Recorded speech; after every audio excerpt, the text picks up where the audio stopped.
Punjabi radio USA ਸੁਣ ਰਹੇ ਸਾਰੇ ਹੀ ਸਰੋਤਿਆਂ ਨੂੰ, ਪੰਜਾਬੀ ਟੀਵੀ USA ਦੇਖ ਰਹੇ ਸਾਰੇ ਹੀ ਦਰਸ਼ਕਾਂ ਨੂੰ ਜੀ ਆਇਆਂ ਨੂੰ ਸਵਾਗਤ ਹੈ। ਸਤਿ ਸ੍ਰੀ ਅਕਾਲ। ਸੋ ਤੇ ਪ੍ਰੋਗਰਾਮ ਅਪਡੇਟ ਇਮੀਗ੍ਰੇਸ਼ਨ ਲੈ ਕੇ ਹਾਜ਼ਰ ਹੋ ਚੁੱਕੇ ਹਾਂ। ਮੈਂ ਰਾਜਕਨਵੀਰ ਸਿੰਘ, ਜੁੜ ਚੁੱਕੇ ਨੇ ਮੇਰੇ ਨਾਲ ਇਸ ਮੌਕੇ ਅਟਰਨੀ ਜੇ ਟਿਰਕੀਆਣਾ ਜੀ। ਅਟਰਨੀ ਟਿਰਕੀਆਣਾ ਜੀ, ਜੀ ਆਇਆਂ ਨੂੰ ਸਵਾਗਤ ਹੈ। ਸਤਿ ਸ੍ਰੀ ਅਕਾਲ ਜੀ। ਧੰਨਵਾਦ ਜੀ ਤੇ ਸਤਿ ਸ੍ਰੀ ਅਕਾਲ ਜੀ ਸਾਰਿਆਂ ਨੂੰ। ਸਾਡੇ ਅੱਜ ਦੇ ਇਸ ਅਪਡੇਟ ਇਮੀਗ੍ਰੇਸ਼ਨ ਪ੍ਰੋਗਰਾਮ ਨੂੰ ਤੁਹਾਡੇ ਸਾਰਿਆਂ ਤੱਕ ਪਹੁੰਚਾਉਣ 'ਚ ਸਹਿਯੋਗ ਕਰਦੇ ਨੇ ਖਾਲਸਾ ਇੰਸ਼ੋਰੈਂਸ ਏਜੰਸੀ, ਜਿਨ੍ਹਾਂ ਦੇ ਕੋਲੋਂ ਹਰ ਇੱਕ ਤਰੀਕੇ ਦੀ ਤੁਸੀਂ ਇੰਸ਼ੋਰੈਂਸ ਕਰਵਾ ਸਕਦੇ ਹੋ। ਇੰਸ਼ੋਰੈਂਸ ਬਾਰੇ ਪਤਾ ਕਰਨ ਲਈ ਕਾਲ ਕਰ ਸਕਦੇ ਹੋ 408 272 2500। ਟਿਰਕੀਆਣਾ ਇਮੀਗ੍ਰੇਸ਼ਨ ਲਾ ਫਰਮ, US ਇਮੀਗ੍ਰੇਸ਼ਨ ਦਾ ਹੋਵੇ ਕਿਸੇ ਵੀ ਤਰੀਕੇ ਦਾ ਕੰਮ, ਕਾਲ ਅਟਰਨੀ ਜੇ ਟਿਰਕੀਆਣਾ 415 909 0503। ਊੜਾ ਡੈਟ ਰਿਲੀਫ ਵਾਲੇ, ਜੇਕਰ ਇਕਨੋਮਿਕ ਹਾਰਡਸ਼ਿਪ ਹੈ, ਬੈਂਕਰਪਸੀ ਤੋਂ ਬਚਣਾ ਆ, ਡੈਟ ਨੂੰ ਕੰਸੋਲੀਡੇਟ ਕਰਨਾ ਹੈ, 60% ਤੱਕ ਤੁਹਾਡਾ ਕਰਜ਼ਾ ਮਾਫ ਕਰਵਾਉਣ 'ਚ ਤੁਹਾਡੀ ਮਦਦ ਕਰ ਸਕਦੇ ਨੇ। ਕਾਲ 8888889914। ਸਾਰਿਆਂ ਦਾ ਧੰਨਵਾਦ। ਜੇਕਰ ਤੁਸੀਂ ਵੀ ਇਸ ਪ੍ਰੋਗਰਾਮ ਨੂੰ ਸਪਾਂਸਰ ਕਰਨਾ ਚਾਹੁੰਦੇ ਹੋ, ਸੰਪਰਕ ਕਰੋ 408 722 7698 ਦੇ ਉੱਤੇ। ਕਾਫੀ ਅਹਿਮ ਖਬਰਾਂ ਦੇ ਉੱਤੇ ਨਜ਼ਰ ਮਾਰਨੀ ਆ ਆਪਾਂ, ਕੀ ਜਿਹੜਾ ਉਹ ਚੱਲ ਰਿਹਾ ਆ ਇਮੀਗ੍ਰੇਸ਼ਨ ਦੇ ਬਾਬਤ, ਕੀ ਅਪਡੇਟਸ ਨੇ ਉਹਦੇ ਬਾਰੇ। ਕੁਝ ਕੇਸ ਸਟੱਡੀਜ਼ ਜੋ ਅਟਰਨੀ ਟਿਰਕੀਆਣਾ ਜੀ ਆਪਣੇ ਲਈ ਲੈ ਕੇ ਆਉਂਦੇ ਆ, ਵੀ ਕਿਹੜੇ ਕੇਸਾਂ ਦਾ ਕੀ ਫਰਕ ਪੈ ਰਿਹਾ ਆ, ਉਸ ਦੇ ਉੱਤੇ ਬੌਂਡ ਦੀ ਹੀਅਰਿੰਗ ਨੂੰ ਲੈ ਕੇ ਵੀ ਅਪਡੇਟ ਜਿਹੜੀ ਉਹ ਹੈਗੀ ਆ, ਉਹਦੇ ਬਾਰੇ ਵੀ ਤੁਹਾਨੂੰ ਜਾਣਕਾਰੀ ਜਿਹੜੀ ਉਹ ਦੇਵਾਂਗੇ। ਤੇ ਬਾਕੀ ਜਿਹੜੇ USCIS ਵਾਲੇ ਕੀ ਐਗਜ਼ੈਕਟਿਵ ਆਰਡਰ ਜੋ ਟਰੰਪ ਹੁਣਾਂ ਦੁਆਰਾ ਲਿਆਂਦੇ ਜਾ ਰਹੇ ਆ, ਉਹਨਾਂ ਦੇ ਉੱਤੇ ਵੀ ਜਿਹੜੀ ਨਜ਼ਰ ਮਾਰਨ ਦੀ ਕੋਸ਼ਿਸ਼ ਕਰਾਂਗੇ। ਬਾਕੀ ਪ੍ਰੋਗਰਾਮ ਦੇ ਇਹ ਗੱਲਾਂ ਤੋਂ ਬਾਅਦ ਦੇ ਵਿੱਚ ਆਪਾਂ ਤੁਹਾਡੀਆਂ ਕਾਲਸ ਵੀ ਜਿਹੜੀਆਂ ਲਵਾਂਗੇ। ਕਾਲ ਕਰਨ ਦੇ ਲਈ ਸਟੂਡੀਓ ਦਾ ਨੰਬਰ ਰਹੇਗਾ 408 272 5200 4082725200 ਦੇ ਉੱਤੇ। ਅਟਰਨੀ ਟਿਰਕੀਆਣਾ ਜੀ, 2 ਮਿੰਟ ਲੈਣੇ ਆ ਪ੍ਰੋਗਰਾਮ ਦੇ ਜਿਹੜੇ ਉਹ ਸ਼ੁਰੂਆਤ ਦੇ ਵਿੱਚ ਜੋ ਨਿਊਜ਼ੀਲੈਂਡ ਦੇ ਵਿੱਚ ਵਾਪਰਿਆ ਉਸ ਬਾਰੇ ਆਪਣੇ ਜਿਹੜੇ ਸਰੋਤਿਆਂ ਦਰਸ਼ਕਾਂ ਨੂੰ ਜਾਣਕਾਰੀ ਦੇ ਕੇ ਤੇ ਫਿਰ ਆਪਾਂ ਇਮੀਗ੍ਰੇਸ਼ਨ ਦੇ ਬਾਬਤ ਜਿਹੜੀ ਉਹ ਸਾਂਝ ਪਾਉਣੀ ਆ। ਨਿਊਜ਼ੀਲੈਂਡ ਦੇ ਵਿੱਚ ਜੋ ਨਗਰ ਕੀਰਤਨ ਉੱਥੇ ਸਜਾਇਆ ਜਾ ਰਿਹਾ ਸੀ, ਉਸ ਦੇ ਬਾਹਰ ਇੱਕ ਜਿਹੜੇ ਉੱਥੋਂ ਦੇ ਸਥਾਨਕ ਲੋਕ ਆ, ਉਹਨਾਂ ਦੇ ਦੁਆਰਾ ਪ੍ਰਦਰਸ਼ਨ ਕੀਤਾ ਗਿਆ। ਨਗਰ ਕੀਰਤਨ ਨੂੰ ਉੱਥੇ ਰੋਕਿਆ ਗਿਆ। ਇਹ ਇੱਕ ਗਰੁੱਪ ਆ, ਚਲਾਉਣ ਵਾਲਾ ਬੰਦਾ ਆ ਬ੍ਰਾਇਨ ਧਮਾਕੀ। ਉਹਦੇ ਦੁਆਰਾ ਇਹ ਆਪਣੇ ਆਪ ਨੂੰ ਕ੍ਰਿਸਚਨ ਧਾਰਮਿਕ ਆਗੂ ਵੀ ਕਹਿੰਦਾ ਆ, ਸਿਆਸਤਦਾਨ ਵੀ ਕਹਿੰਦਾ ਆ। ਡੈਸਟਨੀ ਚਰਚ ਕਰਕੇ ਆ ਉਸਦੀ ਇਸਨੇ ਸਥਾਪਨਾ ਕੀਤੀ ਸੀ। ਆਪਣੇ ਆਪ ਨੂੰ ਬਿਸ਼ਪ ਜਾਂ ਐਪਸਟੋਲ ਦੇ ਤੌਰ ਦੇ ਉੱਤੇ ਉਹ ਉੱਥੇ ਦੇਖਦਾ ਆ। ਸੋ ਮੇਨ ਇਹਦਾ ਆਫਿਸ ਆਕਲੈਂਡ ਦੇ ਵਿੱਚ ਹੈਗਾ ਆ, ਜੋ ਨਿਊਜ਼ੀਲੈਂਡ ਦਾ ਮੇਨ ਉੱਥੇ ਇੱਕ ਸ਼ਹਿਰ ਆ। ਤੇ ਕਾਫੀ ਇਹ ਕੱਟੜਪੰਥੀ ਤੇ ਰੂੜੀਵਾਦੀ ਜਿਹੜੀ ਸੋਚ ਵਾਲਾ ਜਿਹੜਾ ਉਹ ਮੰਨਿਆ ਜਾਂਦਾ ਹੈਗਾ ਆ। ਜਦੋਂ ਕੋਵਿਡ ਦੇ ਵੀ ਲੋਕਡਾਊਨ ਉੱਥੇ ਚੱਲ ਰਹੇ ਸੀ, ਇਸਨੇ ਉੱਥੇ ਇਹਦੀ ਵਿਰੋਧਤਾ ਕੀਤੀ ਸੀ। ਚਲੋ ਉਹ ਇੱਕ ਡਿਫਰੈਂਟ ਜਿਹੜੀ ਸਟੋਰੀ ਆ, ਪਰ ਇਹ ਪਹਿਲਾਂ ਵੀ ਇਹਨੇ ਕਈ ਜਿਹੜੇ ਧਾਰਮਿਕ ਹੋਰ ਵੀ ਧਰਮਾਂ ਦੇ ਉਲਟ ਜਿਹੜੇ ਵਿਰੋਧ ਪ੍ਰਦਰਸ਼ਨ ਇਸ ਤਰੀਕੇ ਨਾਲ ਕੀਤੇ ਆ। ਬੜੀ ਅਫਸੋਸਜਨਕ ਘਟਨਾ ਇਹ ਵਾਪਰੀ ਆ ਵੀ ਜਿੱਥੇ ਸਿੱਖਾਂ ਦਾ, ਪੰਜਾਬੀਆਂ ਦਾ ਉੱਥੇ ਇੰਨੇ ਵੱਡੇ ਪੱਧਰ ਦੇ ਉੱਤੇ ਉੱਥੇ ਰਹਿੰਦੇ ਆ, ਉਹ ਇੰਨਾ ਉੱਥੇ ਦੀ ਮੁਲਕ ਦੇ ਵਿੱਚ ਯੋਗਦਾਨ ਜਿਹੜਾ ਪਾਉਂਦੇ ਆ। ਜਦੋਂ ਉਹ ਆਪਣੀ ਰਿਲੀਜੀਅਸ ਫਰੀਡਮ ਨੂੰ ਦਿਖਾਉਂਦੇ ਹੋਏ ਉੱਥੇ ਨਗਰ ਕੀਰਤਨ ਸਜਾ ਰਹੇ ਸੀਗੇ, ਤੇ ਉਸ ਦੌਰਾਨ ਇਸ ਕੱਟੜਪੰਥੀ ਬ੍ਰਾਇਨ ਧਮਾਕੀ ਤੇ ਉਹਦੇ ਗਰੁੱਪ ਦੇ ਬੰਦਿਆਂ ਦੇ ਦੁਆਰਾ ਉਸ ਨਗਰ ਕੀਰਤਨ ਨੂੰ ਜਿਹੜਾ ਉਹ ਰੋਕਿਆ ਗਿਆ। ਉੱਥੇ ਉਹਨਾਂ ਨੇ ਨਾਅਰੇ ਜਿਹੜੇ ਉਹ ਲਾਏ, this is New Zealand not India. Hakka ਜਿਹੜਾ ਉੱਥੇ ਦਾ ਮੂਲ ਨਿਵਾਸੀਆਂ ਦਾ ਇੱਕ ਡਾਂਸ ਹੁੰਦਾ ਆ, ਉਹ ਉਹਨਾਂ ਦਾ ਜੋਸ਼ੀਲਾ ਜਿਹਾ ਇੱਕ ਡਾਂਸ ਹੁੰਦਾ ਆ, ਉਸ ਦੀ ਵਰਤੋਂ ਜਿਹੜੇ ਇਹਨਾਂ ਦੇ ਦੁਆਰਾ ਜਿਹੜੀ ਉਹ ਕੀਤੀ ਗਈ ਆ। ਮੂਲ ਨਿਵਾਸੀ ਕਿਸੇ ਵੀ ਮੁਲਕ ਦੇ ਵਿੱਚ ਚਲੇ ਜਾਓ, ਉਸ ਟਾਈਮ ਦੇ ਉੱਤੇ ਇਹ ਜਿਹੜੇ ਮੁੱਖ ਧਰਮ ਨਹੀਂ ਸੀਗੇ, ਉਹ ਆਪੋ ਆਪਣੇ ਟਰਾਈਬਸ ਦੇ ਵਿੱਚ ਜਿਹੜੇ ਉਹ ਰਹਿੰਦੇ ਸੀਗੇ। ਉਹਨਾਂ ਦੀ ਦੇਖੋ ਡਾਂਸ ਨੂੰ ਵਰਤਦੇ ਹੋਏ ਆਪ ਜਿਨ੍ਹਾਂ ਨੇ ਆ ਕੇ ਉਹਨਾਂ ਮੂਲ ਨਿਵਾਸੀਆਂ ਨੂੰ ਖੁੱਡੇ ਲਾਇਆ, ਉਹਨਾਂ ਦੀ ਹੀ ਵਿਰਾਸਤ ਨੂੰ ਵਰਤਦੇ ਹੋਏ ਕਿਸੇ ਹੋਰ ਧਰਮ ਦਾ ਜਿਹੜਾ ਇਹਨਾਂ ਨੇ ਵਿਰੋਧਤਾ ਜਿਹੜੀ ਆ ਇਸ ਦੇ ਵਿੱਚ ਕੀਤੀ ਆ। ਮਾਓਰੀ ਤੇ ਜਿਹੜੇ ਪੈਸੀਫਿਕ ਟਾਪੂਆਂ ਦੇ ਉੱਥੇ ਲੋਕ ਆ, ਉਹਨਾਂ ਦਾ ਜਿਹੜਾ ਇਹ ਹਾਕਾ ਡਾਂਸ ਆ, ਉਸ ਨੂੰ ਵਰਤਿਆ ਜਿਹੜਾ ਉਹ ਗਿਆ ਹੈਗਾ ਆ। ਸੋ ਬ੍ਰਾਇਨ ਧਮਾਕੀ ਇੱਕ ਇਸ ਤਰੀਕੇ ਦਾ ਕਰੈਕਟਰ ਆ, ਤੇ ਉਹਦੇ ਨਾਲ ਜਿਹੜਾ ਇਹ ਜੁੜਿਆ ਗਰੁੱਪ ਹੈਗਾ ਆ। ਇਹਨੇ ਇੱਕ ਉੱਥੇ ਬਣਾਈ ਸੀਗੀ, ਸੰਸਥਾ ਵੀ ਬਣਾਈ ਸੀਗੀ ਤੇ ਇੱਕ ਪਾਰਟੀ ਵੀ ਬਣਾਈ ਸੀ। ਇਲੈਕਸ਼ਨ ਦੇ ਵਿੱਚ ਵੀ ਇਹਨੇ ਕੋਸ਼ਿਸ਼ ਕੀਤੀ ਸੀ, ਜਿੱਥੇ ਇਸ ਨੂੰ ਹਾਰ ਦਾ ਸਾਹਮਣਾ ਕਰਨਾ ਪਿਆ ਸੀ, ਫਰੀडम्स ਨਿਊਜ਼ੀਲੈਂਡ ਜਿਹੜਾ ਉਹ ਕਰਕੇ। ਪਰ ਇੰਨੀ ਜ਼ਿਆਦਾ ਉਹਨਾਂ ਨੂੰ ਕਾਮਯਾਬੀ ਉਸ ਦੇ ਵਿੱਚ ਉਦੋਂ ਨਹੀਂ ਮਿਲੀ। ਪਰ ਹਾਕਾ ਡਾਂਸ ਕਰਕੇ ਜਿਹੜਾ ਇਹਨਾਂ ਨੇ ਉਹ ਲੋਕਾਂ ਨੂੰ, ਸਿੱਖਾਂ ਨੂੰ ਭਾਰਤ ਵਾਪਸ ਜਾਣ ਦੇ ਲਈ ਤੇ ਇੱਕ ਰਿਲੀਜੀਅਸ ਫਰੀडम ਜਿਹੜੀ ਹੁੰਦੀ ਆ ਕਿਸੇ ਮੁਲਕ ਦੇ ਵਿੱਚ ਆਪਣੇ ਧਰਮ ਨੂੰ ਨਿਭਾਉਣ ਦੀ, ਉਸ ਦੇ ਵਿੱਚ ਇਸਨੇ ਵਿਘਨ ਜਿਹੜਾ ਉਹ ਪਾਇਆ ਹੈ। ਸੋ ਇਸ ਟਾਈਮ ਬਹੁਤ ਜ਼ਿਆਦਾ ਜਿਹੜੀ ਇਸ ਦੀ ਚਰਚਾ ਚੌਂਚ ਫੇਰੇ ਦੁਨੀਆ ਭਰ ਦੇ ਵਿੱਚ ਜਿਹੜੀ ਉਹ ਹੋ ਰਹੀ ਆ। ਮੈਂ ਦੇਖ ਰਿਹਾ ਸੀਗਾ ਅਟਾਰਨੀ ਟਿਰਕੀਆਣਾ ਜੀ, ਆਪਾਂ ਜਦੋਂ ਇਹ ਵੀਡੀਓ ਪਾਈ ਤੇ ਥੱਲੇ ਕੁਝ ਆਪਣੇ ਹੀ ਕਮਿਊਨਿਟੀ ਦੇ ਕਹਿ ਰਹੇ ਵੀ ਮੈਂ ਇਸ ਬੰਦੇ ਦੀ ਸਪੋਰਟ ਕਰਦਾ ਆ, ਵੀ ਇਹਨਾਂ ਨੂੰ ਕੱਢ ਦੇਣਾ ਚਾਹੀਦਾ। ਭਾਈ ਤੂੰ ਇੱਥੇ ਕੀ ਕਰਦਾ, ਫਿਰ ਤੈਨੂੰ ਵੀ ਤਾਂ ਵਾਪਸ ਜਾਣਾ ਚਾਹੀਦਾ ਆ, ਵੀ ਤੂੰ ਵੀ ਤਾਂ ਅਮਰੀਕਾ 'ਚ ਹੀ ਰਹਿ ਰਿਹਾ ਆ। ਵੀ ਅਗਲਿਆਂ ਨੇ ਜਦੋਂ ਇੱਥੋਂ ਧੱਕੇ ਮਾਰਨੇ ਉਦੋਂ ਵੀ ਇਹੀ ਕਹਿਣਾ ਆ ਵੀ ਇਹ ਕੀ ਜਿਹੜਾ ਉਹ ਹੋ ਰਿਹਾ। ਸੋ ਦੁਨੀਆ ਭਰ ਦੇ ਵਿੱਚ ਹੇਟ ਦਾ ਜਿਹੜਾ ਸਿਲਸਿਲਾ ਹੈ ਨਾ, ਇਹੋ ਜਿਹੇ ਮਾਮਲਿਆਂ ਦੇ ਵਿੱਚ ਵਧਿਆ ਪਿਆ ਹੈਗਾ ਆ ਜੀ। ਉਹ ਭਾਜੀ ਅੱਜ ਕੱਲ ਹਰੇਕ ਬੰਦੇ ਦਾ ਓਪੀਨੀਅਨ ਹੁੰਦਾ, ਠੀਕ ਹੈ, ਫਿਰ ਜਦੋਂ ਬੋਲਣ ਦੀ ਕੋਸ਼ਿਸ਼ ਕਰਦੇ ਤੁਹਾਨੂੰ ਪਤਾ ਕਈ ਵਾਰੀ ਚੱਜ ਦੀ ਗੱਲ ਕੋਈ ਨਿਕਲਦੀ ਨਹੀਂ। ਮੁਰਦਾ ਬੋਲੂ ਖੱਬਣ ਬਾੜੂ ਉਹ ਗੱਲ ਹੋ ਜਾਂਦੀ, ਇਹੋ ਜਿਹੇ ਬੰਦੇ ਉਹ ਕੰਮ ਕਰਦੇ। ਤੇ ਜ਼ਿਆਦਾਤਰ ਕਮੈਂਟ ਉਹੀ ਹੁੰਦੇ, ਤੁਸੀਂ ਪੰਜਾਬ ਵਾਪਸ ਮੁੜੇ ਹੋ। ਮੈਂ ਕਿਹਾ ਲੈ ਦੱਸ, ਤੇ ਤੁਸੀਂ ਪੰਜਾਬ ਵਾਪਸ ਮੁੜੇ ਹੋ, ਅਗਲੇ ਕਿ ਤੁਹਾਡਾ ਬਾਹਰ ਕੋਈ ਨਹੀਂ, ਏਦਾਂ ਨਹੀਂ ਏਦਾਂ ਨਹੀਂ, ਤੁਸੀਂ ਪੰਜਾਬ ਵਾਪਸ ਮੁੜੇ ਹੋ। ਇਹ ਇੱਕ ਕਮੈਂਟ ਜਿਹਾ ਥੱਲੇ, ਸਹੀ ਗੱਲ ਆ ਸਹੀ ਗੱਲ ਆ। ਤੇ ਦੇਖੋ ਜੀ, ਇਹ ਜਿੱਦਾਂ ਤੁਸੀਂ ਦੱਸਿਆ, ਇਹ ਜਿਹੜੇ ਆਈਲੈਂਡ ਸੀਗੇ, ਠੀਕ ਹੈ, ਕੋਲੋਨਾਈਜੇਸ਼ਨ ਵਗੈਰਾ, ਜਿੱਦਾਂ ਆਪਾਂ ਜੇ ਪੁਰਾਣਾ ਚੱਲੀਏ, ਕੋਈ ਪੰਜਾਬੀ ਇਹਨਾਂ ਦਾ ਕੋਈ ਐਨਮੀ ਨਹੀਂ ਹੈਗਾ ਕੋਈ। ਆਪਾਂ ਤਾਂ ਬਾਅਦ ਚ ਇੱਕ ਮਾਈਗ੍ਰੈਂਟ ਗਰੁੱਪ ਜਿਹੜਾ ਹੌਲੀ ਹੌਲੀ ਟਾਈਮ ਦੇ ਨਾਲ ਉੱਥੇ ਮਾਈਗ੍ਰੇਟ ਕੀਤੇ ਆ, ਠੀਕ ਹੈ, ਲੜਾਈਆਂ ਦੇ ਵਿੱਚ ਇਹਨਾਂ ਦੇ ਵਿੱਚ ਪਾਰਟਿਸਿਪੇਟ ਕੀਤਾ, ਇਹਨਾਂ ਦੀਆਂ ਦੇ ਵਿੱਚ ਜਿਹੜੀ ਇਹਨਾਂ ਦੀ ਇਨਫਰਾਸਟ੍ਰਕਚਰ ਬਿਲਡਿੰਗ ਉਹਦੇ ਵਿੱਚ ਪੰਜਾਬੀਆਂ ਨੇ ਪਾਰਟਿਸਿਪੇਟ ਕੀਤਾ, ਕਈ ਯੋਗਦਾਨ ਪਾਇਆ। ਜਿਹੜੀ ਗੱਲ ਲੈ ਦੇ ਕੇ ਇਹ ਸੀਗੀ, ਜਿਹੜੇ 2-3 ਸਾਲਾਂ ਤੋਂ ਜਿਹੜੇ ਸੀਗੇ ਕਈ ਨਿਕੰਮੇ ਵਿਅਕਤੀ ਜਿਹੜੇ ਆਏ ਆ, ਉਹਨਾਂ ਨੇ ਜਿਹੜਾ ਸੀਗਾ ਇੱਕ ਇਮੇਜ ਜਿਹੜੀ ਪੂਰੀ ਤੁਸੀਂ ਕਹਿ ਲਓ ਖਰਾਬ ਕਰਤੀ। ਜਿਹੜੀ ਸੱਚ ਗੱਲ ਆ ਉਹਨੂੰ ਲੋਕੀ ਗੱਲ ਕਰਨ ਤੋਂ ਜਿਹੜਾ ਝੱਕਦੇ ਆ, ਠੀਕ ਆ, ਕਿ ਪਤਾ ਨਹੀਂ ਕੁਛ ਗਲਤ ਨਾ ਹੋ ਜਾਵੇ, ਕਲਿੱਪ ਇੱਧਰ ਨੂੰ ਨਾ ਚੱਲ ਜਾਵੇ, ਉੱਧਰ ਨੂੰ ਨਾ ਚੱਲ ਜਾਵੇ।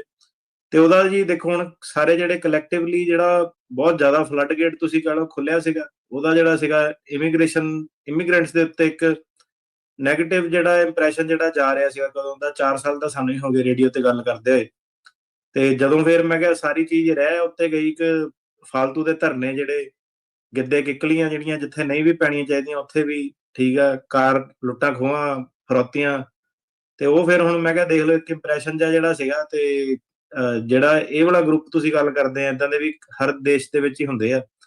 ਤੇ ਇਹ ਹੁਣ ਜੇ ਗੱਲ ਕਰੀਏ ਕਿ ਕ੍ਰਿਸਚੀਅਨਟੀ ਦੇ ਚਰਚ ਦੇ ਥੱਲੇ ਇਹ ਕਰਦੇ ਆ, ਤੇ ਜਿਹੜੇ ਨੇਟਿਵ ਉਹਨਾਂ ਦਾ ਕਿਹੜਾ ਕੋਈ ਉਹ ਕ੍ਰਿਸਚਨ ਧਰਮ ਦੇ ਲੋਕ ਸੀਗੇ, ਵੀ ਨਾ ਉਹਨਾਂ ਨੂੰ ਧੱਕੇ ਨਾਲ ਹੀ ਲੜਾਇਆ। ਆਪਾਂ ਥੋੜੀਆਂ ਖਬਰਾਂ ਦੇਖੀਆਂ ਨਿਊਜ਼ ਆਪਣੇ ਦੁਨੀਆ ਭਰ ਦੇ ਵਿੱਚ, ਕ੍ਰਿਸਚਨ ਚਰਚਾਂ ਦੇ ਉੱਤੇ ਥੋੜੇ ਦੋਸ਼ ਲੱਗਦੇ ਰਹੇ ਵੀ ਕਿੰਨੇ ਨਿਆਣਿਆਂ ਦਾ ਉਹਨਾਂ ਨੇ ਧਰਮ ਪਰਿਵਰਤਨ ਕੀਤਾ, ਕਿੰਨੇ ਮਾਰੇ ਤੇ ਕੀ ਕੁਛ ਨਹੀਂ ਉਹਨਾਂ ਨੇ ਕੀਤਾ ਜੀ। ਇਹ ਤਾਂ ਕਰੂਸੇਡ ਜਿਹੜੇ ਚੱਲਦੇ ਸੀਗੇ, ਮਤਲਬ ਇਹਨਾਂ ਦੀ ਜਿਹੜੀ ਕਨਵਰਜਨ ਮੂਵਮੈਂਟ ਸੀਗੀ ਉਹਦਾ ਨਾਮ ਵੀ ਕਰੂਸੇਡ ਸੀਗਾ। ਕਈ ਧਰਮ ਦੇ ਬੰਦਿਆਂ ਨੂੰ ਲੱਗਦਾ ਕਿ ਉਹਨਾਂ ਨੇ ਦੂਜਿਆਂ ਨੂੰ, ਉਹਨਾਂ ਦੀ ਜ਼ਿੰਮੇਵਾਰੀ ਬਣਦੀ ਹੈ ਕਿ ਕਨਵਰਟ ਕਰਾਉਣਾ। ਹੈਰਾਨੀ ਬਸ ਇਸ ਗੱਲ ਦੀ ਹੈ ਕਿ 2025 ਦੇ ਵਿੱਚ ਵੀ ਇਹ ਚੀਜ਼ਾਂ ਜਿਹੜੀਆਂ, ਮੈਂ ਕਿਹਾ ਤੁਹਾਨੂੰ ਲੱਗਦਾ ਕਿ ਇਹ ਨਿਕਲ ਜਾਊਗਾ, ਟਾਈਮ ਚੇਂਜ ਹੋ ਗਿਆ, ਇੰਟਰਨੈਟ ਆ ਗਿਆ, ਹੋ ਗਿਆ, ਪਰ ਲੋਕੀ ਇਸ ਚੀਜ਼ ਦੇ ਉੱਤੇ ਚੱਲਦੇ ਆ ਤੇ ਜਿਹੜੇ ਲੀਡਰ ਜਿਹੜੇ ਹੈਗੇ ਆ ਉਹ ਲੋਕਾਂ ਨੂੰ ਚਲਾਉਂਦੇ ਆ, ਤੇ ਗੱਲ ਇਹ ਏਦਾਂ ਚੱਲਦੀ ਰਹਿਣੀ। ਤੇ ਆਪਣਾ ਮੈਂ ਕਿਹਾ ਦੁਨੀਆ ਦੇ ਟਾਈਮ ਵੀ ਥੋੜਾ, ਤੇ ਇਹ ਮੈਂ ਕਿਹਾ ਮੁੱਕਣੇ ਨਹੀਂ ਕੰਮ ਇਹਨਾਂ ਦੇ। ਤੇ ਬਾਕੀ ਠੀਕ ਆ, ਉੱਥੇ ਵਿੱਚ ਜਿਹੜੀ ਸਿਆਣੇ ਬੰਦੇ ਸੀਗੇ ਨਗਰ ਕੀਰਤਨ ਚ, ਉਹਨਾਂ ਨੇ, ਮੈਂ ਸੁਣ ਰਿਹਾ ਸੀਗਾ, ਉਹੀ ਕਹਿ ਰਹੇ ਸੀਗੇ ਕਿ ਤੁਸੀਂ ਆਰਾਮ ਨਾਲ ਰਹੋ, ਸ਼ਾਂਤ ਰਹੋ, ਇਹਦੇ ਵਿੱਚ ਰਿਐਕਟ ਕਰਨ ਦੀ ਲੋੜ ਨਹੀਂ ਹੈਗੀ, ਕਿਉਂਕਿ ਉਹੀ ਜਿਹੜੀ ਚੀਜ਼ ਚਾਹੁੰਦੇ ਸੀਗੇ ਕਿ ਇਹਦਾ ਹੋਰ ਜਿਹੜਾ ਤਮਾਸ਼ਾ ਹੋਵੇ ਇਮੀਗ੍ਰੈਂਟ ਦਾ, ਉਹ ਜਿਹੜਾ ਕਰੇ। ਅਲਟੀਮੇਟਲੀ ਆਪਾਂ ਸਾਰਿਆਂ ਨੇ ਦੇਖਣਾ ਕਿ ਦੇਖੋ, ਆਪਾਂ ਹੁਣ ਜਦੋਂ ਕਿਤੇ ਵੀ ਨਵੀਂ ਜਗ੍ਹਾ ਕੋਈ ਵੀ ਜਾਂਦਾ, ਉਹਨੂੰ ਇੱਕ ਟਾਈਮ ਲੱਗਦਾ ਸਿਸਟਮ ਦੇ ਵਿੱਚ, ਠੀਕ ਆ। ਕੋਈ ਏਦਾਂ ਹੀ ਨਹੀਂ ਹੈਗਾ ਕਿ ਆਂਦੇ ਸਾਰ ਹੀ ਬੰਦਾ ਮਿਨਿਸਟਰ ਬਣ ਗਿਆ, ਡਾਕਟਰ, ਵਕੀਲ ਬਣ ਗਿਆ। ਸਾਰਾ ਕਮਿਊਨਿਟੀ ਨੂੰ ਹੌਲੀ ਹੌਲੀ ਉਹ ਜਿਹੜੀ ਰਾਈਜ਼ ਜਿਹੜੀ ਕਰਦੀ ਆ, ਕਾਫੀ ਆਪਣੀ ਕਮਿਊਨਿਟੀ ਦੀ ਅਚੀਵਮੈਂਟ ਜਿਹੜੀਆਂ ਹੈਗੀਆਂ, ਆਪਾਂ ਸਾਰਿਆਂ ਨੇ ਸਮਝਣਾ, ਰਲ ਮਿਲ ਕੇ ਜਿਹੜਾ ਚੱਲਣਾ, ਹਰੇਕ ਚੀਜ਼ ਨੂੰ ਜਿਹੜਾ ਟਾਈਮ ਲੱਗਦਾ। ਤੇ ਹੌਲੀ ਹੌਲੀ ਸਾਰੇ ਮੋਰਚੇ ਜਿਹੜੇ ਫਤਿਹ ਹੁੰਦੇ ਆ, ਠੀਕ ਆ, ਸਰਕਾਰੀ ਦਰਬਾਰੇ ਜਦੋਂ। ਤੇ ਇਹ ਜਿਹੜੀ ਚੰਗਾ ਹੋਇਆ ਕਿ ਰੌਲਾ ਰੱਪਾ ਜਿਹੜਾ ਉਹਨਾਂ ਨੇ ਨਹੀਂ ਪਾਇਆ। ਤੇ ਚਾਹੀਦਾ ਵੀ ਜਿਹੜਾ ਏਦਾਂ ਹੀ ਸੀਗਾ, ਕਿਉਂਕਿ ਜਦੋਂ ਆਪਾਂ ਕਿਸੇ ਦੀ ਜਿਹੜੀ ਕੰਟਰੀ ਹੈਗੇ ਆ, ਉੱਥੇ ਜਾ ਕੇ ਖੌਰੂ ਪਾਉਣ ਦਾ, ਬਿਨਾਂ ਮਤਲਬ ਉਹਦੇ ਸੀਨ ਕ੍ਰੀਏਟ ਕਰਨ ਦਾ, ਇਹੀ ਉਹ ਲੋਕੀ ਚਾਹੁੰਦੇ ਸੀਗੇ। ਤੇ ਅਲਟੀਮੇਟਲੀ ਇਹ ਹੈਗਾ ਕਿ ਜਿਹੜੇ ਏਦਾਂ ਦੇ ਹੇਟ ਗਰੁੱਪ ਕਹਿ ਲਓ ਤੁਸੀਂ, ਜਾਂ ਜੋ ਵੀ ਜਿਹੜੀ ਵੀ ਕੈਟੇਗਰੀ 'ਚ ਤੁਸੀਂ ਲੋਕਾਂ ਨੂੰ ਪਾਉਣਾ, ਮੈਂ ਕਿਹਾ ਲੌਂਗ ਰਨ ਚ ਤਾਂ ਜਿਹੜੇ ਮੈਜੋਰਟੀ ਆਫ ਲੋਕ ਜਿਹੜੇ ਹੈਗੇ ਉਹ ਰੀਜ਼ਨੇਬਲ ਹੀ ਹੁੰਦੇ ਹੈਗੇ ਆ, ਤਾਈਓ ਆਪਾਂ ਇਹਨਾਂ ਦੇਸ਼ਾਂ ਦੇ ਵਿੱਚ ਆਉਂਦੇ ਆ, ਕੰਮ ਇਹ ਕਰਦੇ ਵੀ ਆ, ਤਰੱਕੀਆਂ ਕਰਦੇ ਆ। ਇਹ ਨਕਾਰੇ ਹੋਏ ਲੋਕ ਹੁੰਦੇ ਨੇ ਜਿਹੜੇ ਇਦਾਂ ਦੀਆਂ ਕਰਤੂਤਾਂ ਜਿਹੜੀਆਂ ਉਹ ਕਰਦੇ ਨੇ, ਉੱਥੋਂ ਦੀ ਕਮਿਊਨਿਟੀ ਦੇ ਨਕਾਰੇ ਹੋਏ ਲੋਕ ਹੁੰਦੇ ਆ, ਕਿਉਂਕਿ ਉਹਨਾਂ ਦੀ ਕਿਤੇ ਚੱਲਦੀ ਨਹੀਂ ਜਾਂ ਉਹਨਾਂ ਦੀ ਕੋਈ ਸੁਣਦੇ ਨਹੀਂ, ਤੇ ਫਿਰ ਉਹ ਕਹਿ ਲਓ ਵੀ ਕਲਾਊਟ ਇਕੱਠਾ ਕਰਨ ਦੇ ਲਈ ਇਦਾਂ ਦਾ ਕੰਮ ਜਿਹੜਾ ਉਹ ਕਰਦੇ ਆ। ਓਵਰਆਲ ਆਪਾਂ ਦੇਖ ਹੀ ਰਹੇ ਹਾਂ ਵੀ ਕੋਈ ਇਸ ਨੂੰ ਚੰਗਾ ਜਿਹੜਾ ਓਵਰਆਲ ਨਹੀਂ ਆਖ ਰਿਹਾ ਹੈਗਾ। ਹੁਣ ਜਿਹੜੀ ਆਪਾਂ ਗੱਲ ਕਰਦੇ, ਸਿੱਖ ਧਰਮ ਤਾਂ ਕਦੀ ਵੀ ਨਹੀਂ ਕਿਸੇ ਦੇ ਧਰਮ ਪਰਿਵਰਤਨ ਦੇ ਵਿੱਚ ਯਕੀਨ ਜਿਹੜਾ ਉਹ ਰੱਖਦਾ। ਆਪਣੇ ਕਦੀ ਨਹੀਂ ਕੋਈ ਕਹਿੰਦੇ ਵੀ ਤੁਸੀਂ ਆਪਣਾ ਧਰਮ ਵਰਤ ਕੇ ਜਿਹੜਾ ਉਹ ਬਦਲ ਕੇ ਤੇ ਇੱਧਰਲੇ ਪਾਸੇ ਨੂੰ ਆਓ। ਅਸੀਂ ਆਪਣੀ ਇੱਕ ਰਿਲੀਜੀਅਸ ਫਰੀਡਮ ਨੂੰ ਉਸ ਦੀ ਕਹਿ ਲਓ ਵੀ ਉਸ ਰਾਈਟ ਨੂੰ ਐਕਸਰਸਾਈਜ਼ ਕਰਦੇ ਹੋਏ ਇਹ ਸਾਰਾ ਚੀਜ਼ ਜਿਹੜੀ ਉਹ ਕਰ ਰਹੇ ਸੀਗੇ। ਤੋਂ ਅਫਸੋਸਜਨਕ ਗੱਲ ਆ ਵੀ ਇਹ ਵਾਪਰੀ ਆ, ਇਦਾਂ ਦੀ ਚੀਜ਼ ਨਹੀਂ ਸੀ ਵਾਪਰਨੀ ਚਾਹੀਦੀ। ਪਰ ਉੱਥੋਂ ਦੇ ਸਿੱਖਾਂ ਦਾ ਵੀ, ਉੱਥੋਂ ਦੇ ਜਿਹੜੀ ਕਮਿਊਨਿਟੀ ਦਾ ਵੀ ਧੰਨਵਾਦ ਵੀ ਉਹਨਾਂ ਨੇ ਰਿਸਟ੍ਰੇਂਟ ਜਿਹੜਾ ਉਹ ਪੂਰਾ ਦਿਖਾਇਆ, ਇਸ ਗੱਲ ਨੂੰ ਅੱਗੇ ਨਹੀਂ ਵਧਾਇਆ। ਇਨਫੈਕਟ ਓਵਰਆਲ ਉਹਨਾਂ ਦੇ ਪ੍ਰਦਰਸ਼ਨ ਦੇ ਨਾਲ ਉਹਨਾਂ ਦਾ ਹੀ ਇਮੇਜ ਜਿਹੜਾ ਉਹ ਪਤਾ ਲੱਗਾ ਵੀ ਉਹ ਕਿੱਦਾਂ ਦੇ ਜਿਹੜੇ ਉਹ ਲੋਕ ਨੇ, ਵੀ ਉਹ ਹੇਟ ਦੇ ਨਾਲ ਭਰੇ ਨੇ। ਪਰ ਆਈ ਥਿੰਕ ਆਪਣੀ ਕਮਿਊਨਿਟੀ ਨੂੰ ਬਾਕੀ ਜਿਹੜੇ ਹੋਰ ਚਰਚਾਂ ਵਾਲੇ ਆ, ਹੋਰ ਇੰਨਾ ਹੀ ਜਿਹੜੀ ਕਮਿਊਨਿਟੀ ਦੇ ਹੋਰ ਲੋਕਾਂ ਦੇ ਨਾਲ ਵੀ ਕੰਟੈਕਟ ਗੱਲ ਜਿਹੜੀ ਉਹ ਕਰਨੀ ਚਾਹੀਦੀ ਆ ਵੀ ਤੁਸੀਂ ਕੀ ਸੋਚਦੇ ਆ ਇਸ ਦੇ ਬਾਰੇ, ਵੀ ਵਾਟ ਡੂ ਯੂ ਥਿੰਕ ਵੀ ਇਹ ਠੀਕ ਹੋਇਆ, ਗਲਤ ਹੋਇਆ, ਜਾਂ ਉਹ ਤੁਹਾਡੇ ਨਾਲ ਇਸ ਦੀ ਸਪੋਰਟ ਦੇ ਵਿੱਚ ਆਉਂਦੇ ਆ ਜਾਂ ਕਿੱਦਾਂ ਆਉਂਦੇ ਆ। ਉਹ ਵੀ ਜ਼ਰੂਰ ਇੱਕ ਕਾਰਵਾਈ ਅੱਗੇ ਜਿਹੜੀ ਉਹ ਗੱਲਬਾਤ ਆ, ਡਾਇਲੋਗ ਆ, ਉਹਨਾਂ ਨੂੰ ਉੱਥੇ ਕਰਨਾ ਜ਼ਰੂਰ ਚਾਹੀਦਾ ਹੈ। ਜੀ ਜੀ ਜੀ। ਤੇ ਹੁਣ ਆਪਾਂ ਇਮੀਗ੍ਰੇਸ਼ਨ ਦੇ ਬਾਬਤ ਗੱਲਬਾਤ ਸ਼ੁਰੂ ਕਰਦੇ ਹਾਂ। ਅਟਾਰਨੀ ਟਿਰਕੇਨਾ ਜੀ, ਰਾਸ਼ਟਰਪਤੀ ਟਰੰਪ ਹੋਣਾ ਨੇ ਇੱਕ ਹੋਰ ਐਗਜ਼ੈਕਟਿਵ ਆਰਡਰ ਜਾਰੀ ਕਰਦੇ ਹੋਏ ਕਈ ਐਗਜ਼ੈਕਟਿਵ ਡਿਪਾਰਟਮੈਂਟ ਤੇ ਜਿਹੜੀ ਏਜੰਸੀਜ਼ ਆ ਉਹਨਾਂ ਨੂੰ ਬੰਦ ਕਰ ਦਿੱਤਾ ਆ। ਇਹਦਾ ਕੀ ਅਸਰ ਹੋਊਗਾ ਇਮੀਗ੍ਰੇਸ਼ਨ ਦੇ ਉੱਤੇ? ਇਮੀਗ੍ਰੇਸ਼ਨ ਦੇ ਉੱਤੇ ਭਾਜੀ, ਜਿੱਦਾਂ ਹੁਣ 24 ਤਰੀਕ ਨੂੰ ਸਾਡੀ ਤਰੀਕ ਵੀ ਸੀਗੀ ਕਈ ਵਾਰੀ ਕੋਰਟ ਦੇ ਵਿੱਚ, 2 ਜਗ੍ਹਾ ਸੀਗੀਆਂ, ਉਹ ਤਰੀਕਾਂ ਜਿਹੜੀਆਂ ਕੈਂਸਲ ਹੋ ਗਈਆਂ। ਪਹਿਲਾਂ ਸਾਨੂੰ ਲੱਗਿਆ ਸ਼ਾਇਦ ਜੱਜ ਛੁੱਟੀ ਤੇ ਆ ਜਾਂ ਕੁਛ ਆ, ਤਾਂ ਫਿਰ ਜਿਹੜਾ ਐਗਜ਼ੈਕਟਿਵ ਆਰਡਰ ਆਇਆ ਤੇ ਇਹ ਤੋਂ ਪਤਾ ਲੱਗਿਆ ਕਿ ਇਹ ਜਿਹੜਾ ਸੀਗਾ 25 ਤਰੀਕ ਦੀ ਛੁੱਟੀ ਦਿੰਦੇ ਸੀਗੇ, ਤੇ ਹੁਣ ਇਹਨਾਂ ਨੇ ਇੱਕ ਦਿਨ ਵਿੱਚ ਐਡ ਕਰਤਾ, 24 25 26 ਤੁਸੀਂ ਕਹਿ ਲਓ ਕਿ ਲੌਂਗ ਵੀਕਐਂਡ ਜਿਹਾ ਬਣਾਤਾ ਇਹਨਾਂ ਨੇ। ਤੇ ਸਾਨੂੰ ਇਹਦੇ ਨਾਲ ਕੋਈ ਇਤਰਾਜ਼ ਨਹੀਂ ਹੈਗਾ, ਵਧੀਆ ਗੱਲ ਆ। ਪਰ ਜਿਹੜੇ ਹੁਣ ਓਬਵੀਅਸਲੀ ਕਈ ਵਿਚਾਰੇ ਜਿਹੜੇ ਵੇਟ ਵੂਟ ਕਰਦੇ ਸੀਗੇ, ਜਾਂ ਕਈ ਜੇਲ੍ਹ ਵਾਲੇ ਵੀ ਕੇਸ ਜਿਹੜੇ ਲੱਗੇ ਸੀਗੇ, ਉਹਨਾਂ ਨੂੰ ਥੋੜੀ ਖੱਜਲ ਖਰਾਬੀ ਸੀਗੀ। ਇੱਕ ਦਾ ਕੇਸ ਸੀਗਾ ਦਸੰਬਰ ਦੇ ਵਿੱਚ ਜੇਲ੍ਹ 'ਚ ਸੀਗਾ ਮੁੰਡਾ, ਉਹਦਾ ਚੱਕ ਕੇ ਉਹਨਾਂ ਨੇ ਅਪ੍ਰੈਲ 'ਚ ਪਾਤਾ। ਹੁਣ ਉਹੀ ਆ ਕਿ ਮੈਂ ਕਿਹਾ ਕਿੱਥੇ ਬੰਦਾ ਇਸ ਸਾਲ ਛੁੱਟ ਸਕਦਾ ਹੈਗਾ, ਤੇ ਹੁਣ ਉਹੀ 4 ਮਹੀਨੇ 5 ਮਹੀਨੇ ਹੋਰ ਜਿਹੜੀ ਤੁਸੀਂ ਕਹਿ ਲਓ ਕਿ ਜੇਲ੍ਹ ਦੇ ਵਿੱਚ ਰਹਿਣਾ ਪੈਣਾ ਜੀ। ਤੇ ਗੱਲ ਇਹ ਆ ਜਾਂਦੀ ਹੈ ਕਿ ਜਦੋਂ ਤੁਸੀਂ ਇੱਕਦਮ ਹੀ ਸਡਨ ਡਿਸੀਜਨ ਲੈਂਦੇ ਆ, ਠੀਕ ਹੈ, ਤੇ ਤੁਸੀਂ ਜਦੋਂ ਦੇਸ਼ ਰਨ ਕਰ ਰਹੇ ਤੇ ਤੁਹਾਡੇ ਕਦੀ ਇੱਕ ਦਿਨ ਕੁਛ ਆ ਗਿਆ ਦਿਮਾਗ 'ਚ, ਦੂਜੇ ਦਿਨ ਕੁਛ ਆ ਗਿਆ, ਤੇ ਫਟਾਫਟ ਏਦਾਂ ਚੀਜ਼ਾਂ ਹੁੰਦੀਆਂ। ਉਹਦਾ ਫਿਰ ਇਹ ਹੈਗਾ ਕਿ ਇੱਕ ਕੋਲੈਟਰਲ ਡੈਮੇਜ ਵੀ ਹੁੰਦਾ। ਜਿਹੜੇ ਹੁਣ ਇਹ ਜਿੱਦਾਂ ਮੈਂ ਦੱਸਿਆ ਕਿ ਮੈਂ ਤਾਂ ਇੱਕ ਦੀ ਤੁਹਾਨੂੰ ਗੱਲ ਦੱਸ ਰਿਹਾ, ਆਪਣੇ ਕਲਾਇੰਟ ਸੀਗਾ ਕਿ 4-5 ਮਹੀਨੇ ਦੇ ਵੱਧ ਗਏ ਹੋਰ, ਤੇ ਉਹਨੂੰ ਪਤਾ ਵੀ ਨਹੀਂ ਵਿਚਾਰੇ ਨੂੰ ਅੰਦਰ। ਉਹਨੂੰ ਹੁਣ ਦੱਸਾਂਗੇ ਕਿ ਯਾਰ ਆਹ ਚੀਜ਼ ਹੋ ਗਈ ਆ, 5 ਮਹੀਨੇ ਤੈਨੂੰ ਹੋਰ ਰਹਿਣਾ ਪੈਣਾ ਅੰਦਰ। ਤੇ ਬਸ ਇਹੀ ਆ। ਬਾਕੀ ਇਹਨਾਂ ਦੇ ਜੀ ਲੌਂਗ ਵੀਕਐਂਡ ਆ ਜੀ, ਇਹਨਾਂ ਦਾ ਛੁੱਟੀਆਂ ਦਾ ਦਿਨ ਜਿਹੜਾ ਹੁੰਦਾ, ਤੇ ਪਰਮਾਨੈਂਟ ਹੀ ਆਦਾ ਇਹ ਰੱਖਣਾ ਏਦਾਂ ਦਾ ਐਡ ਕਰਕੇ, ਤੇ ਛੁੱਟੀਆਂ ਤਾਂ ਦੇਣੀਆਂ ਹੀ ਚਾਹੀਦੀਆਂ ਜੀ ਲੋਕਾਂ। ਸਰਕਾਰੀ ਛੁੱਟੀਆਂ ਦੇਣ ਨਾਲੇ, ਸਕੂਲ ਬੰਦ ਰਹਿਣ ਨਾਲੇ ਸਾਨੂੰ ਵੀ ਥੋੜਾ ਕੀ ਕਹਿੰਦੇ ਆਰਗੇਨਾਈਜ਼ ਕਰਨ ਦਾ ਮੌਕਾ ਮਿਲ ਜਾਂਦਾ। ਠੀਕ ਹੈ ਜੀ। ਨਵਾਂ ਕੇਸ ਸਟੱਡੀ ਆਈ ਆ matter of LTA, board of immigration appeal ਦੇ ਵਿੱਚ। ਇਹ ਕੇਸ ਬਾਬਤ ਆ ਕੇਸ ਤੇ ਕੀ ਇਸ ਦੇ ਵਿੱਚ ਦੱਸਿਆ ਜਾ ਰਿਹਾ ਵੀ ਇਹਦਾ ਕੀ ਅਸਰ ਆ ਓਵਰਆਲ ਕੇਸਾਂ ਦੇ ਉੱਤੇ? ਹੁਣ ਸੋ ਫਰਮ ਰੀਸੈਟਲਮੈਂਟ ਨੂੰ ਲੈ ਕੇ ਜਿਹੜਾ ਕੇਸ ਹੈਗਾ, ਫਰਮ ਰੀਸੈਟਲਮੈਂਟ ਹੁੰਦਾ ਜਦੋਂ ਬੰਦਾ ਆਪਣਾ ਦੇਸ਼ ਨੂੰ ਛੱਡਦਾ ਤੇ ਕਿਸੇ ਹੋਰਾਂ ਦੇਸ਼ਾਂ 'ਚ ਰਹਿ ਕੇ ਜਿਹੜਾ ਉਰੇ ਆਉਂਦਾ ਜੀ, ਅਮਰੀਕਾ ਆਉਂਦਾ। ਤੇ ਮੈਨੂੰ ਯਾਦ ਆ ਰਾਜਕਰਨ ਜੀ, ਇਹਦੇ ਵਿੱਚ ਜਿਹੜੇ ਸੀਗੇ ਪਹਿਲੀਆਂ ਵੀਡੀਓਜ਼ ਜਿਹੜੀਆਂ ਸੀਗੀਆਂ, ਪਹਿਲੇ ਸੈਟ ਆਫ ਕੇਸ ਸੀਗੇ ਜਿਹੜੇ ਯੂਰਪ ਵਾਲੇ ਸਾਡੀ ਫਰਮ ਨੇ ਜਿਹੜੇ ਸੀਗੇ ਕੀਤੇ ਸੀਗੇ, ਲੈ ਕੇ ਆਏ ਸੀਗੇ ਲੋਕਾਂ ਮੂਹਰੇ। ਕਈ ਡਿਟੇਲ ਦੇ ਵਿੱਚ ਆਪਾਂ ਡਿਸਕਸ਼ਨ ਵੀ ਕੀਤੀ ਸੀਗੀ ਫਰਮ ਦੀ ਸੈਟਲਮੈਂਟ ਦੀ।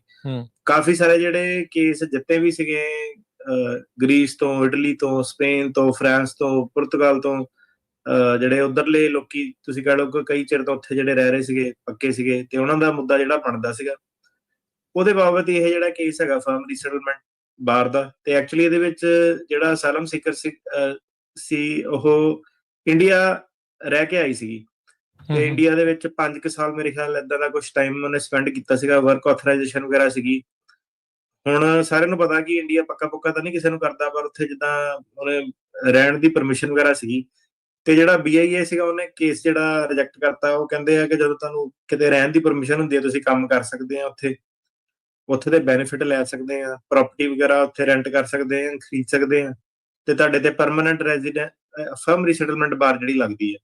ਮਤਲਬ ਤੁਸੀਂ ਕਹਿ ਲਓ ਕਿ ਇੱਕ ਤਰ੍ਹਾਂ ਹੋਰ ਜਿਹੜੀ ਥੋੜੀ ਜੀ ਉਹਨਾਂ ਨੇ ਕਾਨੂੰਨ ਜਿਹੜਾ ਟਾਈਟ ਕਰਤਾ ਸ਼ਿਕੰਜਾ ਉਹਦਾ ਇਸ ਮਾਮਲੇ ਦੇ ਵਿੱਚ, ਫਰਮ ਰੀਸੈਟਲਮੈਂਟ ਬਾਰ ਦੇ ਵਿੱਚ।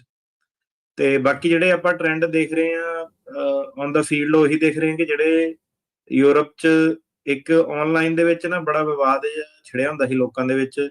ਉਹ ਮੇਰੇ ਖਿਆਲ ਉਹੀ ਕਿ ਅਮਰੀਕਾ ਦੀ ਬੱਲੇ ਬੱਲੇ ਆ ਜੀ, ਬਾਕੀ ਦੇ ਇੱਥੇ ਇੰਨੇ ਪੈਸੇ ਬਣ ਜਾਂਦੇ, ਉੱਥੇ ਘੱਟ ਬਣਦੇ ਆ। ਇਦਾਂ ਇਸ ਚੱਕਰ ਨੂੰ ਵੀ ਕਾਫੀ ਜਿਹੜੇ ਲੋਕ, ਜਿਹੜੇ ਇੱਕ ਤੁਸੀਂ ਕਹ ਲਓ ਕਿ ਰੈਂਕਿੰਗ ਜੀ ਲੋਕਾਂ ਨੇ ਕੀਤੀ ਹੋਈ ਸੀਗੀ ਕਿ ਅਮਰੀਕਾ ਨੰਬਰ 1 ਆ, ਦੂਜੇ ਦੇ ਆਪਣੇ ਜਿਹੜੀ ਤੁਸੀਂ ਕਹ ਲਓ ਕਿ ਅਰਨਿੰਗ ਦੇ ਹਿਸਾਬ ਨਾਲ। ਹੁਣ ਜਿਹੜਾ ਸੀਗਾ ਟ੍ਰੈਂਡ ਉਹ ਇਹ ਆ ਰਿਹਾ ਕਿ ਜਿਹੜੇ ਲੋਕਾਂ ਦੇ ਕੋਲ, ਨਾਲੇ ਇਹ ਜਦੋਂ ਸੀਗਾ ਵੀ ਨਾ 4 ਸਾਲ ਪਹਿਲਾਂ ਵੀ ਆਪਣੀ ਇਹੀ ਪੋਜੀਸ਼ਨ ਸੀਗੀ ਕਿ ਜਿਹੜੇ ਹਰੇਕ ਚੀਜ਼ ਦਾ ਜਿਹੜਾ ਪੈਸੇ ਦੇ ਨਾਲ ਨਹੀਂ ਤੁਸੀਂ ਤੋਲ ਸਕਦੇ। ਯੂਰਪ ਦੇ ਵਿੱਚ ਜਿਹੜੀ ਸੀ ਲਾਈਫ ਸਟਾਈਲ ਵਗੈਰਾ ਬੜਾ ਵਧੀਆ ਹੈਗਾ, ਲੋਕੀ ਘੁੰਮਣ ਜਾਂਦੇ ਉਲਟਾ ਇੱਥੋਂ ਦੀ ਪੈਸੇ ਖਰਚ ਕੇ। ਜੀ ਜੀ ਜੀ। ਤੇ ਉਹ ਥੋੜਾ ਜਿਹੜਾ ਤੁਸੀਂ ਕਹਿ ਲਓ ਕਿ ਕੋਵਿਡ ਦੇ ਵਿੱਚ ਬੜਾ ਉਰੇ ਜ਼ਿਆਦਾ ਇਨਕਮ ਵਗੈਰਾ ਜ਼ਿਆਦਾ ਸੀਗੀ, ਸਪੈਸ਼ਲੀ ਟਰੈਕਿੰਗ ਦੇ ਵਿੱਚ। ਤੇ ਉਹ ਜਿਹੜੀ ਚੀਜ਼ ਸੀਗੀ, ਉਹ ਜਿਹੜੀ ਤੁਸੀਂ ਕਹਿ ਲਓ ਕਿ ਇੱਕ ਤਰ੍ਹਾਂ ਰੌਲਾ ਰੱਪਾ ਜ਼ਿਆਦਾ ਸੀਗਾ, ਤੇ ਉਹ ਸਾਰਿਆਂ ਨੂੰ ਪਤਾ ਸੀਗਾ ਕਿ ਉਹ ਹਮੇਸ਼ਾ ਨਹੀਂ ਚੱਲਣਾ। ਸਿਗਨੀਫਿਕੈਂਟ ਜਿਹੜਾ ਪੇ ਡਿਫਰੈਂਸ ਸੀਗਾ, ਉਹਦੇ ਕਰਕੇ ਕਾਫੀ ਲੋਕੀ ਆਪਣਾ ਜਿਹੜਾ ਸੀਗਾ ਛੱਡਾ ਕੇ ਉੱਥੋਂ ਦੀ ਜਿਹੜੇ ਆ ਗਏ, ਜਿਹਨਾਂ ਦੇ ਚੰਗੇ ਭਲੇ ਬਿਜ਼ਨਸ ਵਗੈਰਾ ਵੀ ਚੱਲਦੇ ਸੀਗੇ। ਤੇ ਹੁਣ ਆਪਾਂ ਦੇਖ ਰਹੇ ਹਾਂ ਕਿ ਉਹੀ ਇੱਕ ਟ੍ਰੈਂਡ ਜਿਹਾ ਸ਼ੁਰੂ ਹੋ ਗਿਆ ਕਿ ਲੋਕੀ ਵਾਪਸ ਜਿਹੜਾ ਸੀਗਾ ਅਮਰੀਕਾ ਤੋਂ ਯੂਰਪ ਨੂੰ ਜਿਹੜਾ ਜਾਣ ਲੱਗ ਪਏ। ਕਿਉਂਕਿ ਦੇਖੋ ਇੱਥੇ ਇੰਨੇ ਜਿਹੜੇ ਵੀ ਬੰਦੇ ਯੂਰਪ ਦੇ ਆਏ ਆ ਕੇ, ਉਹਨਾਂ ਨੇ 2 ਚੀਜ਼ਾਂ ਜ਼ਰੂਰ ਕਹੀਆਂ। ਕਹਿੰਦੇ ਕਿ ਬੜਾ ਸਟ੍ਰੈਸਫੁਲ ਕੰਟਰੀ ਆ। ਮੈਂ ਉਹਨਾਂ ਨਾਲ ਐਗਰੀ ਕਰਦਾ, ਬੜਾ ਸਟ੍ਰੈਸਫੁਲ ਕੰਟਰੀ ਹੈ। 7 ਦਿਨ ਇੱਥੇ ਕੰਮ ਕਰਨਾ ਪੈਂਦਾ, 365 ਦਿਨ। ਸਾਨੂੰ ਇੱਥੇ ਹੁਣ 15 20 ਸਾਲ ਹੋ ਗਏ, ਆਪਾਂ ਵੀ ਉਹੀ ਦੇਖਦੇ ਹਾਂ ਕਿ ਜੋ ਮਰਜ਼ੀ ਕਰ ਲਓ, ਭਾਵੇਂ ਤੁਸੀਂ ਫਾਈਨੈਂਸ਼ੀਅਲੀ ਬੈਟਰ ਆਫ ਹੋ ਜਾਓ ਨਾ, ਤੁਹਾਨੂੰ ਤੁਸੀਂ ਇੱਕ ਸਿਸਟਮ ਦੇ ਵਿੱਚ ਇੱਥੇ ਟਿਊਨ ਇਨ ਹੋ ਜਾਂਦੇ ਆ। ਤੁਹਾਨੂੰ ਇੱਥੇ 7 ਦਿਨ ਵਰਕੋਹੋਲਿਕ ਜਿਹੜਾ ਕਲਚਰ ਇੱਥੇ US ਦਾ ਜਿਹੜਾ ਇੱਕ ਹੈਗਾ, ਤੇ ਕਈ ਸਾਰੇ ਹੋਰ ਐਸਪੈਕਟਸ ਦੇ ਪੱਖੋਂ ਦੀ ਹੈਲਥ ਕੇਅਰ ਵਗੈਰਾ, ਕਈ ਚੀਜ਼ਾਂ ਆਪਾਂ ਘੰਟੇ ਬੱਧੀ ਗੱਲ ਇੱਥੇ ਕਰ ਸਕਦੇ ਹਾਂ। ਹਾਂਜੀ। ਤੇ ਹਰੇਕ ਚੀਜ਼ ਜਿਹੜੀ ਸੀਗੀ ਉਹ ਪੈਸੇ ਤੇ ਨਹੀਂ ਆ ਕੇ ਰੁਕਦੀ ਸੀਗੀ। ਹੋਰ ਵੀ ਜਿਹੜਾ ਇੱਕ ਲਾਈਫ ਸਟਾਈਲ ਜਿਹੜਾ ਹੁੰਦਾ ਉੱਥੇ, ਜਿੱਦਾਂ ਹੁਣ 5 ਦਿਨ ਕੰਮ ਕਰਨਾ ਪੈਂਦਾ ਸੀਗਾ ਤੇ ਲੋਕੀ ਵਧੀਆ ਰਹਿ ਰਹੇ ਸੀਗੇ। ਤੇ ਕਈ ਲੋਕਾਂ ਨੂੰ ਹੁਣ ਜਿਹੜੀ ਉਹ ਚੀਜ਼ ਸਮਝ ਆਉਣ ਲੱਗ ਪਈ।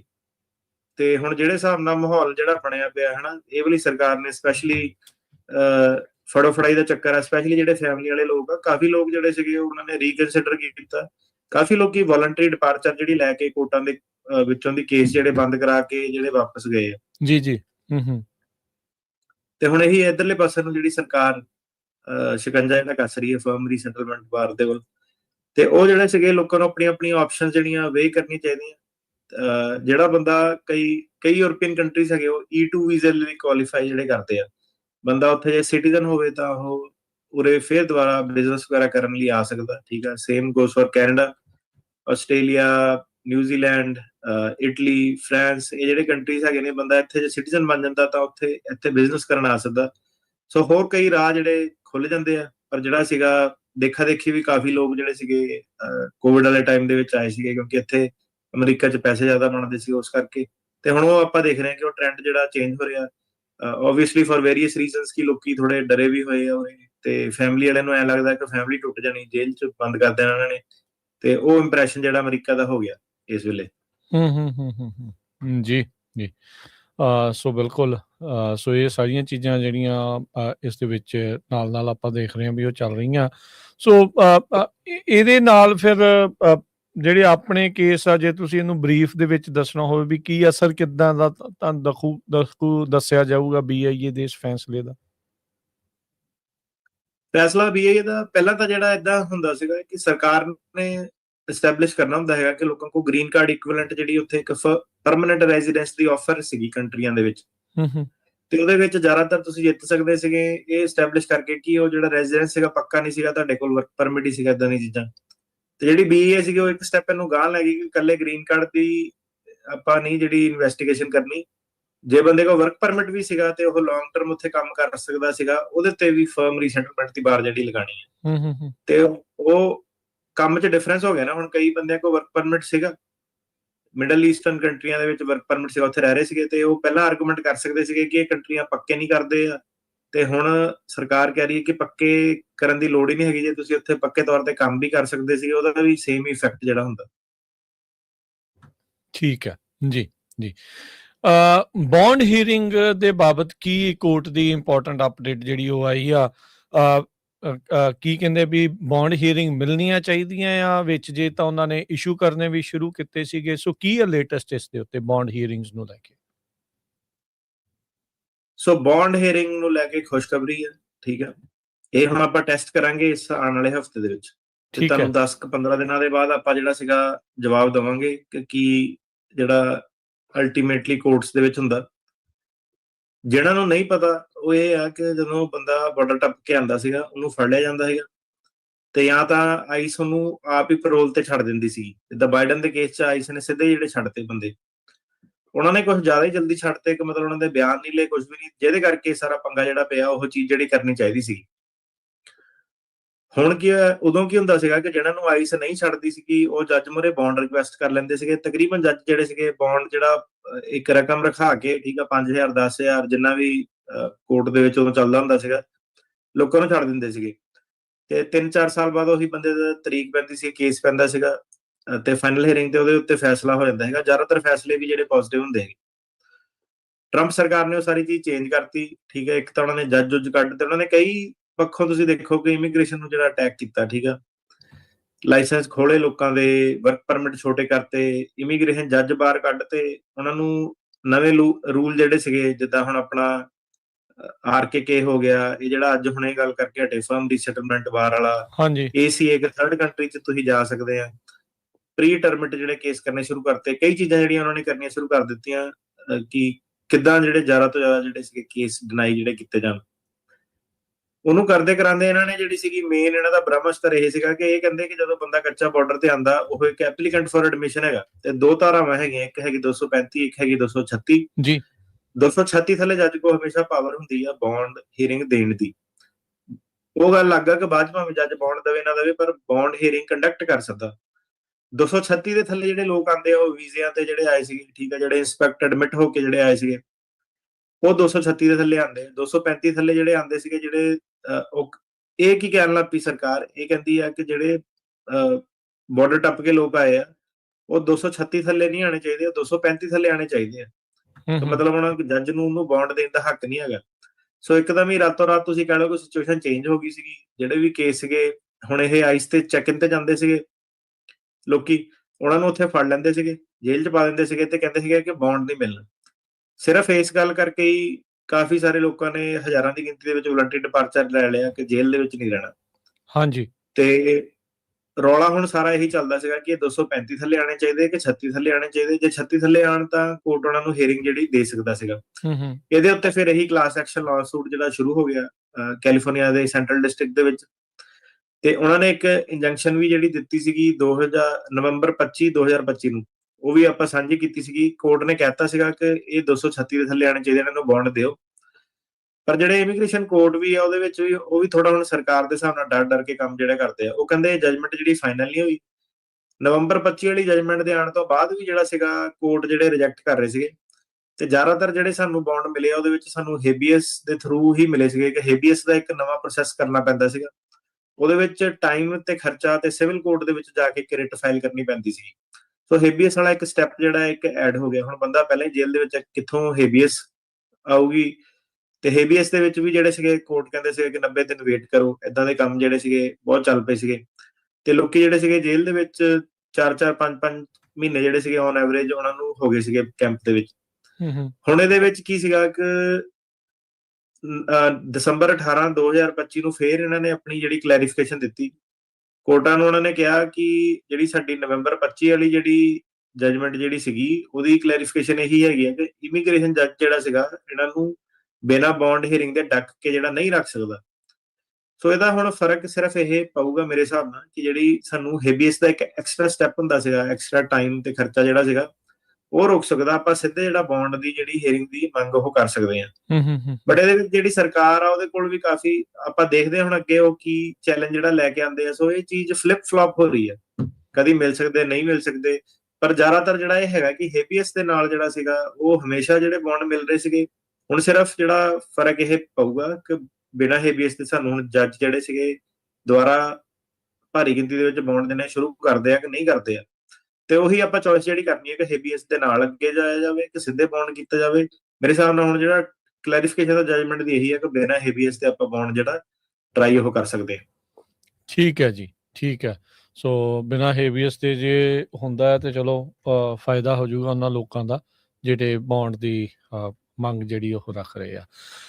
US ਦੀ ਇਮੀਗ੍ਰੇਸ਼ਨ ਡਿਟੈਂਸ਼ਨ ਦੇ ਬਾਬਤ ਰਿਪੋਰਟਸ ਜਿਹੜੀਆਂ ਕੁਛ ਆ ਰਹੀਆਂ ਆ। 4 ਹੋਰ ਇਮੀਗ੍ਰੈਂਟ ਡੈਥ ਜਿਹੜੀਆਂ ਆ ਇਸ ਸਾਲ ਦੇ ਵਿੱਚ ਵੱਧ ਗਈਆਂ। ਪਿਛਲੇ 2 ਦਹਾਕਿਆਂ ਦੇ ਵਿੱਚ ਇਮੀਗ੍ਰੇਸ਼ਨ ਡਿਟੈਂਸ਼ਨ ਸੈਂਟਰਸ ਦੇ ਵਿੱਚ ਮਰਨ ਵਾਲਿਆਂ ਦੀ ਸਭ ਤੋਂ ਵੱਡੀ ਸੰਖਿਆ ਜਿਹੜੀ ਹੈ ਬਣ ਗਈ ਹੈ। ਹਾਂਜੀ, ਸੋ 30 ਬੰਦੇ ਜਿਹੜੇ ਮਰ ਗਏ। ਠੀਕ ਹੈ, ਵੱਡੀ ਗੱਲ ਆ ਇਹ। 30 ਬੰਦੇ ਜਿਹੜੇ ਤੁਹਾਡੀ ਦੇਖ ਰੇਖ ਦੇ ਵਿੱਚ ਮਰੇ, ਜਿਹੜੇ ਕਿ ਨਹੀਂ ਮਰਨੇ ਸੀਗੇ ਸ਼ਾਇਦ ਉਹ ਜੇ ਬਾਹਰ ਹੁੰਦੇ। ਤੁਸੀਂ ਉਹਨਾਂ ਨੂੰ ਫੜ ਕੇ ਰੱਖਿਆ, ਉਹਨਾਂ ਨੂੰ ਜਾਂ ਤਾਂ ਵਾਪਸ ਭੇਜਣਾ ਸੀਗਾ ਜਾਂ ਉਹਨਾਂ ਨੂੰ ਹੀਅਰਿੰਗ ਦੇਣੀ ਸੀਗੀ। ਸੋ 30 ਬੰਦਿਆਂ ਦੀ ਡੈਥ ਜਿਹੜੀ ਹੋ ਗਈ 2004 ਤੋਂ ਲੈ ਕੇ ਹੁਣ ਤੱਕ ਇਹ ਹਾਈਐਸਟ ਆ। ਹੇਟੀ, ਨਿਕਾਰਾਗੁਆ, ਐਰੀਟਰੀਆ, ਬੁਲਗੇਰੀਆ, ਇਹਨਾਂ ਦੇ ਜ਼ਿਆਦਾਤਰ ਜਿਹੜੇ ਸੀਗੇ ਉਹ ਲੋਕਾਂ ਦੀ ਡੈਥ ਜਿਹੜੀ ਹੋਈ ਆ। ਤੇ ਉਹਨਾਂ ਨੂੰ ਕਹਿੰਦੇ ਆ ਕਿ ਮੈਡੀਕਲ ਐਮਰਜੈਂਸੀ ਜਾਂ ਨੈਚੁਰਲ ਕਾਜ਼ ਕਰਕੇ ਹੋਇਆ। ਤੇ ਜਿਹੜੇ ਇਮੀਗ੍ਰੈਂਟ ਐਡਵੋਕੇਟ ਹੈਗੇ ਉਹ ਕਹਿੰਦੇ ਕਿ ਹਾਲਾਤ ਬਹੁਤ ਉੱਥੇ ਮਾੜੇ ਆ, ਕੰਡੀਸ਼ਨਸ ਜਿਹੜੀਆਂ ਸੈਨੀਟਰੀ ਨਹੀਂ ਹੈਗੀਆਂ, ਲੋਕੀ ਤੁਸੀਂ ਓਵਰ ਕਰਾਊਡਿੰਗ ਕੀਤੀ ਹੈ ਤਾਂ ਕਰਕੇ ਡੈਥ ਹੋਈ ਹੈ। ਤੇ ਇਹਦੇ ਵਿੱਚ ਡੈਮੋਕ੍ਰੈਟਿਕ ਜਿਹੜੇ ਲੀਡਰ ਸੀਗੇ, ਸਪੈਸ਼ਲੀ ਪਰਮਿਲਾ ਜੈਪਾਲ, ਉਹਨਾਂ ਨੇ ਵੀ ਕੰਡੈਮ ਕੀਤਾ ਇਹਨੂੰ ਕਾਫੀ ਕਿ ਕਿੱਦਾਂ ਤੁਸੀਂ ਟਰੀਟ ਕਰ ਰਹੇ ਆ ਇਮੀਗ੍ਰੈਂਟਸ ਨੂੰ। ਬੇਸਿਕ ਜਿਹੜੀ ਕੇਅਰ ਦੇਣੀ ਚਾਹੀਦੀ ਹੈ ਉਹ ਤੁਸੀਂ ਦੇ ਨਹੀਂ ਰਹੇ। ਇੱਕ ਫੈਡਰਲ ਜੱਜ ਨੇ ਵੀ ਹੁਣੇ ਰੂਲਿੰਗ ਰੀਸੈਂਟਲੀ ਜਿਹੜੀ ਦਿੱਤੀ ਹੈ ਕਿ ਜਿਹੜੇ ਲਾਅ ਮੇਕਰ ਹੈਗੇ ਆ ਉਹ ਅਨਅਨਾਉਂਸਡ ਉੱਥੇ ਇਨਸਪੈਕਸ਼ਨ ਜਿਹੜੀ ਕਰ ਸਕਦੇ ਆ ਆਈਸ ਵਾਲਿਆਂ ਦੀ। ਉਹ ਇਹ ਫਾਈਟ ਕਰ ਰਹੇ ਸੀਗੇ ਕਿ ਨਹੀਂ ਤੁਸੀਂ ਇਦਾਂ ਫਾਈਟ ਨਹੀਂ, ਸਾਡੇ ਵਿਜ਼ਿਟ ਨਹੀਂ ਕਰ ਸਕਦੇ ਅਨਅਨਾਉਂਸ। ਤੇ ਆਬਵੀਅਸਲੀ ਜਿਹੜੇ ਲਾਅ ਮੇਕਰ ਹੈਗੇ ਆ, ਜਿਹੜੇ ਲੀਡਰ ਲੋਕਾਂ ਨੇ ਇਹਨਾਂ ਨੂੰ ਜਿਤਾਇਆ, ਤਾਂ ਉਹ ਤਾਂ ਇੱਕ ਤਰ੍ਹਾਂ ਤੁਸੀਂ ਕਹਿ ਲਓ ਕਿ ਮੁਖੀਆ ਹੀ ਹੈਗੇ ਪਿੰਡ ਦੇ। ਤੇ ਉਹਨਾਂ ਨੇ ਤਾਂ ਜਾ ਕੇ ਜਿਹੜਾ ਦੇਖਣਾ ਹੀ ਹੈ ਨਾ ਕਿ ਫੈਸਿਲਿਟੀਆਂ 'ਚ ਕੀ ਚੱਲਦਾ ਸੀਗਾ। ਤੇ ਜੱਜ ਨੇ ਇਹਨਾਂ ਦੇ ਫੇਵਰ 'ਚ ਜਿਹੜਾ ਕਰਤਾ ਕਿ ਤੁਸੀਂ ਜਾ ਕੇ ਅਨਅਨਾਉਂਸਡ ਤੁਸੀਂ ਜਾ ਕੇ ਵਿਜ਼ਿਟ ਕਰ ਸਕਦੇ ਆ। ਤੇ ਜਦੋਂ ਇਹ ਚੀਜ਼ਾਂ ਹੋਈਆਂ ਤੇ ਉਤੋਂ ਕਾਫੀ ਜਿਹੜੀ ਇਨਸਪੈਕਸ਼ਨ ਤੋਂ ਪਤਾ ਲੱਗਿਆ, ਸਪੈਸ਼ਲੀ ਜਿਹੜੀ ਮੈਨਹਟਨ ਫੈਸਿਲਿਟੀ ਸੀਗੀ, ਡੈਨ ਗੁੱਡਮੈਨ ਕਰਕੇ ਜਿਹੜੇ ਰਿਪਰੈਜ਼ੈਂਟੇਟਿਵ ਉਹ ਗਏ ਸੀਗੇ। ਤੇ ਉਹਦੇ ਵਿੱਚ ਉਹਨਾਂ ਨੇ ਦੇਖਿਆ ਕਿ ਇਹ ਸੇਫਟੀ ਕੰਸਰਨਸ ਵੀ ਜਿਹੜੇ ਹੈਗੇ ਆ ਕਿ ਬਹੁਤ ਜ਼ਿਆਦਾ ਗਿਣਤੀ 'ਚ ਲੋਕ ਹੈਗੇ ਆ ਤੇ ਅੰਦਰ ਕਈ ਵਾਰੀ ਕ੍ਰਾਈਮ ਵੀ ਹੋ ਜਾਂਦਾ ਇਮੀਗ੍ਰੈਂਟਾਂ ਨਾਲ, ਸੈਕਸ਼ੂਅਲ ਅਸੌਲਟ ਵਗੈਰਾ ਜਿਹੜੇ ਬੜੇ ਉੱਥੇ ਆਮ ਜਿਹੜੇ ਵੱਧ ਗਏ ਆ। ਤੇ ਉਹ ਚੀਜ਼ਾਂ ਨੂੰ ਬੜਾ ਜਿਹੜਾ ਸੀਗਾ ਆਈਸ ਅਣਦੇਖਾ ਜਿਹੜਾ ਕਰ ਰਹੀ ਹੈ। ਲੋਕੀ ਜਿਹੜੇ ਮਰੇ ਆ ਉਹ ਤਾਂ ਅਲੱਗ ਇੱਕ ਚੀਜ਼ ਹੋ ਗਈ, ਉੱਥੇ ਜਿਹੜੇ ਐਗਜ਼ਿਸਟਿੰਗ ਲੋਕੀ ਵੀ ਹੈਗੇ ਉਹਨਾਂ ਨਾਲ ਵੀ ਸੈਕਸ਼ੂਅਲ ਵਾਇਲੈਂਸ ਜਿਹੜਾ ਕਾਫੀ ਜਿਹੜਾ ਜੇਲ੍ਹਾਂ ਦੇ ਵਿੱਚ ਵੱਧ ਗਿਆ। 66,000 ਲੋਕੀ ਜਿਹੜੇ ਸੀਗੇ ਨਵੰਬਰ ਦੇ ਵਿੱਚ ਡਿਟੈਂਸ਼ਨ ਸੈਂਟਰਾਂ ਦੇ ਵਿੱਚ। ਤੇ ਸਿਰਫ ਉਹਦਾ ਰੀਜ਼ਨ ਇਹੀ ਸੀਗਾ ਕਿ ਇਹ ਹੁਣ ਜਿਹੜੀਆਂ ਇਨਫੋਰਸਮੈਂਟ ਪ੍ਰਾਇੋਰਟੀਜ਼, ਓਵਰ ਕਰਾਊਡਿੰਗ ਹੋ ਗਈ, ਮੈਡੀਕਲ ਕੇਅਰ ਨਹੀਂ ਹੈਗੀ। ਤੇ ਡਿਟੈਂਸ਼ਨ ਜਿਹੜੀ ਸਮੇਂ ਤੋਂ ਵੱਧ ਟਾਈਮ ਲਈ ਤੁਸੀਂ ਜਦੋਂ ਕਿਸੇ ਨੂੰ ਡਿਟੇਨ ਕਰ ਲੈਂਦੇ ਆ ਕਿ ਬੌਂਡ ਨਹੀਂ ਦਿੰਦੇ ਉਹਨਾਂ ਨੂੰ, ਉਹਦੇ ਕਰਕੇ ਜਿਹੜੀ ਸੀਗੀ ਆંકੜੇ ਜਿਹੜੇ ਵਧੀ ਜਾ ਰਹੇ ਸੀਗੇ। ਤੇ ਇਹ ਵੀ ਹੁਣ ਇੱਕ ਜਿਹੜੀ ਸਮੱਸਿਆ ਜਿਹੜੀ ਬਣਨੀ ਸ਼ੁਰੂ ਹੋ ਗਈ ਹੈ ਹੈਲਥ ਰੀਜ਼ਨ ਕਰਕੇ ਵੀ, ਜਿਹੜਾ ਸੀਗਾ ਹੁਣ ਇਹਨਾਂ ਨੂੰ ਛੱਡਣੇ ਪੈਣੇ ਲੋਕੀ। ਤੇ ਇਹ ਜਿਹੜਾ ਮੁੱਦਾ ਤੇ ਮੇਨ ਇਹ ਹੈਗਾ ਕਿ ਪੋਲੀਟੀਕਲ ਮੁੱਦਾ ਜਿਹੜਾ ਸੀਗਾ ਕਿ ਇਮੀਗ੍ਰੇਸ਼ਨ ਕੰਟਰੋਲ ਜਿਹੜੀ ਕਰਨੀ ਹੈ। ਪਰ ਇਹ ਹੈ ਕਿ ਜੇਲ੍ਹਾਂ ਵਾਲਾ ਢਾਂਚਾ ਜਿਹੜਾ ਸੀਗਾ ਉਹ ਇਨਫ ਨਹੀਂ ਇਹਨਾਂ ਦੇ ਲਈ ਹੋ ਪਾਇਆ, ਜਿਹੜੇ ਹਿਸਾਬ ਨਾਲ ਇਹਨਾਂ ਨੇ ਜਿੰਨੇ ਲੋਕੀ ਇਹਨਾਂ ਨੇ ਚੱਕੇ ਆ। ਤੇ ਸਿਵਲ ਰਾਈਟ ਗਰੁੱਪ ਜਿਹੜੇ ਇਹਦੇ ਵਿੱਚ ਹੈਗੇ ਆ, ਇਹਨਾਂ ਨੇ ਹੁਣ ਲਾਅ ਸੂਟ ਫਾਈਲ ਕਰਨੇ ਸ਼ੁਰੂ ਕਰਤੇ ਆ ਆਈਸ ਦੀ ਫੈਸਿਲਿਟੀਜ਼ ਦੇ ਉੱਤੇ, ਸਿਰਫ ਤੇ ਸਿਰਫ ਮੈਡੀਕਲ ਕੰਡੀਸ਼ਨਸ ਦੇ ਕਰਕੇ। ਉੱਥੇ ਜਿਹੜੀਆਂ ਆਨਗੋਇੰਗ ਸੈਨੀਟਰੀ ਕੰਡੀਸ਼ਨ ਜਿਹੜੀਆਂ ਨਹੀਂ ਹੈਗੀਆਂ, ਕੰਗਰੈਸ਼ਨਲ ਹੀਅਰਿੰਗਸ ਦੇ ਉੱਤੇ ਹੋ ਰਹੀਆਂ, ਪ੍ਰੋਬ ਜਿਹੜੀ ਚੱਲਦੀ ਹੈ ਕਿ ਮੈਡੀਕਲ ਨੈਗਲੈਕਟ ਹੋਇਆ ਕਿ ਨਹੀਂ ਹੋਇਆ। ਤੇ ਇਹਦੇ ਵਿੱਚ ਡੈਥ ਹੁਣ ਜਦੋਂ ਹੋ ਜਾਵੇ ਤਾਂ ਇੱਕ ਸਿਸਟਮ ਫੇਲੀਅਰ ਉਹਦੇ ਵੱਲ ਇਸ਼ਾਰਾ ਜਿਹੜਾ ਜਾ ਰਿਹਾ। ਤੇ ਹਿਊਮਨ ਰਾਈਟਸ ਗਰੁੱਪ ਜਿਹੜੇ ਸਾਰੇ ਉਹ ਹੈਗੇ ਉਹ ਅਕਾਊਂਟੇਬਿਲਿਟੀ ਇਹਨਾਂ ਕੋਲ ਮੰਗ ਰਹੇ ਆ। ਤੇ ਬੜੀਆਂ ਦੇਰ ਇਹ ਸਰਕਾਰ ਜਿਹੜੀ ਸੀਗੀ ਚੀਜ਼ ਇਗਨੋਰ ਨਹੀਂ ਕਰ ਸਕਦੀ। ਜੀ, ਬਰਾਊਨ ਯੂਨੀਵਰਸਿਟੀ ਵਾਲਾ ਕਾਂਡ ਦੇਖਿਆ, MIT ਦਾ ਪ੍ਰੋਫੈਸਰ ਇੱਕ ਬੰਦੇ ਨੇ ਜਿਹੜਾ ਉਹ ਮਾਰਿਆ, ਉਹ ਪੁਰਤਗਾਲ ਦਾ ਇੱਕ ਸੀਗਾ, ਨਾਲ ਹੀ ਉਹਨਾਂ ਦੇ ਪੜ੍ਹਦਾ ਰਿਹਾ। ਉਹਨੇ ਕਤਲੋਗਾਰਤ ਕੀਤੀ ਤੇ ਇਹ ਪਤਾ ਲੱਗਾ ਸੀਗਾ ਵੀ ਉਹ ਡਾਇਵਰਸਿਟੀ ਵੀਜ਼ੇ ਦਾ ਲਾਭਪਾਤਰੀ ਸੀ, ਉਹਦੇ ਥਰੂ ਉਹ ਆਇਆ ਸੀ। ਤੇ ਟਰੰਪ ਐਡਮਿਨਿਸਟ੍ਰੇਸ਼ਨ ਨੇ ਜਿੱਦਾਂ ਹੀ ਇਸ ਚੀਜ਼ ਦਾ ਪਤਾ ਲੱਗਾ, ਜਿਹੜਾ ਇਹ diversity visa green card lottery program ਆ, ਉਹਨੂੰ ਪੌਜ਼ ਕਰ ਦਿੱਤਾ ਬਰਾਊਨ ਯੂਨੀਵਰਸਿਟੀ ਦੀ ਸ਼ੂਟਿੰਗ ਤੋਂ ਬਾਅਦ ਚ। ਹਾਂਜੀ, ਸੋ ਜਿਹਨਾਂ ਨੂੰ ਨਹੀਂ ਪਤਾ, ਹਰ ਸਾਲ 50,000 ਜਿਹੜੇ US ਗ੍ਰੀਨ ਕਾਰਡ ਮਿਲਦੇ ਆ। ਉਹ ਕੰਟਰੀਆਂ ਦੇ ਲੋਕਾਂ ਨੂੰ ਇੱਕ ਲੋਟਰੀ ਹੁੰਦੀ ਆ, ਉਹਦੇ ਵਿੱਚ ਇੰਡੀਆ ਆਬਵੀਅਸਲੀ ਨਹੀਂ ਆਉਂਦਾ ਹੈਗਾ।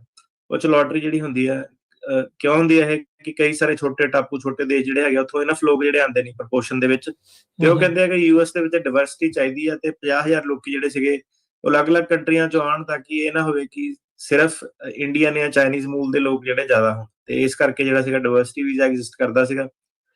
ਤੇ ਹੁਣ ਜਿਹੜਾ ਤੁਸੀਂ ਕਹਿ ਲਓ ਕਿ ਆਹ ਜਿਹੜਾ ਕ੍ਰਾਈਮ ਹੋ ਗਿਆ, ਜਿਹੜੀ ਇਹ ਸਰਕਾਰ ਵੀ ਹੈ, ਇਹ ਵੀ ਆਲਮੋਸਟ ਐਂ ਲੱਗ ਰਿਹਾ ਕਿ ਜਦੋਂ ਕੋਈ ਬਹਾਨਾ ਇਹਨਾਂ ਨੂੰ ਲੱਭਦਾ, ਇਹ ਸਾਰਾ ਜਿਹੜਾ ਇਮੀਗ੍ਰੇਸ਼ਨ ਦਾ ਸਿਸਟਮ ਆ ਉਹਨੂੰ ਹੋਲਡ ਕਰ ਦਿੰਦੇ ਆ। ਇੱਕ ਬੰਦੇ ਨੇ ਏਦਾਂ ਕੀਤਾ, ਇਹ ਕਈ ਸਾਲਾਂ ਤੋਂ ਜਿਹੜਾ ਸੀਗਾ 1990 ਤੋਂ ਮੇਰੇ ਖਿਆਲ ਇਹ ਪ੍ਰੋਗਰਾਮ ਹਰ ਸਾਲ ਚੱਲਦਾ ਆ ਰਿਹਾ, ਕਦੀ ਕੁਝ ਨਹੀਂ ਹੋਇਆ। ਇੱਕ ਬੰਦੇ ਕਰਕੇ ਇਹਨਾਂ ਨੇ ਜਿਹੜਾ ਸੀਗਾ ਸਾਰਾ ਹੀ ਜਿਹੜਾ ਸੀਗਾ ਪ੍ਰੋਗਰਾਮ ਉਹ ਹੋਲਡ ਤੇ ਜਿਹੜਾ ਪਾਤਾ। ਇਹਨੂੰ ਹੁਣ ਲੋਕੀ ਕਹਿੰਦੇ ਆ ਕਿ ਇਹ ਰਿਸਪਾਂਸ ਜਿਹੜੀ ਪ੍ਰਪੋਰਸ਼ਨੇਟ ਨਹੀਂ ਹੈਗੀ, ਤੇ ਕਈ ਲੋਕੀ ਜਿਹੜੇ ਆਣੇ ਵੀ ਸੀ ਉਹਨਾਂ ਦੇ ਵੀ ਫਿਊਚਰ ਅਨਸਰਟਨਟੀ ਚ ਪਾਤਾ, ਤੇ ਉਹਨਾਂ ਨੂੰ ਵੀ ਰੋਕ ਟੋਕ ਜਿਹੜੀ ਕਰਤੀ, ਕਿਉਂਕਿ ਲੋਕੀ ਇਹਦੀ ਲੋਟਰੀ ਲੱਗਣਾ ਬੜੀ ਵੱਡੀ ਗੱਲ ਹੁੰਦੀ ਹੈ, ਕਿੰਨੀ ਦੇਰ ਤੋਂ ਵੇਟ ਜਿਹੜੀ ਕਰ ਰਹੇ ਸੀਗੇ। ਤੇ ਹੁਣ ਇਹਨਾਂ ਨੇ ਇਹ ਪ੍ਰੋਗਰਾਮ ਜਿਹੜਾ ਪੌਜ਼ ਕਰਤਾ। ਸੇਮ ਚੀਜ਼ ਕੱਲੇ ਸਾਲਮ ਨੂੰ ਨਹੀਂ ਅਟੈਕ ਇਹ ਕਰਦੇ, ਲੋਕਾਂ ਨੂੰ ਲੱਗਦਾ ਇਹ ਉਦਾਂ ਕਹਿੰਦੇ ਸੀਗੇ ਕਿ ਨਹੀਂ, ਜੇ ਤੁਸੀਂ ਕੱਚੇ ਆਏ ਆ ਆਪਾਂ ਤੁਹਾਨੂੰ, ਜੇ ਤੁਸੀਂ ਪੱਕੇ ਤਰੀਕੇ ਨਾਲ ਆਉਂਦੇ ਆ ਤੇ ਆਪਾਂ ਤੁਹਾਡੀ ਹੈਲਪ ਕਰਾਂਗੇ, ਪਰ ਏਦਾਂ ਹੈ ਨਹੀਂ ਗੀ ਚੀਜ਼। ਜਦੋਂ ਇਹ ਤਾਂ ਹੁਣ ਦੇਖੋ, ਇਹ ਤਾਂ ਇਹਨਾਂ ਨੇ ਆਪ ਹੀ ਡਾਇਵਰਸਿਟੀ ਵੀਜ਼ੇ ਦੇ ਵਿੱਚ ਗ੍ਰੀਨ ਕਾਰਡ ਦਿੱਤੇ ਸੀਗੇ, ਵੈਟਿੰਗ ਵੂਟਿੰਗ ਕਰਕੇ ਆਏ ਹੋਣੇ ਆ ਸਾਰਾ ਕੁਝ। ਹਾਂਜੀ ਹਾਂਜੀ, ਬਿਲਕੁਲ ਵੈਟਿੰਗ ਕਰਕੇ ਆਏ ਸੀਗੇ। ਫਿਰ ਤੁਹਾਡੀ ਵੈਟਿੰਗ ਦਾ ਕੀ ਫਾਇਦਾ ਜੇ ਤੁਸੀਂ ਵੈਟਿੰਗ ਉਦੋਂ ਸਹੀ ਕਰ ਲਓ ਤੁਸੀਂ। ਜਿਹੜਾ ਇਹ ਆਇਆ ਵੀ ਮੈਨੂੰ ਲੱਗਦਾ 2017 ਚ ਟਰੰਪ ਨਾਲ ਦੇ ਕਾਰਜਕਾਲ ਚ ਹੀ ਆਇਆ ਹੈ। ਹਾਂਜੀ, ਹੁਣ ਲੋਕ ਕ੍ਰਾਈਮ ਕਰਨ ਤੋਂ ਮੋਟੀਵੇਟਡ, ਪਤਾ ਨਹੀਂ ਹੁਣ ਕੀ ਫੈਕਟਰਸ ਜਾਂ ਕਿੱਦਾਂ ਹੈਗਾ ਉਹਦੇ ਵਿੱਚ। ਡਿਵਰਸਿਟੀ ਵੀਜ਼ਾ ਤਾਂ ਨਹੀਂ ਕੋਈ ਲੈਣ ਦੇਣਾ ਸੀਗਾ। ਹੁਣ ਸਾਰੇ ਇਮੀਗ੍ਰੈਂਟ ਤਾਂ ਨਹੀਂ ਮਾੜੇ ਹੁੰਦੇ, ਨਹੀਂ ਉਹ ਤਾਂ ਉਹੀ ਤੇ ਗੱਲ ਆ ਨਾ, ਪਰ ਇਹ ਆ ਵੀ ਉਹ ਬਹਾਨਾ ਬਣ ਜਾਂਦਾ।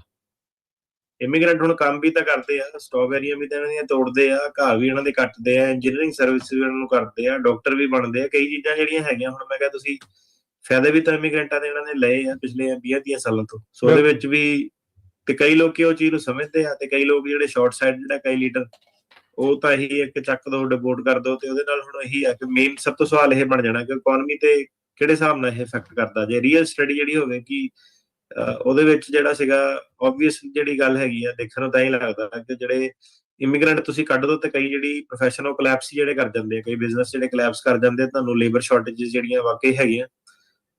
ਕਾਰ ਵਾਸ਼ਾਂ ਦੇ ਉੱਤੇ ਹੁਣ ਸਾਨੂੰ ਤਾਂ ਦੇਖਿਆ ਨਹੀਂ ਕਦੀ ਇਮੀਗ੍ਰੈਂਟ ਤੋਂ ਇਲਾਵਾ ਕੋਈ ਇੱਥੇ ਕੈਲੀਫੋਰਨੀਆ 'ਚ ਕੰਮ ਕਰਦਾ ਹੋਇਆ ਕਦੀ। ਤੇ ਜਿੱਦਣ ਆਊਗੇ ਤੇ ਫਿਰ ਜਿਹੜੇ ਇਹ ਕਹਿੰਦੇ ਆ ਕਿ ਜੌਬ ਲੈ ਲਈ ਸਾਡੀ, ਠੀਕ ਹੈ, ਕਦੀ ਮੈਨੂੰ ਲੱਗਦਾ ਨਹੀਂ ਕਦੀ ਏਦਾਂ ਹੋਣਾ। ਜਿਹੜੇ ਹਿਸਾਬ ਨਾਲ ਇਹ ਪ੍ਰੋਜੈਕਟ ਕਰਦੇ ਸੀਗੇ, ਉਹ ਜੌਬ ਸਿੰਪਲੀ ਡਿਸਅਪੀਅਰ ਹੋ ਜਾਣੀ।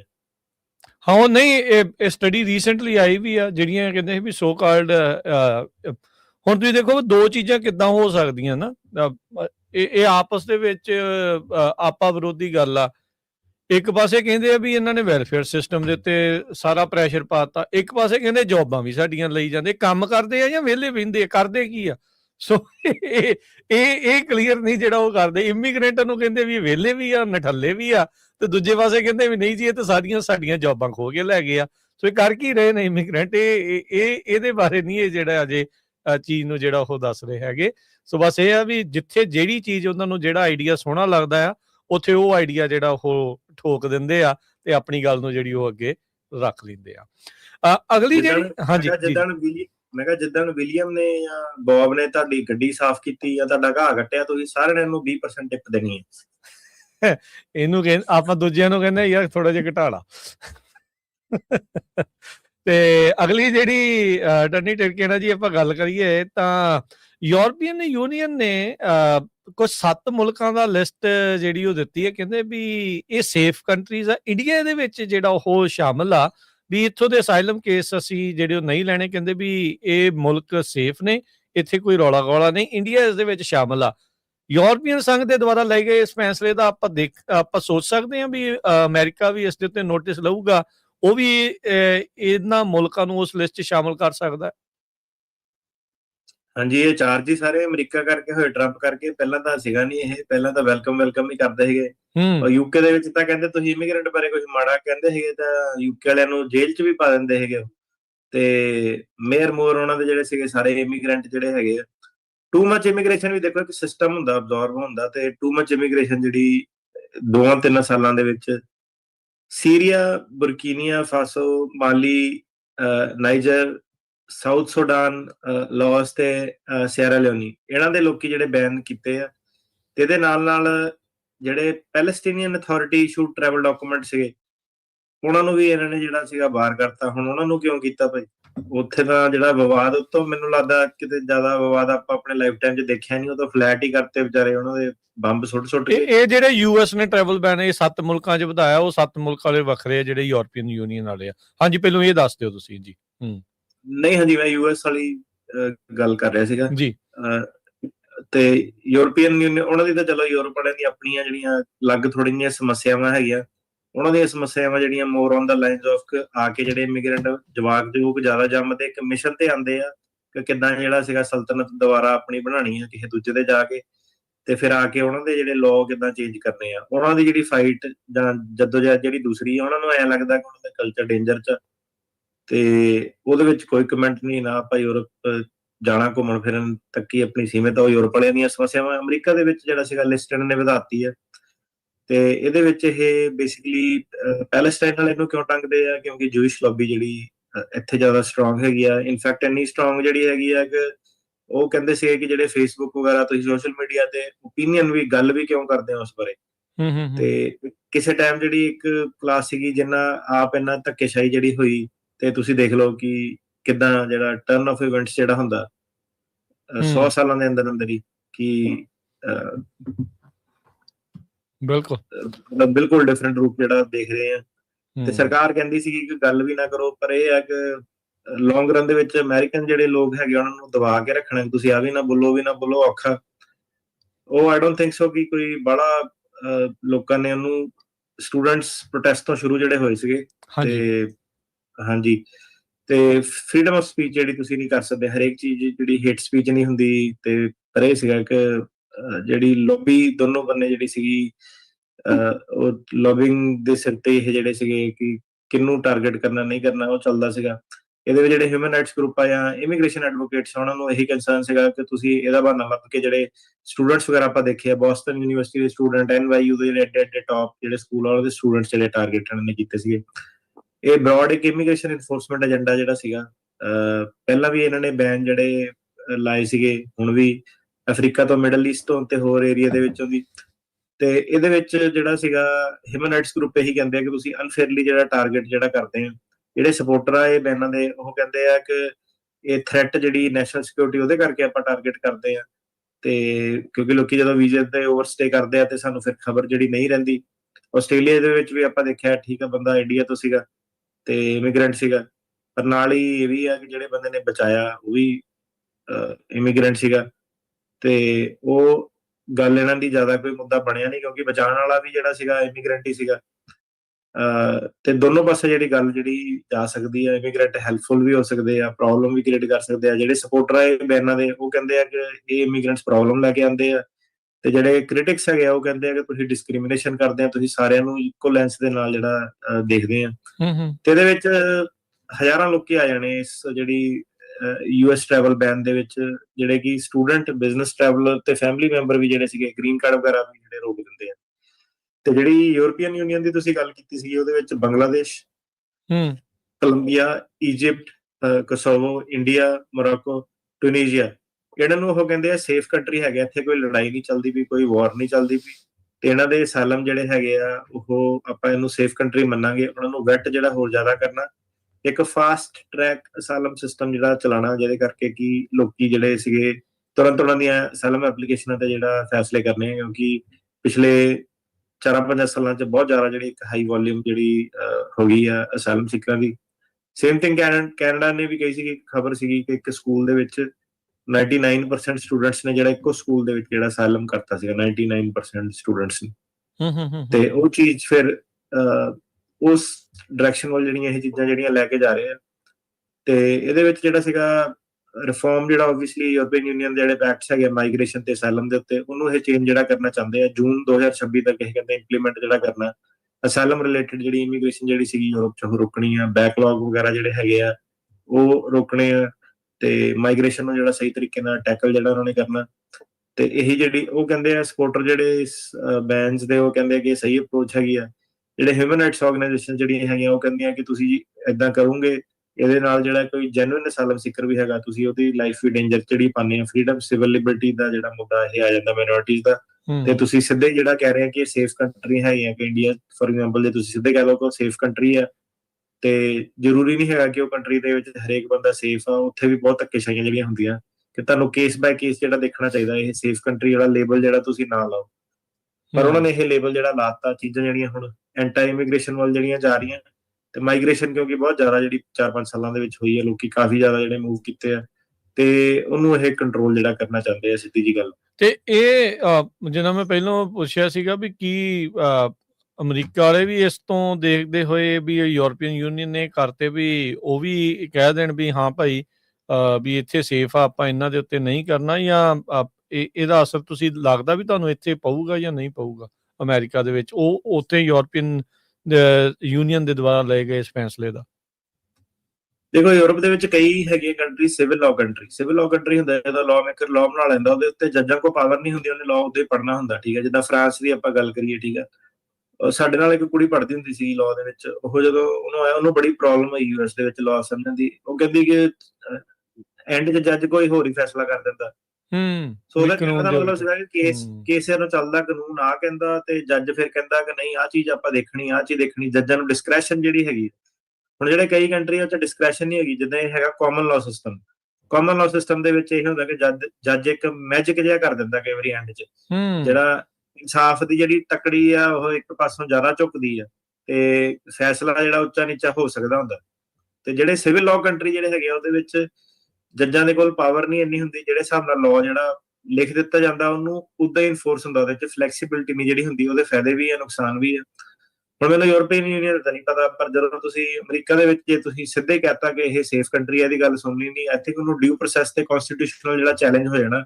ਯੂਐਸ ਦੀ ਬਿਊਟੀ ਇਹ ਹੈਗੀ ਆ ਕਿ ਜਿਹੜਾ ਦੇਸ਼ ਬਣਿਆ ਸੀਗਾ, ਇਹ ਸਭ ਤੋਂ ਬਾਅਦ 'ਚ ਜਿਹੜਾ ਬਣਿਆ ਸੀਗਾ ਨਾ, ਇਹਦੇ ਜਿਹੜੇ ਲੋਕ ਸੀਗੇ, ਜਿਹੜੇ ਇਹਦੇ ਫਾਊਂਡਿੰਗ ਫਾਦਰ ਸੀਗੇ, ਉਹਨਾਂ ਦਾ ਜਿਹੜਾ ਵਿਜ਼ਨ ਸੀਗਾ ਉਹ ਇੰਨਾ ਕੁ ਦੂਰਅੰਦੇਸ਼ੀ ਗੱਲ ਉਹਨਾਂ ਦੇ ਵਿੱਚ ਸੀਗੀ, ਕਿਉਂਕਿ ਇਹ ਜਿਹੜਾ ਦੇਸ਼ ਬਣਿਆ ਸੀਗਾ, ਇਹ ਬਣਿਆ ਸੀਗਾ ਜਿਹੜੇ ਲੋਕੀ ਧਰਮ ਤੋਂ ਭੱਜ ਕੇ ਆਏ ਆ, ਤੇ ਉਹਨਾਂ ਨੂੰ ਪਤਾ ਸੀਗਾ ਕਿ ਧਰਮ ਨੇ ਪਿੱਛਾ ਨਹੀਂ ਛੱਡਣਾ, ਉਹਨੇ ਵੀ ਇਸ ਦੇਸ਼ ਦੇ ਵਿੱਚ ਆ ਜਾਣਾ, ਫਿਰ ਲੋਕਾਂ ਨੂੰ ਫੋਰਸ ਕਰਨਾ। ਸੋ ਉਹਨਾਂ ਨੇ ਜਿਹੜਾ ਇਹ ਦੇਸ਼ ਬਣਾਇਆ ਸੀਗਾ, ਉਹਨਾਂ ਨੇ ਇੰਨੇ ਕੁ ਸੇਫ ਗਾਰਡ ਜਿਹੜੀਆਂ ਪ੍ਰੋਟੈਕਸ਼ਨ ਜਿਹੜੀਆਂ ਦਿੱਤੀਆਂ।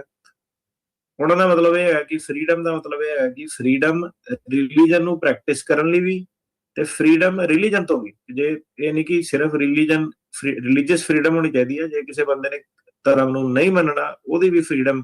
ਸੋ ਇਦਾਂ ਦੀਆਂ ਫਰੀडम्स ਹੋ ਗਈਆਂ, ਰਾਈਟਸ ਹੋ ਗਏ, ਇਹਨਾਂ ਨੇ ਇੰਨੇ ਜ਼ਿਆਦਾ ਇਨਬਿਲਟ ਜਿਹੜੇ ਕੀਤੇ ਪਏ ਆ ਕਿ ਦੋਨੋਂ ਪਾਸੇ ਨੂੰ ਇਹ ਗੱਲ ਜਿਹੜੀ ਲੈ ਜਾਂਦੇ ਆ।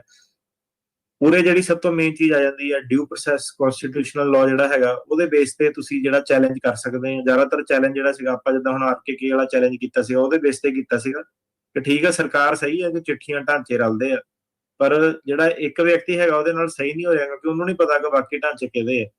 ਸੋ ਉਹ ਚੀਜ਼ ਨੂੰ ਆਪਾਂ ਡਿਊ ਪ੍ਰੋਸੈਸ ਕਰਨੇ ਆ। ਸੋ ਆਈ ਥਿੰਕ ਯੂਐਸ ਦੇ ਵਿੱਚ ਜਿਹੜਾ ਸੀਗਾ, ਇੰਨੀ ਤਾਨਾਸ਼ਾਹੀ ਇਹ ਨਹੀਂ ਕਰ ਸਕਦੇ। ਬਾਕੀ ਦੇਸ਼ਾਂ ਦੇ ਵਿੱਚ ਜਿਹੜਾ ਸੀਗਾ ਸਿਵਲ ਲਾਅ ਸਿਸਟਮਸ ਦੇ ਵਿੱਚ ਜ਼ਿਆਦਾ ਜਿਹੜਾ ਤੋੜ ਮਰੋੜ ਕੀਤਾ ਜਾ ਸਕਦਾ।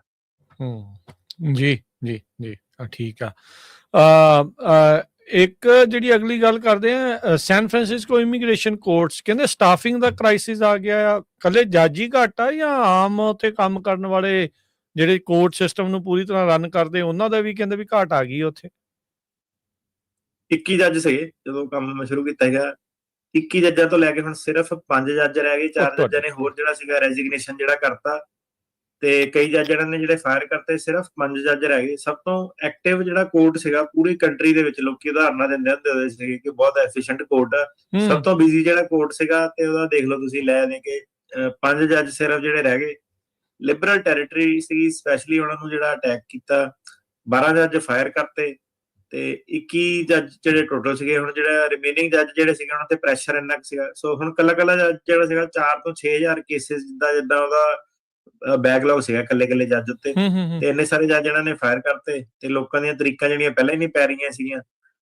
5 ਸਾਲ ਉੱਥੇ ਕਹਿੰਦੇ ਔਨ ਐਵਰੇਜ ਸੈਨ ਫਰਾਂਸਿਸਕੋ ਦੇ ਵਿੱਚ ਵੇਟ ਸੀਗੀ ਹੀਅਰਿੰਗ ਦੀ। ਹੁਣ ਤੇ ਹੁਣ ਇਹ ਮਿਲਟਰੀ ਜੱਜ ਵਗੈਰਾ ਜਿਹੜੇ ਕਹਿੰਦੇ ਸੀਗੇ ਲੈ ਕੇ ਆਣੇ ਆ, ਉਹਦੇ ਵਿੱਚ ਵੀ ਜਿਹੜੇ ਜੱਜ 50% ਕੇਸ ਪਾਸ ਕਰਦੇ ਆ, ਉਹਨੂੰ ਵੀ ਇਹਨਾਂ ਨੇ ਕੱਢਣਾ ਸ਼ੁਰੂ ਕਰਤਾ। ਮਤਲਬ ਇਹਦੇ ਵਿੱਚ ਤੇ ਗੱਲ ਇਹਨਾਂ ਦੀ ਉਹੀ ਹੋ ਗਈ ਕਿ ਬੰਦਾ ਜਿਹੜਾ ਜੱਜ ਇਹ ਕਹਿੰਦੇ ਲਾਓ ਹੀ ਉਹੀ ਕਿ ਜਿਹੜਾ ਕੇਸ ਡਿਨਾਈ ਕਰੇ।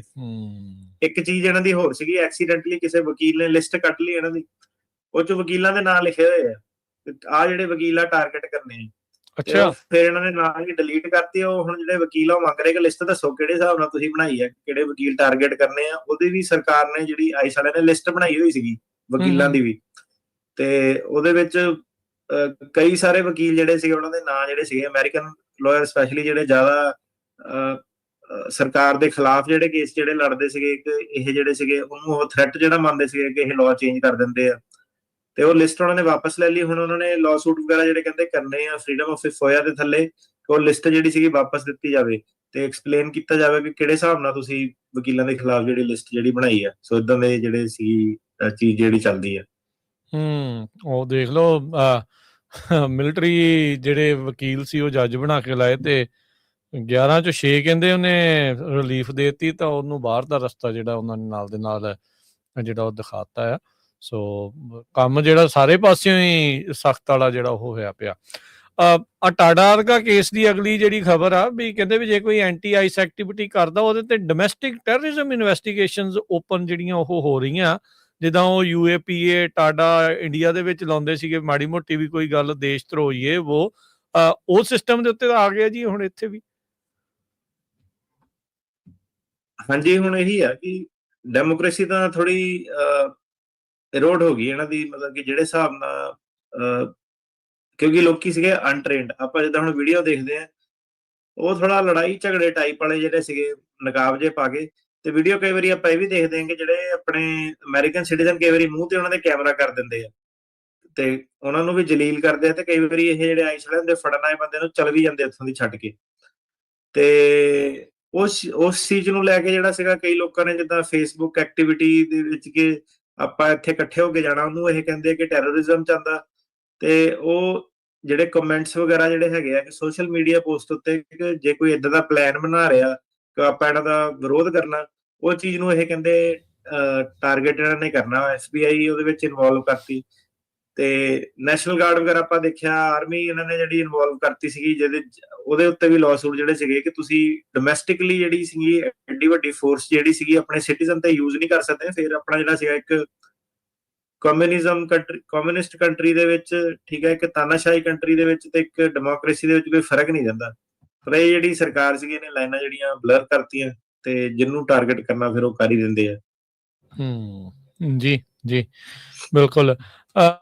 UN ਹਾਈ ਕਮਿਸ਼ਨਰ ਨੇ ਜਿਹੜਾ ਉਹ ਕਿਹਾ ਵੀ ਗਲੋਬਲ ਰਿਫਿਊਜੀ ਕ੍ਰਾਈਸਿਸ ਇਸ ਟਾਈਮ ਚੱਲ ਰਿਹਾ ਆ, ਇਸ ਟਾਈਮ ਸ਼ਾਂਤੀ ਬਣਾਉਣੀ ਨਾਮੁਮਕਿਨ ਜੀ ਵਾਲੀ ਗੱਲ ਬਣੀ ਪਈ ਕਹਿੰਦੇ। ਨਾਮੁਮਕਿਨ ਵਾਲੀ ਗੱਲ ਆ।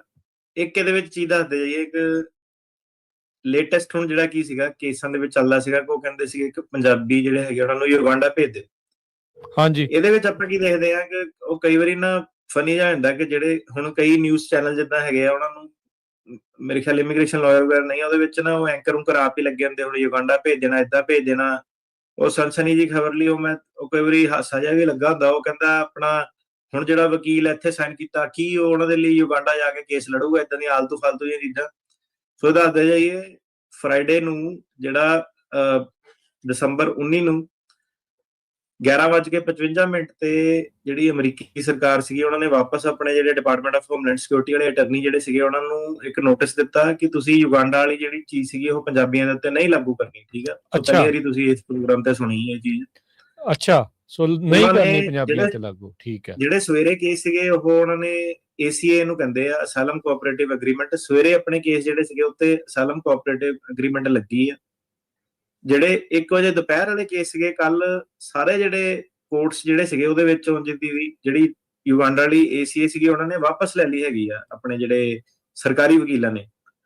ਹੁਣ ਚੀਜ਼ ਕੀ ਹੈਗੀ ਕਿ ਇਹਦੇ ਵਿੱਚ ਇੱਕ ਪੈ ਗਿਆ ਸ਼ੈਤਾਨ ਵਿਅਕਤੀ। ਕੌਣ ਆ? ਪੈਰਾਲੀਗਲ, ਜਿਹਨੇ ਵਕੀਲਾਂ ਦੀਆਂ ਗੱਲਾਂ ਇੱਧਰ ਉੱਧਰ ਦੀ ਸੁਣ ਕੇ ਬਾਣਾ ਜਿਹਾ ਤੁਸੀਂ ਕਹਿ ਲਓ ਕਿ ਬੜਾ ਮਿੱਠਾ ਜਿਹਾ ਪੜਨਾ, ਲੋਕਾਂ ਨੂੰ ਗੁੰਮਰਾਹ ਕਰਨਾ।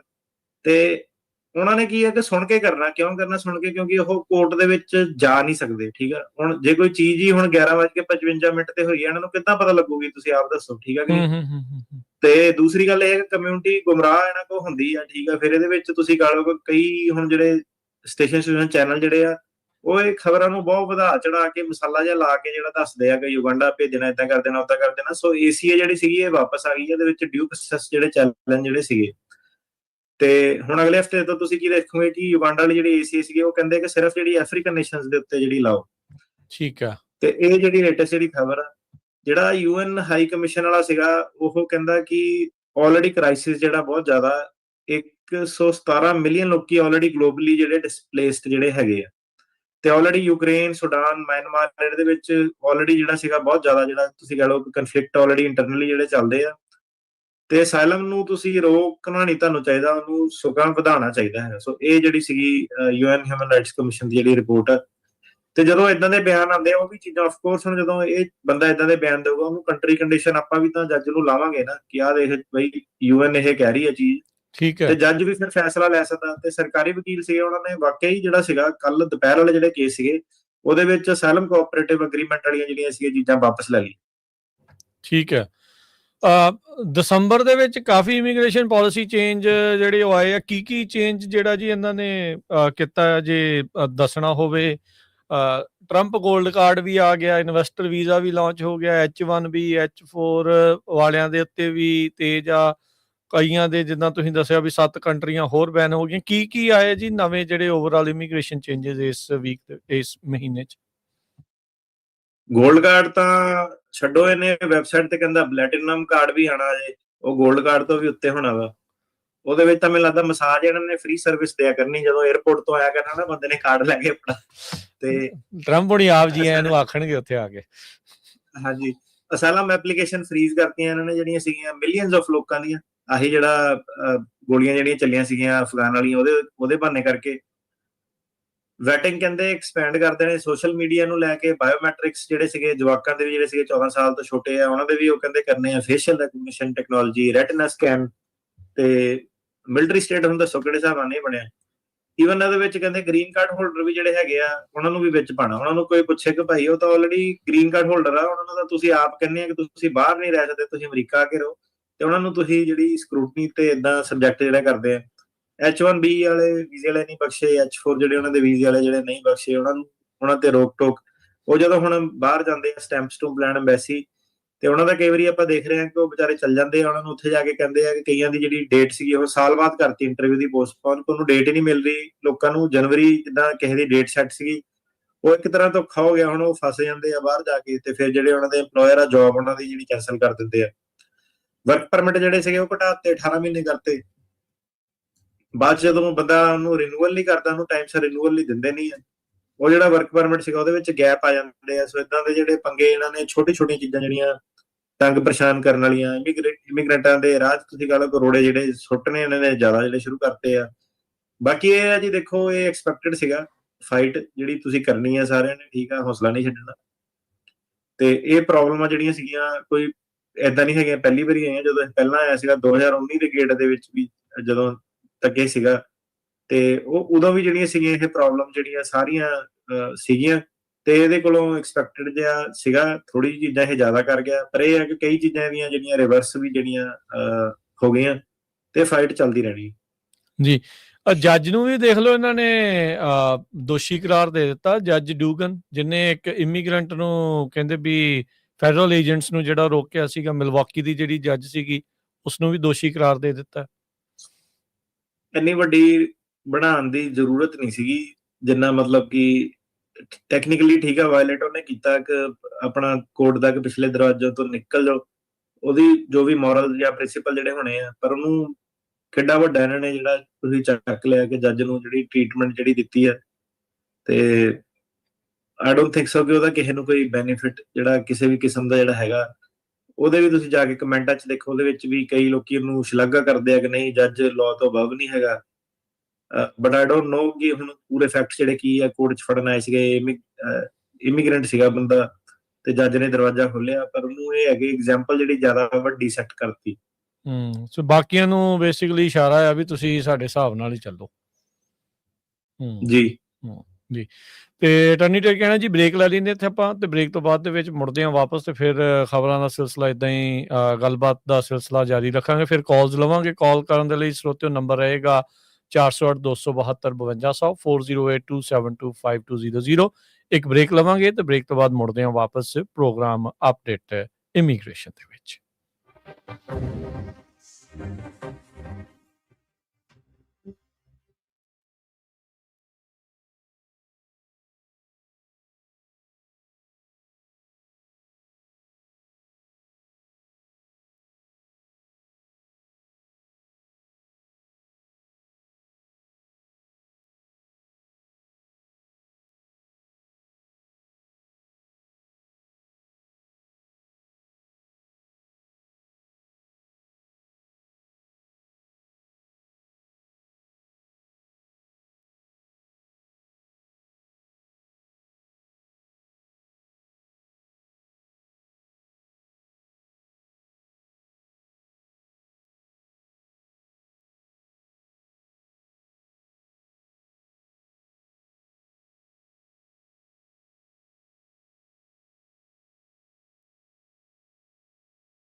ਬ੍ਰੇਕ ਤੋਂ ਬਾਅਦ ਇੱਕ ਵਾਰੀ ਫਿਰ ਆਪ ਸਭ ਦਾ ਸਵਾਗਤ ਕਰਦੇ ਹਾਂ ਸੋਤੇ ਪ੍ਰੋਗਰਾਮ ਅਪਡੇਟ ਇਮੀਗ੍ਰੇਸ਼ਨ ਦੇ ਵਿੱਚ ਜੁੜੇ ਹੋਏ ਨੇ ਆਪਣੇ ਨਾਲ ਯੂਐਸ ਇਮੀਗ੍ਰੇਸ਼ਨ ਦੇ ਅਟਾਰਨੀ ਜੇ ਟਿਕੈਣਾ ਜੀ। ਅਟਾਰਨੀ ਟਿਕੈਣਾ ਜੀ, ਜੀ ਆਇਆਂ ਨੂੰ ਇੱਕ ਵਾਰੀ ਫਿਰ ਸਵਾਗਤ ਹੈ। ਸਤਿ ਸ਼੍ਰੀ ਅਕਾਲ ਜੀ।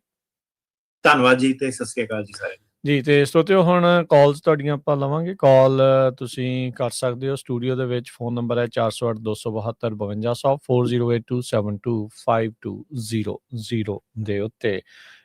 ਇਨਫੈਕਟ ਸਾਰੀਆਂ ਲਾਈਨਸ ਇਸ ਟਾਈਮ ਆਪਣੇ ਨਾਲ ਹੋਲਡ ਤੇ ਆ ਤੇ ਜਿੱਦਾਂ ਵੀ ਵਾਰੀ ਆਊਗੀ ਤੁਹਾਡੀ ਤੁਸੀਂ ਟਰਾਈ ਕਰੀ ਚੱਲਿਓ ਤੇ ਫਿਰ ਕਾਲ ਤੁਹਾਡੀ ਜਿਹੜੀ ਉਹ ਮਿਲ ਜਾਵੇਗੀ।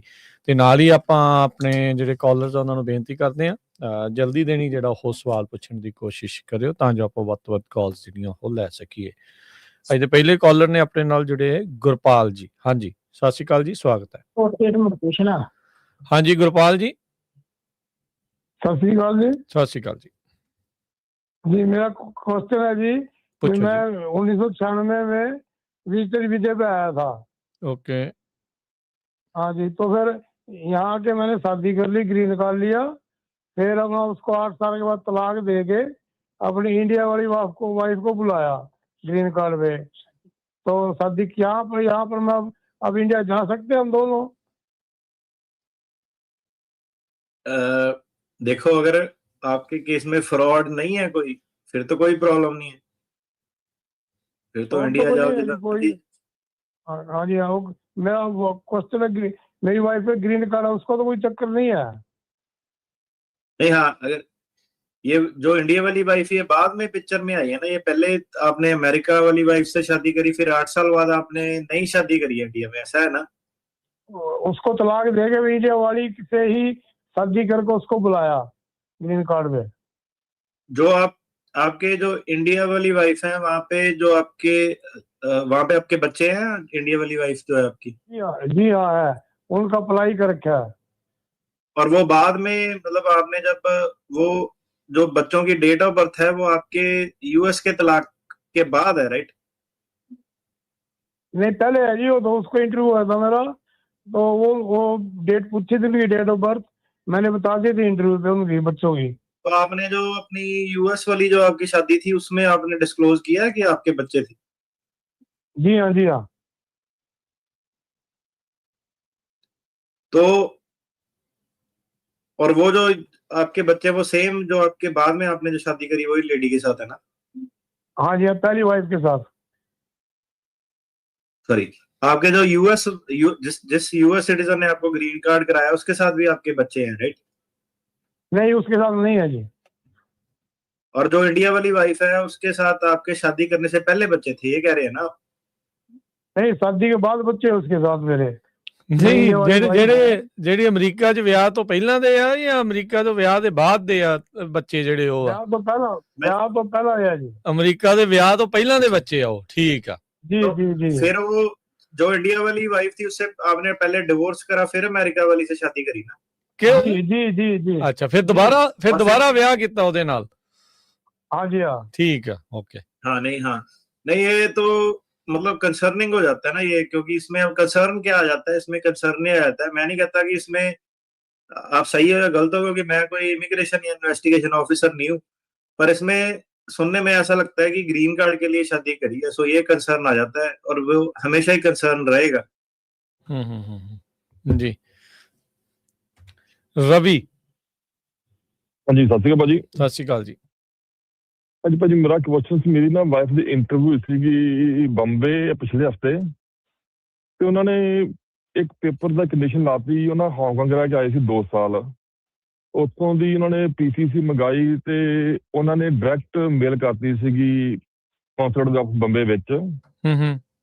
ਔਰ ਉਹਨਾਂ ਨੇ ਕਿਹਾ ਵੀ ਸਾਨੂੰ ਪੇਪਰ ਲੱਭਾ ਨਹੀਂ, ਮਿਲਿਆ ਨਹੀਂ। ਉਹਨਾਂ ਨੇ ਉਹਦੀ ਆਬਜੈਕਸ਼ਨ ਲਾਤੀ ਉਹਦੇ ਤੇ, ਤੇ ਮੈਂ ਉਹਨਾਂ ਨੂੰ ਪ੍ਰੂਫ ਵੀ ਭੇਜ ਦਿੱਤਾ ਵਾ ਵੀ ਹਾਂਗਕਾਂਗ ਤੋਂ ਮੰਗਾ ਕੇ ਵੀ ਇਸ ਤਰੀਕ ਨੂੰ ਉਹਨਾਂ ਨੇ ਇਸ ਐਡਰੈਸ ਤੇ ਤੁਹਾਨੂੰ ਇਹ ਭੇਜੀ ਆ ਤੇ ਆਹ ਕੇਸ ਨੰਬਰ ਹੈਗਾ। ਤੇ ਹੁਣ ਦੱਸ ਸਕਦੇ ਹੋ ਕਿ ਕੀ ਕਰ ਸਕਦੇ ਹੁਣ ਇਹਦੇ ਕੀ ਅੱਗੇ ਕੀ ਹੋ ਸਕਦਾ ਵਾ? ਤੁਹਾਡਾ ਕੀ ਸਟੇਟਸ ਹੈਗਾ? ਮੈਂ ਸਿਟੀਜ਼ਨ ਆ ਜੀ। ਸਿਟੀਜ਼ਨ ਆ ਤੇ ਤੁਸੀਂ ਇਹ ਕਹਿੰਦੇ ਕਿ ਜਦੋਂ ਉਹਦੀ ਇੰਟਰਵਿਊ ਆਈ ਉਹਦੇ ਵਿੱਚ ਪੀਸੀਸੀ ਤੁਹਾਡੇ ਕੋਲ ਰਹਿ ਗਈ ਤੇ ਉਹਦੇ ਕਰਕੇ ਉਹਨਾਂ ਨੇ ਜਿਹੜਾ ਸੀਗਾ ਕੇਸ ਹੋਲਡ ਤੇ ਪਾਤਾ, ਰਾਈਟ? ਹਾਂਜੀ, ਕਿਉਂਕਿ ਪੀਸੀਸੀ ਡਾਇਰੈਕਟ ਜਾਂਦੀ ਆ ਹਾਂਗਕਾਂਗ ਤੋਂ ਸਿਕਿਉਰ ਈਮੇਲ ਦੇ ਰਾਹੀਂ ਸਿੱਧੀ ਕੌਂਸਲ ਦੇ ਆਫਿਸ ਆ। ਤੇ ਉਹਨਾਂ ਨੇ ਉਹਦੇ ਤੇ ਫਲੈਗ ਕਰਤਾ ਹੈ। ਹਾਂਜੀ ਹਾਂਜੀ, ਉਹ ਤਾਂ ਦੁਬਾਰਾ ਤੁਸੀਂ ਉਹਨਾਂ ਨੂੰ ਕੰਟੈਕਟ ਕਰ ਸਕਦੇ ਆ ਤੇ ਦੁਬਾਰਾ ਉਹਨਾਂ ਨੂੰ ਆਹੀ ਜਿਹੜਾ ਪ੍ਰੋਸੈਸ ਰੀਇਨੀਸ਼ੀਏਟ ਕਰ ਸਕਦੇ ਆ। ਕਈ ਵਾਰੀ ਸਰਕਾਰੀ ਕੰਮਾਂ ਦੇ ਵਿੱਚ, ਮਹਿਕਮਿਆਂ ਦੇ ਵਿੱਚ ਰਹਿ ਵੀ ਜਾਂਦੀਆਂ ਚੀਜ਼ਾਂ। ਤੇ ਦੁਬਾਰਾ ਤੇ ਹਾਂਗਕਾਂਗ ਵਾਲੇ ਜਿਹੜੇ ਸੀਗੇ ਡਾਇਰੈਕਟ ਨਹੀਂ, ਕਈ ਵਾਰੀ ਹਾਂਗਕਾਂਗ ਵਾਲੇ ਜਿਹੜੇ ਹਾਈ ਕਮਿਸ਼ਨ ਵਾਲੇ ਜਿਹੜੇ ਹੈਗੇ ਆ, ਇਹ ਇੱਕ ਪੈਕੇਟ ਵੀ ਜਿਹੜਾ ਦਿੰਦੇ ਆ ਆਪਣਾ ਪੀਸੀਸੀ ਦਾ। ਤੇ ਮੈਂ ਖੁਦ ਵੀ ਇਹ ਦੇਖਿਆ ਜਿਹੜਾ ਹੋਇਆ। ਤੁਸੀਂ ਹਾਂਗਕਾਂਗ ਵਾਲੇ ਨਾਲ ਦੁਬਾਰਾ ਇੱਕ ਵਾਰੀ ਗੱਲ ਕਰੋ, ਹੋ ਸਕਦਾ ਕਿ ਯੂਐਸ ਵਾਲਿਆਂ ਨੂੰ ਮਿਲੀ ਨਾ ਹੋਵੇ ਉਹ ਚੀਜ਼। ਹਾਂਜੀ, ਮੈਨੂੰ ਉਹਨਾਂ ਨੇ ਈਮੇਲ ਪਾਈ ਹਾਂਗਕਾਂਗ ਨੇ ਵੀ ਇਸ ਐਡਰੈਸ ਤੇ ਅਸੀਂ ਇਸ ਤਰੀਕ ਨੂੰ ਕਰਤੀ ਸੀ। ਅਸੀਂ ਹਾਂਗਕਾਂਗ ਪੋਸਟ ਰਾਹੀਂ ਭੇਜੀ ਹੈ। ਰਜਿਸਟਰ ਮੇਲ ਤੇ ਉਹਨਾਂ ਸਾਈਨ ਕੀਤੇ ਆ ਉਤੋਂ ਲੈਟਰ ਰਿਸੀਵ ਕਰਨ ਤੇ ਬੰਬੇ ਵਾਲਿਆਂ ਨੇ। ਅੱਛਾ, ਵੀ ਲੈਟਰ ਉਹਨਾਂ ਨੂੰ ਮਿਲ ਗਈ ਔਰ ਰਿਸੀਵ ਕੀਤੇ ਆ। ਅੱਛਾ, ਤੁਸੀਂ ਫਿਰ ਉਹਨਾਂ ਨਾਲ ਸੰਪਰਕ ਕਰ ਸਕਦੇ ਆ ਜੀ। ਦੇਖੋ, ਫਾਈਲਾਂ ਅੱਗੇ ਪਿੱਛੇ ਹੋ ਜਾਂਦੀਆਂ, ਕੋਈ ਐਡਾ ਵੱਡਾ ਮਸਲਾ ਨਹੀਂ ਹੈਗਾ। ਦੁਬਾਰਾ ਉਹਨਾਂ ਨੂੰ ਕੰਟੈਕਟ ਕਰੇ, ਹੋ ਜਾਂਦਾ ਕਈ ਵਾਰੀ। ਤੇ ਦੁਬਾਰਾ ਉਹਨਾਂ ਨੇ ਇੰਟਰਵਿਊ ਬੰਨ ਦੇਣੀ, ਇਹਦੇ ਵਿੱਚ ਕੋਈ ਪ੍ਰੋਬਲਮ ਨਹੀਂ ਹੈਗੀ। ਮੇਰਾ ਕੋਈ ਵਕੀਲ ਹੈ ਨਹੀਂ। ਅਗਰ ਤੁਸੀਂ ਇਸ ਚੀਜ਼ ਕੁਝ ਕਰ ਸਕਦੇ, ਮੈਂ ਤੁਹਾਨੂੰ ਸ਼ੋਅ ਤੋਂ ਬਾਅਦ ਜਾਂ ਨੈਕਸਟ ਵੀਕ ਤੁਹਾਨੂੰ ਕੰਟੈਕਟ ਕਰ ਸਕਦਾ ਇਸ ਬਾਰੇ। ਹਾਂਜੀ, ਦੇਖੋ ਇਹਦੇ ਵਿੱਚ ਹੁਣ ਕਰ ਤਾਂ ਲਓ ਤੁਸੀਂ ਸਾਨੂੰ ਹਾਇਰ, ਪਰ ਜਿਹੜਾ ਮੁੱਦਾ ਸਿਰਫ ਇਹੀ ਹੈ ਕਿ ਉਹਨਾਂ ਨੂੰ ਡਾਕ ਮਿਲੀ ਆ ਕਿ ਨਹੀਂ ਮਿਲੀ ਆ, ਉਹਨਾਂ ਨਾਲ ਫੋਲੋ ਅਪ ਜਿਹੜਾ ਕਰਨਾ। ਇਹਦੇ ਵਿੱਚ ਵਕੀਲ ਵਾਲਾ ਕੋਈ ਕੰਮ ਰਹਿ ਨਹੀਂ ਗਿਆ। ਮਤਲਬ ਤੁਸੀਂ ਇਹਦੇ ਵਿੱਚ ਖੁਦ ਫੋਲੋ ਅਪ ਜਿਹੜਾ ਕਰੋ, ਤੇ ਤੁਸੀਂ ਵੀ ਸੇਮ ਤਰੀਕੇ ਨਾਲ ਕਰਨਾ, ਆਪਾਂ ਵੀ ਸੇਮ ਤਰੀਕੇ ਨਾਲ ਹੀ ਕਰਨਾ। ਇਹਦੇ ਵਿੱਚ ਕੋਈ ਵਕਾਲਤ ਵਾਲਾ ਇਹਦੇ ਵਿੱਚ ਕੋਈ ਰੋਲ ਰਿਹਾ ਨਹੀਂ ਹੈ। ਠੀਕ ਹੈ, ਉਹਨਾਂ ਨੂੰ ਉਹਨਾਂ ਦੇ ਨਾਲ ਹਾਂਜੀ ਤੁਸੀਂ ਸੰਪਰਕ ਹੀ ਕਰੋ। ਹਾਂਜੀ, ਠੀਕ ਹੈ ਜੀ। ਇੱਕ ਵਾਰੀ ਹਾਂਗਕਾਂਗ ਨਾਲ ਫਿਰ ਦੁਬਾਰਾ ਗੱਲ ਕਰਦੇ ਹਾਂ। ਥੈਂਕ ਯੂ ਭਾਜੀ, ਮਿਹਰਬਾਨੀ ਜੀ। ਮਿਹਰਬਾਨੀ ਜੀ। ਮਨਜੀਤ ਜੀ, ਸਤਿ ਸ੍ਰੀ ਅਕਾਲ ਜੀ। ਸਤਿ ਸ੍ਰੀ ਅਕਾਲ। ਮੈਂ ਜੀ 2016 ਚ ਬੈਸਟਰ ਵੀਜ਼ੇ ਤੇ ਆਇਆ ਸੀ ਤੇ ਕੇਸ ਲਾਇਆ, ਤੇ ਉਹ ਜਿਹੜੇ ਕਹਿੰਦੇ $100 ਆ ਵੀ ਉਹ ਭਰਾਉਣਾ ਪਊਗਾ ਮੇਲ ਆਈ ਤੇ ਜਾਂ ਬਿਨਾਂ ਮੇਲ ਤੋਂ। ਹਾਂਜੀ ਹਾਂਜੀ, ਉਹਨੂੰ ਭਰ ਦਿਓ ਭਾਜੀ, ਉਹਦੀ ਟੈਨਸ਼ਨ ਨਾ ਲਓ। $100 ਦੀ ਤੁਸੀਂ ਲਿੰਕ ਉਹਨਾਂ ਦੇ ਹੈਗੇ ਆਨਲਾਈਨ ਯੂਐਸਐਸ ਤੇ ਜਾ ਕੇ ਭਰ ਦਿਓ ਉਹਨੂੰ। ਠੀਕ ਹੈ ਜੀ, ਯਾਨੀ ਉਧਰ ਚਾਹੇ ਭੇਜਣ ਜਾਂ ਨਾ ਭੇਜਣ, ਈਮੇਲ ਜਾਂ ਮੈਸੇਜ ਕਹਿੰਦੇ ਛੱਡਾਂਗੇ। ਉਹਨੂੰ ਭਰ ਦਿਓ ਭਾਜੀ, ਤੁਸੀਂ ਟੈਨਸ਼ਨ ਨਾ ਲਓ $100 ਦੀ। ਤੇ ਉਹਨੂੰ ਭਰੋ, ਉਹਨਾਂ ਦੀ ਵੈਬਸਾਈਟ ਤੇ ਫੀਚਰ ਹੈਗਾ, ਰਿਸੀਟ ਨੰਬਰ ਪਾ ਕੇ ਭਰ ਸਕਦੇ। ਠੀਕ ਹੈ ਜੀ, ਸਤਿ ਸ੍ਰੀ ਅਕਾਲ। ਅਰਸ਼, ਹੈਲੋ। ਹਾਂਜੀ ਹਾਂਜੀ ਅਰਸ਼ ਭਾਜੀ ਸਤਿ ਸ਼੍ਰੀ ਅਕਾਲ ਜੀ। ਸਤਿ ਸ਼੍ਰੀ ਅਕਾਲ ਜੀ। ਭਾਜੀ ਮੇਰਾ ਨਾ ਵਾਈਫ ਵਾਲੀ ਸਪਾਊਸ I-485 ਅਪਲਾਈ ਕੀਤਾ ਵਾ। ਦੂਜੇ ਪਾਸੇ ਉਹਨਾਂ ਨੇ ਮੇਰਾ ਰੀਓਪਨ ਕਰਤਾ ਸੀ ਅਸਾਈਲਮ ਜੀ। ਹੁਣ ਉਹ ਟਰਮੀਨੇਟ ਹੋ ਗਿਆ ਜੀ। ਉਹ ਟਰਮੀਨੇਟ ਦਾ USCIS ਨੂੰ ਭੇਜਣਾ ਹੁੰਦਾ, ਕੋਈ ਪ੍ਰੂਫ ਆ ਜੀ? ਤੁਸੀਂ ਵੀਜ਼ੇ ਤੇ ਆਏ ਸੀਗੇ? ਹਾਂਜੀ ਭਾਜੀ, B1 B2 ਤੇ ਜੀ। ਤੇ ਮਤਲਬ ਮੇਕ ਸ਼ੋਰ ਕਰਿਓ ਕਿ 485 ਤੁਹਾਡਾ ਐਕਟਿਵ ਹੈਗਾ। ਤੇ ਹਾਂਜੀ, ਉਹਨਾਂ ਨੂੰ ਤੁਸੀਂ ਭੇਜ ਸਕਦੇ ਆ ਆਪਣਾ ਪ੍ਰੂਫ ਜਿਹੜਾ ਸੀਗਾ ਟਰਮੀਨੇਟ ਜੇ ਹੋ ਗਿਆ। I-130 ਹੋ ਗਿਆ ਪ੍ਰੂਫ ਤੁਹਾਡਾ? ਭਾਜੀ ਮੇਰਾ I-730 ਸੀਗਾ ਜੀ, ਉਹ ਇੰਪਰੂਵ ਹੋ ਗਿਆ ਲਾਸਟ ਈਅਰ ਜੀ। ਹਾਂਜੀ, USCIS ਵਾਲਿਆਂ ਨੂੰ ਤੁਸੀਂ ਹਾਂਜੀ ਭੇਜ ਦਿਓ ਉਹਨਾਂ ਨੂੰ, ਕੋਈ ਨੁਕਸਾਨ ਨਹੀਂ ਉਹਦਾ ਹੈਗਾ। ਮਤਲਬ ਤੁਹਾਡਾ ਪ੍ਰੋਸੈਸ ਥੋੜਾ ਛੇਤੀ ਹੋ ਜਾਊ। ਉਹ ਭਾਜੀ ਕਿਵੇਂ ਆਨਲਾਈਨ ਹੀ ਭੇਜਣਾ ਹੁੰਦਾ ਜਾਂ ਉਹਨਾਂ ਨੂੰ ਮੇਲ ਕਰਨਾ ਹੁੰਦਾ ਭਾਜੀ ਕਿਸੇ ਐਡਰੈਸ ਤੇ? ਜਿਹੜਾ ਉਹਦਾ ਤੁਹਾਡਾ ਸਰਵਿਸ ਸੈਂਟਰ ਹੈਗਾ ਨਾ ਉੱਤੇ, ਜਿੱਥੇ 485 ਪੈਂਡਿੰਗ ਉਹਦਾ ਜਿਹੜਾ ਸਰਵਿਸ ਸੈਂਟਰ ਆ, ਉੱਥੇ ਮੇਲ ਕਰਨਾ ਹੁੰਦਾ।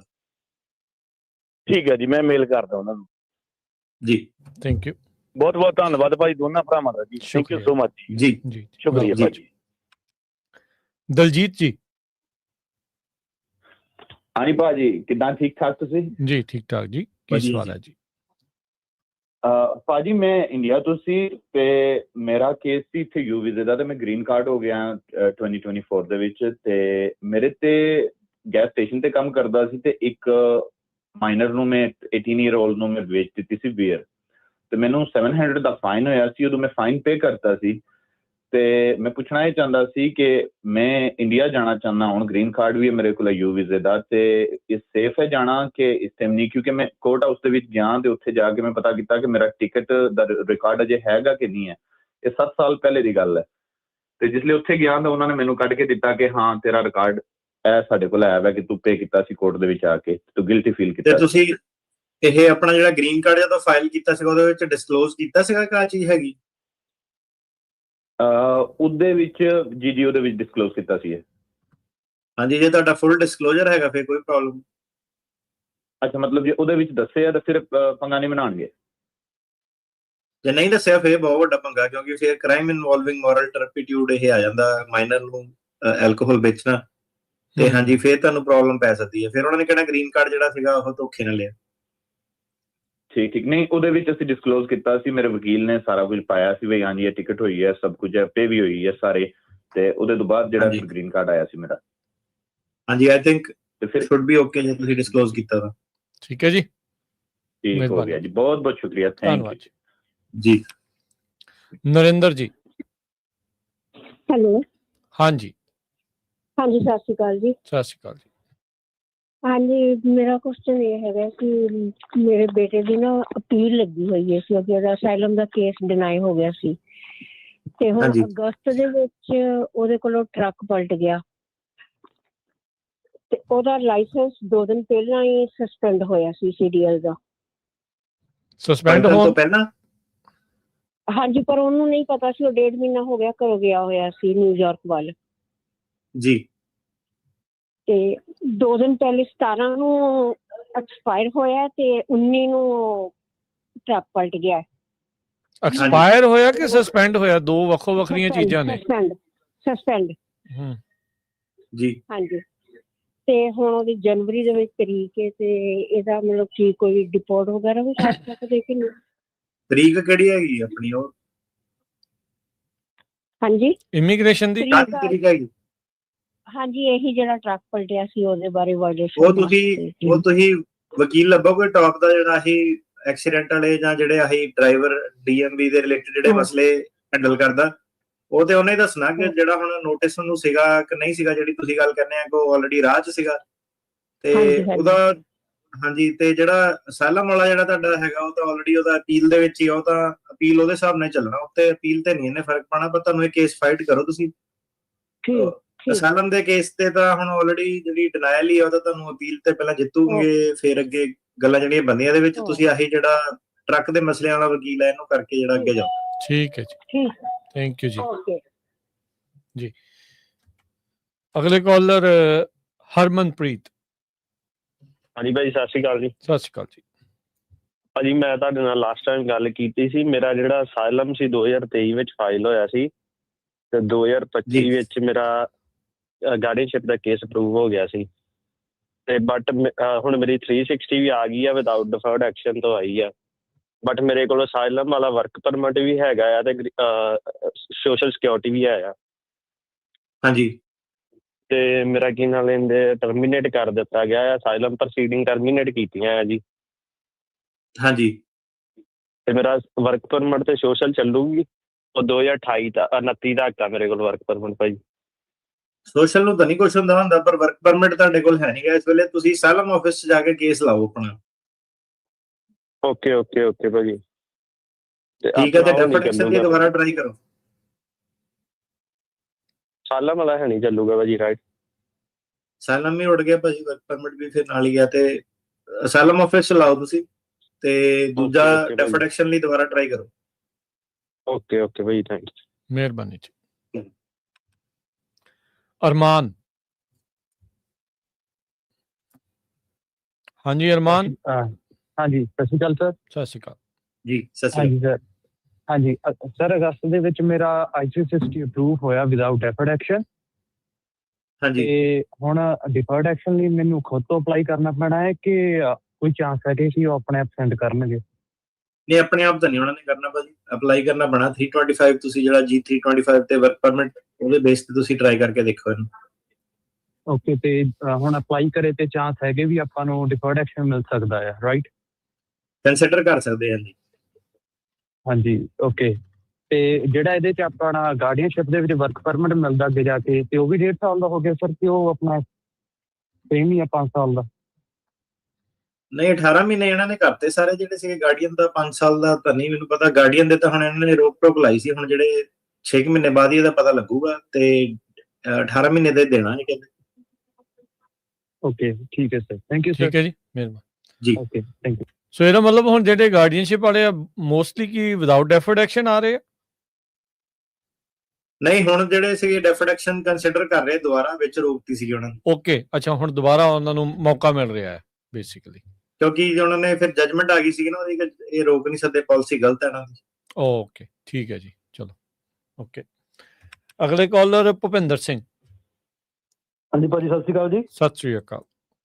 ਹਾਂਜੀ ਭਾਜੀ, ਕੁਐਸਚਨ ਆ ਜੀ ਆਪਣੇ ਸਿਟੀਜ਼ਨਸ਼ਿਪ ਦੇ ਰਿਗਾਰਡਿੰਗ। ਜਿਹੜੀ ਸਿਟੀਜ਼ਨਸ਼ਿਪ ਆ ਪੂਰੇ 5 ਸਾਲ ਹੋਣ ਤੋਂ ਬਾਅਦ ਹੀ ਅਪਲਾਈ ਕਰ ਸਕਦੇ N400 ਕਾ 90 ਦਿਨ ਪਹਿਲਾਂ ਵੀ ਕਰ ਸਕਦੇ ਆ ਜੀ? 90 ਦਿਨ ਪਹਿਲਾਂ ਵੀ ਕਰ ਸਕਦੇ ਆ। ਯਾਨੀ ਕਿ ਟਾਈਮ ਕਲੌਕ ਚੱਲਣੀ ਚਾਹੀਦੀ ਆ, ਬਸ ਉਹ ਨਹੀਂ ਹੋਣਾ ਚਾਹੀਦਾ ਚੱਕਰ ਕੋਈ, ਹੈ ਨਾ? ਕੀ ਮਤਲਬ? 6 ਮੰਥ ਤੋਂ ਉੱਪਰ, ਯਾਨੀ ਕਿ 5 ਸਾਲ ਦੇ ਵਿੱਚ 6 ਮੰਥ ਤੋਂ ਉੱਪਰ ਨਹੀਂ ਹੋਣਾ ਚਾਹੀਦਾ ਬੰਦਾ ਆਊਟ ਆਫ ਕੰਟਰੀ। ਤੇ ਟੋਟਲ 2.5 ਸਾਲ ਉਹ ਚੋਂ ਰਿਹਾ ਹੋਵੇ ਇੱਥੇ। ਹਾਂਜੀ ਹਾਂਜੀ ਹਾਂਜੀ, ਠੀਕ ਹੈ ਜੀ, ਠੀਕ ਹੈ ਸਰ। ਹਾਂਜੀ, ਓਕੇ ਜੀ। ਇੰਨੀ ਕੀ ਗੱਲ ਤਾਂ ਹੁਣ ਅਟਾਰਨੀ ਡਰ ਕਹਿਣਾ ਜੀ ਮੈਨੂੰ ਵੀ ਪਤਾ ਲੱਗਣ ਲੱਗ ਗਈ। ਹਾਂਜੀ ਹਾਂਜੀ ਜੀ ਗੁਰਪ੍ਰੀਤ ਜੀ। ਹੈਲੋ ਜੀ, ਸਤਿ ਸ਼੍ਰੀ ਅਕਾਲ ਜੀ। ਹਾਂਜੀ ਭਾਈ, ਮੈਂ ਆਪਣਾ ਮੇਰੇ ਕੋਲ ਗ੍ਰੀਨ ਕਾਰਡ ਆ ਤੇ ਮੈਂ ਆਪਣਾ ਅਡਾਪਟ ਕਰਨਾ ਹੈ, ਕਿ ਮੈਂ ਕਰ ਸਕਦਾ ਅਸਾਈਲਮ ਦਾ? ਮੈਂ ਇੰਡੀਆ ਜਾ ਕੇ ਆਇਆ ਸੀ ਡਾਇਰੈਕਟ। ਸੌਰੀ, ਮੈਨੂੰ ਸਵਾਲ ਨਹੀਂ ਸਮਝ ਆਇਆ। ਦੁਬਾਰਾ ਬੋਲਿਓ ਵੀਰੇ, ਸਮਝ ਨਹੀਂ ਆਈ। ਮੈਂ ਨਾ ਅਡਾਪਟ ਕਰਨਾ ਹੈ ਮੁੰਡੇ ਨੂੰ, ਤੇ ਹਾਂਜੀ, ਗ੍ਰੀਨ ਕਾਰਡ ਮੇਰੇ ਕੋਲ ਅਸਾਈਲਮ ਦਾ। ਮੈਂ ਇੰਡੀਆ ਜਾ ਕੇ ਆਇਆ ਹਾਂ ਡਾਇਰੈਕਟ। ਅਡਾਪਟ ਜਿਹੜਾ ਕਰਨਾ ਉਹ ਇੰਡੀਆ ਤੋਂ ਕਰਨਾ? ਨਹੀਂ, ਇੱਥੇ ਕਰਨਾ ਜੀ ਅਮਰੀਕਾ 'ਚ। ਤੇ ਗਾਰਡੀਅਨ ਕਰਨਾ ਕਿ ਅਡਾਪਟ ਕਰਨਾ ਹੈਗਾ? ਦੋ ਅਲੱਗ-ਅਲੱਗ ਚੀਜ਼ਾਂ। ਗਾਰਡੀਅਨ ਗਾਰਡੀਅਨ ਕਰ ਸਕਦੇ ਮਤਲਬ ਮੈਨੂੰ ਕੋਈ ਪ੍ਰੋਬਲਮ ਤਾਂ ਨਹੀਂ ਆਏਗੀ? ਨਹੀਂ, ਗਾਰਡੀਅਨ ਕਰਨ ਦੀ ਤਾਂ ਨਹੀਂ ਪ੍ਰੋਬਲਮ ਆਣੀ। ਗਾਰਡੀਅਨ ਤਾਂ ਵਰਕ ਪਰਮਿਟ ਵਾਲਾ ਵੀ ਕਰ ਸਕਦਾ। ਜਿਹੜੀ ਦੂਜੀ ਤੁਸੀਂ ਗੱਲ ਦੱਸੀ ਆ ਕਿ ਅਸਾਈਲਮ ਦਾ ਸੀਗਾ ਤੇ ਇੰਡੀਆ ਜਾ ਕੇ ਆਇਆ, ਉਹਦੀ ਅਲੱਗ ਡਿਫਰੈਂਟ ਪ੍ਰੋਬਲਮ ਹੈਗੀ ਆ, ਪਰ ਗਾਰਡੀਅਨ ਦੇ ਵਿੱਚ ਪ੍ਰੋਬਲਮ ਨਹੀਂ ਉਹਦੀ ਕੋਈ ਆਣੀ। ਤੇ ਭਾਈ ਮੈਂ ਆਪਣੀ ਵਾਈਫ ਅਪਲਾਈ ਕਰ ਦਿੰਦਾ? ਉਹ ਕਿੱਥੇ, ਇੰਡੀਆ ਹੈਗੇ ਆ? ਅਮਰੀਕਾ ਹੀ ਹੈ ਭਾਜੀ, ਵਾਈਫ ਇੰਡੀਆ ਦਾ। ਵਾਈਫ ਇੰਡੀਆ ਹੈਗੇ ਨੇ, ਤੇ ਉਹ ਵਿਆਹ ਜਿਹੜਾ ਸੀਗਾ ਉਹ ਗ੍ਰੀਨ ਕਾਰਡ ਤੋਂ ਪਹਿਲਾਂ ਕਰਾਇਆ ਸੀਗਾ ਕਿ ਬਾਅਦ ਚ? ਬਾਅਦ ਚ। ਗ੍ਰੀਨ ਕਾਰਡ ਆਉਣ ਤੋਂ ਬਾਅਦ ਚ ਕਰਾਇਆ ਸੀਗਾ ਇੰਡੀਆ ਜਾ ਕੇ? ਮਤਲਬ ਜਦੋਂ ਗਏ ਹੋਣੇ ਬਾਅਦ ਚ, ਫਿਰ ਉਦੋਂ ਕਰਾਇਆ ਹੋਣਾ ਨਾ? ਹਾਂਜੀ, ਉਹਦਾ ਮੁੱਦਾ ਪੈ ਸਕਦਾ ਜੀ। ਉਹ ਤੁਹਾਨੂੰ ਐਕਸਪਲੇਨ ਕਰਨਾ ਪੈਣਾ ਕਿ ਕਿੱਦਾਂ ਸੁਰੱਖਿਅਤ ਰਹੇ, ਉਹ ਸਾਰੇ ਚੀਜ਼ਾਂ ਤੇ ਸਵਾਲ ਜਵਾਬ ਪੁੱਛ ਸਕਦੇ ਆ। ਪਰ ਹਾਂਜੀ, ਤੁਸੀਂ ਕਰੋ ਉਹਨਾਂ ਦਾ ਅਪਲਾਈ I-130। ਠੀਕ ਹੈ, ਮਤਲਬ ਕਰਦੀ ਆ ਨਾ। ਹਾਂਜੀ ਹਾਂਜੀ, ਇਹ ਤਾਂ ਪਲੈਨਿੰਗ ਭਾਜੀ ਵਿਆਹ ਤੋਂ ਪਹਿਲਾਂ ਕਰੀ ਦੀ ਹੁੰਦੀ ਕਿ ਗ੍ਰੀਨ ਕਾਰਡ ਅਪਲਾਈ ਕਰਨਾ ਕਰੇਗਾ। ਹੁਣ ਤਾਂ ਤੁਸੀਂ ਫਸ ਗਏ ਰਿਸ਼ਤੇਦਾਰੀ ਚ, ਹੁਣ ਤੁਹਾਨੂੰ ਕਰਨਾ ਪੈਣਾ ਵਾ। ਉਹ ਤਾਂ ਹੈ ਹੀ, ਕੀ ਕਰੀਏ, ਵਿਆਹ ਵੀ ਕਰਾਉਣਾ ਸੀ। ਆਪਾਂ ਕਿਹੜਾ ਮਨਾ ਕਰਦੇ ਆ, ਪਰ ਹੁਣ ਤੁਸੀਂ ਕਰੋ ਫਾਈਲ। ਹਾਂ, ਵਿਆਹ ਦਾ ਕੋਈ ਚੱਕਰ ਨਹੀਂ ਜੀ। ਨੰਦਨੀ। ਸਤਿ ਸ਼੍ਰੀ ਅਕਾਲ ਵੀਰ ਜੀ। ਸਤਿ ਸ਼੍ਰੀ ਅਕਾਲ ਜੀ। ਸਤਿ ਸ਼੍ਰੀ ਅਕਾਲ ਸਰ। ਮੇਰਾ ਕੁਐਸਚਨ ਹੈ ਕਿ ਮੇਰੇ ਹਸਬੈਂਡ ਦਾ ਨਾ ਪਹਿਲਾਂ ਅਸਾਈਲਮ ਕੇਸ ਲੱਗਾ ਸੀ, ਤੇ ਫਿਰ ਜਦੋਂ ਮੈਂ ਸਿਟੀਜ਼ਨ ਸੀ ਤੇ ਮੈਂ ਮੈਰਿਜ ਕਰਾ ਲਈ ਉਹਨਾਂ ਨਾਲ, ਤੇ ਉਸ ਤੋਂ ਬਾਅਦ I-30 ਜਿੱਦਾਂ ਜਿਹੜਾ ਅਸਾਈਲਮ ਕੇਸ ਸੀ ਉਹ ਸਲੀਪਿੰਗ ਮੋਡ 'ਚ ਜਿੱਦਾਂ ਪਾਤਾ ਸੀ ਵਕੀਲ ਨੇ, ਤੇ I-30 ਲਾਤਾ, ਉਹ ਅਪਰੂਵ ਹੋ ਗਿਆ। ਉਸ ਤੋਂ ਬਾਅਦ ਜਦੋਂ ਹੁਣ 485 ਅਪਲਾਈ ਕੀਤਾ ਤੇ ਉਹਨਾਂ ਨੇ ਲੈਟਰ ਭੇਜੀ ਕਿ ਤੁਸੀਂ ਜਿੱਦਾਂ ਕੋਰਟ ਦੇ ਵਿੱਚੋਂ ਕਿ ਟਰਮੀਨੇਟ ਸਰਟੀਫਿਕੇਟ ਭੇਜੋ ਗ੍ਰੀਨ ਕਾਰਡ ਵਾਲੇ। ਵੀਜ਼ੇ ਤੇ ਆਏ ਸੀਗੇ? ਹਾਂਜੀ ਹਾਂਜੀ, ਵੀਜ਼ੇ ਤੇ ਆਏ ਸੀਗੇ। ਹਾਂਜੀ, 485 ਤੁਸੀਂ ਕਰ ਨਹੀਂ ਸਕਦੇ। 485 ਤੁਸੀਂ ਨਾ ਅਪਲਾਈ ਕਰ ਨਹੀਂ ਸਕਦੇ USCIS ਨਾਲ ਜਦ ਤੱਕ ਤੁਹਾਡਾ ਕੇਸ ਜਿਹੜਾ ਚੱਲਦਾ, ਭਾਵੇਂ ਐਡਮਿਨ ਕਲੋਜ਼ ਤੇ ਹੋਵੇ। ਉਹ ਥੋੜੀ ਜੀ ਮੈਨੂੰ ਲੱਗਿਆ ਤੁਹਾਨੂੰ ਰੋਂਗ ਸਟ੍ਰੈਟਜੀ ਉਹਨਾਂ ਨੇ ਦੱਸਦੀ ਆ। ਇਹ ਜਿਹੜਾ 485 ਸੀਗਾ ਇਹ ਕੋਰਟ ਦੇ ਨਾਲ ਹੀ ਫਾਈਲ ਹੋਣਾ। ਤੁਹਾਡਾ I-130 ਹੋ ਗਿਆ ਅਪਰੂਵ? ਹਾਂਜੀ, ਅਪਰੂਵ ਹੋ ਗਿਆ। ਤਾਂ ਤੁਸੀਂ ਜਾਂ ਤਾਂ ਇਹਨੂੰ ਨਾ ਮੋਸ਼ਨ ਟੂ ਰੀਓਪਨ ਕਰਕੇ ਟਰਮੀਨੇਟ ਕਰਾ ਕੇ USCIS ਦੇ ਨਾਲ ਫਾਈਲ ਕਰੋ। ਇੱਕ ਆਪਸ਼ਨ ਤੁਹਾਡੇ ਕੋਲ ਇਹ ਹੈ। ਦੂਸਰੀ ਆਪਸ਼ਨ ਤੁਹਾਡੇ ਕੋਲ ਇਹ ਹੈਗੀ ਹੈ ਕਿ ਤੁਸੀਂ ਇਹਨੂੰ ਮੋਸ਼ਨ ਟੂ ਰੀਓਪਨ ਕਰਕੇ ਜੱਜ ਦੇ ਨਾਲ ਜਿਹੜਾ ਫਾਈਲ ਕਰੋ ਕੋਰਟ ਦੇ ਨਾਲ। ਤੇ ਦੋਨੋਂ ਤੁਹਾਡੇ ਕੋਲ ਆਪਸ਼ਨ ਸਹੀ ਹੈਗੀ ਆ। ਮੇਰੇ ਹਿਸਾਬ ਨਾਲ ਇਹਦੇ ਵਿੱਚ ਤੁਸੀਂ ਜੱਜ ਦੇ ਨਾਲ ਫਾਈਲ ਕਰ ਲਓ ਜੇ ਤੁਹਾਨੂੰ ਛੋਟੀ ਡੇਟ ਜਿਹੜੀ ਮਿਲਦੀ ਹੈ।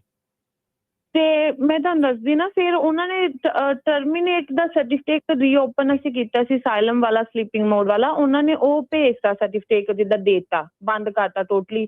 ਫਿਰ ਉਹ ਜਦੋਂ ਹੁਣ ਉਹਨਾਂ ਨੂੰ ਦੁਬਾਰਾ ਉਹ ਭੇਜਿਆ ਆ ਲੈਟਰ, ਪਰ 2 ਮਹੀਨੇ ਤੋਂ ਉੱਪਰ ਹੋ ਗਏ, ਉਹਨਾਂ ਦੀ ਕੋਈ ਬਾਅਦ ਚੋਂ ਜਿੱਦਾਂ ਅਪਡੇਟ ਨਹੀਂ ਆਈ। ਉਹ ਐਡਮਿਟ ਕਲੋਜ਼ ਹੀ ਸ਼ੋਅ ਕਰਦਾ ਆ ਉਹਨਾਂ ਦੇ ਵੈਬਸਾਈਟ ਤੇ ਵੀ, ਤੇ ਨਾ ਹੀ ਉਹਨਾਂ ਨੇ ਕੋਈ ਸਾਨੂੰ ਲੈਟਰ ਵਾਪਸ ਭੇਜੀ ਕਿ ਮਿਲ ਗਏ ਜਾਂ ਨਹੀਂ ਮਿਲੇ, ਅੱਗੋਂ ਕੀ ਹੈ ਸਟੈਪ, ਕੁਛ ਨਹੀਂ ਦੱਸਿਆ ਉਹਨਾਂ ਨੇ। ਉਹਨਾਂ ਨੇ ਕਿਹਾ ਨੇ ਕੋਰਟ ਨੇ ਕਿ USCIS ਨੇ? USCIS ਵਾਲਿਆਂ ਨੇ।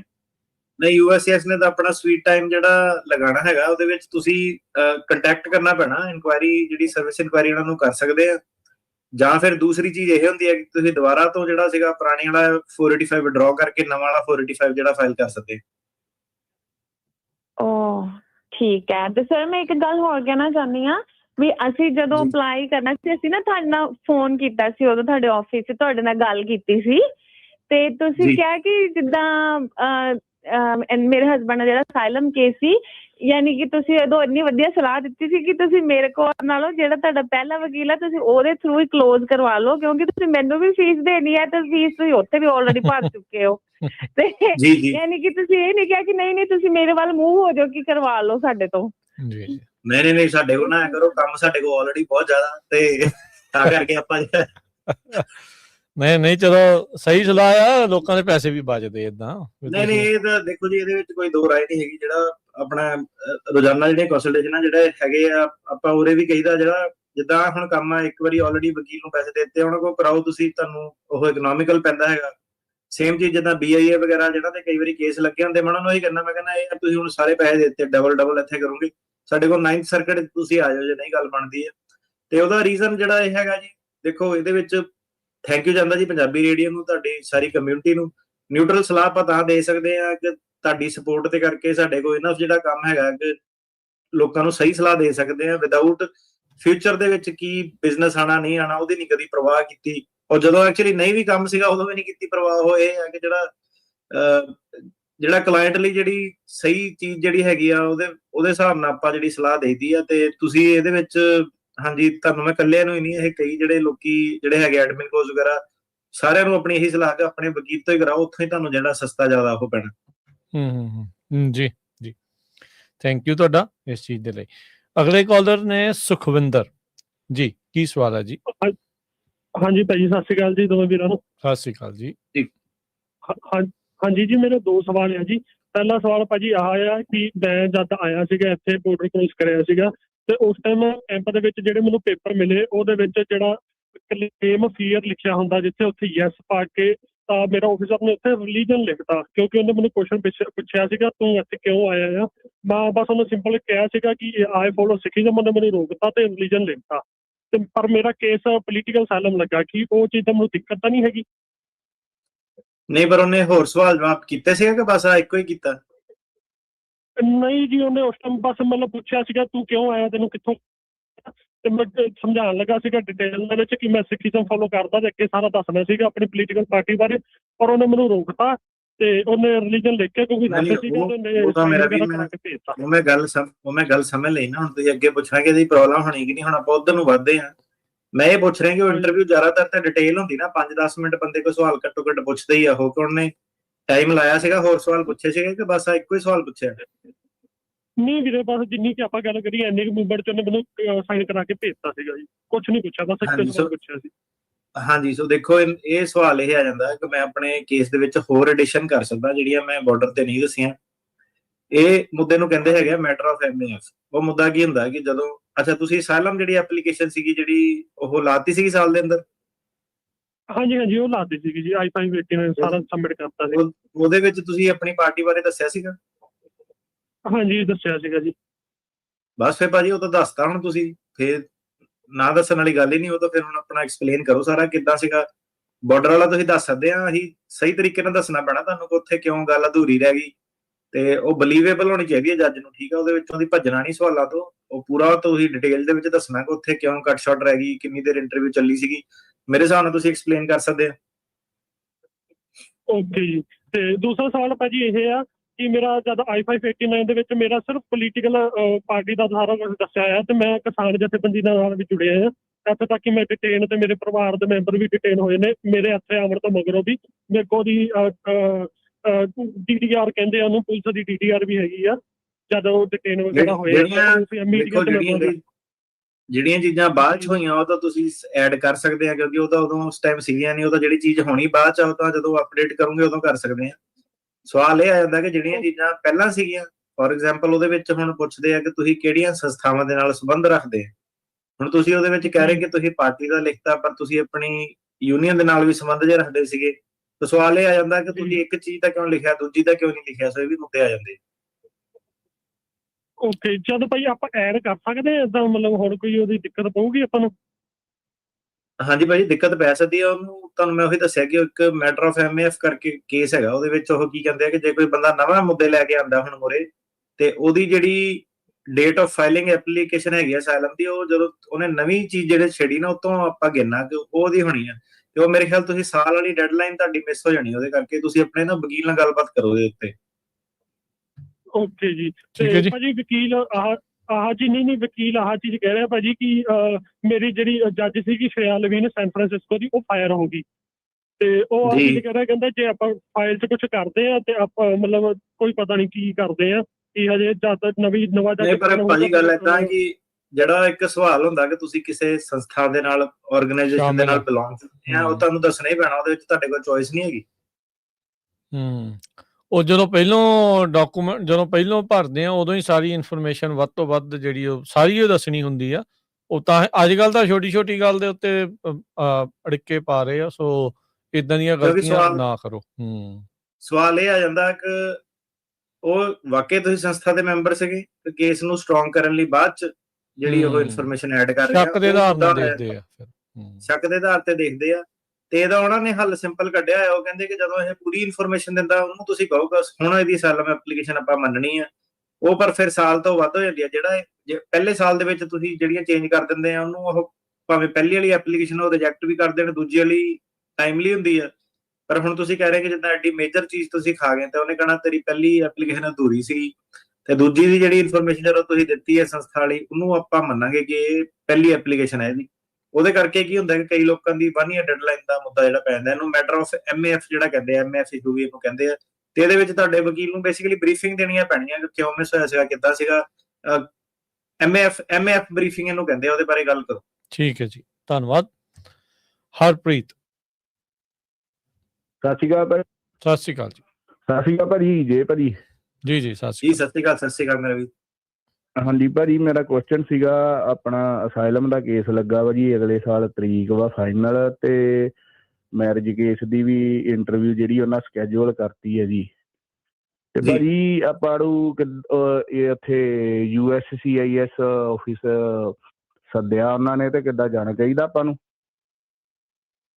ਹਾਂਜੀ ਭਾਜੀ, ਉਹ ਤਾਂ ਦੇਖੋ ਜਿਹੜਾ ਆਈਸ ਵਾਲਿਆਂ ਦੇ ਕਰਕੇ, ਜੇ ਤੁਸੀਂ ਕਹਿੰਦੇ ਹੋ ਉਹ ਤੁਹਾਡੇ ਘਰੇ ਵੀ ਆ ਸਕਦੇ ਆਉਣ ਨੂੰ, ਤੇ ਉਹ ਤੁਸੀਂ ਇੰਟਰਵਿਊ ਤੇ ਜਾਓ। ਹੁਣ ਉਹਨਾਂ ਕੋਲ ਭੱਜ ਤਾਂ ਸਕਦੇ ਨਹੀਂ, ਉਹ ਤਾਂ ਸੱਦਾ ਪੱਤਰ ਵੀ ਦੇ ਸਕਦੇ ਬੰਦੇ ਨੂੰ ਕਿ ਤੁਸੀਂ ਆ ਕੇ ਪੇਸ਼ ਹੋਵੋ। ਸੋ ਹਾਂਜੀ, ਉਹ ਤੁਸੀਂ I-130 ਕਰਾ ਲਓ। ਜੇ ਕੱਲ ਨੂੰ ਤੁਹਾਡਾ ਕੇਸ ਖਰਾਬ ਹੁੰਦਾ ਤਾਂ ਤੁਹਾਨੂੰ ਉਹਦਾ ਫਾਇਦਾ ਹੋ ਸਕਦਾ I-130 ਦਾ। ਉਹ ਹਾਂਜੀ, ਉਹਦੇ ਉੱਪਰ ਲਿਖਿਆ ਵੀ ਹੈ ਨਾ, ਜੇ ਨਹੀਂ ਵੀ ਜਾਂਦੇ ਹੈਗੇ ਤਾਂ ਵੀ ਕੇਸ ਜਿਹੜਾ ਵਾ ਉਹ ਮਤਲਬ ਕਿ ਕੈਂਸਲ ਹੀ ਆ, ਹਨਾ। ਜੇ ਜਾਂਦੇ ਆ ਤੇ ਮੈਂ ਬਸ ਮੇਨ ਇਹੋ ਹੀ ਪੁੱਛਣਾ ਸੀਗਾ ਕਿ ਆਪਾਂ ਨਹੀਂ ਜਾਓ ਭਾਜੀ, ਤੁਸੀਂ ਤੀਰ ਛੱਡਦਾ ਹੁਣ ਜਾਓ, ਉੱਥੇ ਨਾ ਜਾਣ ਵਾਲੀ ਗੱਲ ਹੀ ਨਹੀਂ। ਨਹੀਂ, ਤੀਰ ਆਪਣਾ ਪੱਕਾ ਹੀ ਆ, ਕੋਈ ਕੱਚਾ ਨਹੀਂ ਇਹ ਤਾਂ ਆਪਾਂ ਕਿਹਾ ਹੀ ਨਹੀਂ, ਇਹ ਤਾਂ ਆਪਾਂ ਕਿਹਾ ਹੀ ਨਹੀਂ। ਉਹ ਤਾਂ ਬਸ ਇਹ ਕਹਿੰਦੇ ਵੀ ਜਾਣਾ ਆ।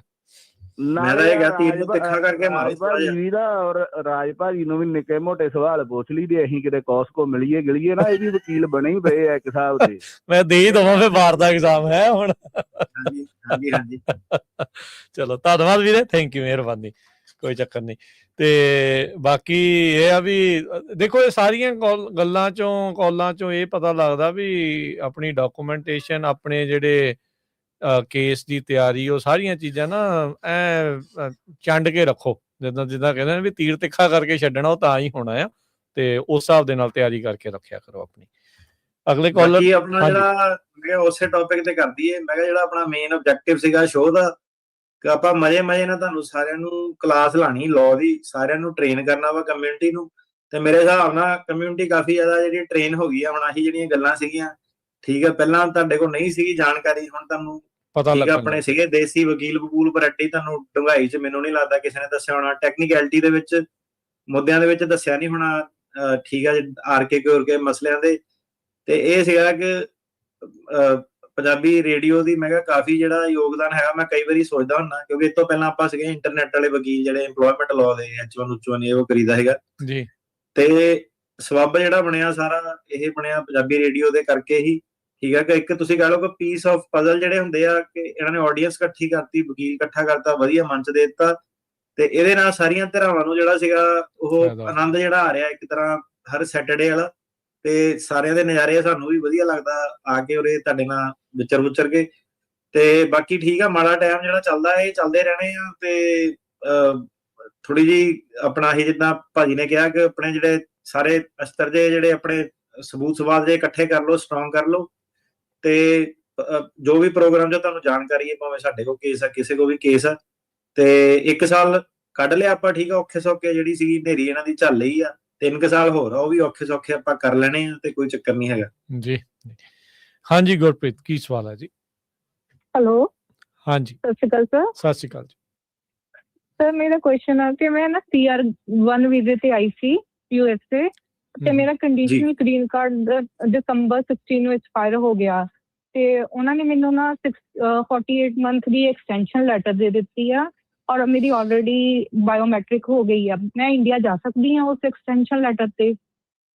ਹਾਂਜੀ, ਤੁਸੀਂ ਜਾ ਸਕਦੇ ਆ, ਪਰ ਨਾ 에ਅਰਲਾਈਨਸ ਦੇ ਨਾਲ ਚੈੱਕ ਕਰਕੇ ਜਾਇਓ, US 에ਅਰਲਾਈਨਸ ਹੀ ਜਾਇਓ। ਕਈ ਵਾਰੀ 에ਅਰ ਇੰਡੀਆ ਵਾਲੇ ਇਹ ਉਹਨੂੰ ਨਾ ਰੈਕੋਗਨਾਈਜ਼ ਨਹੀਂ ਕਰਦੇ।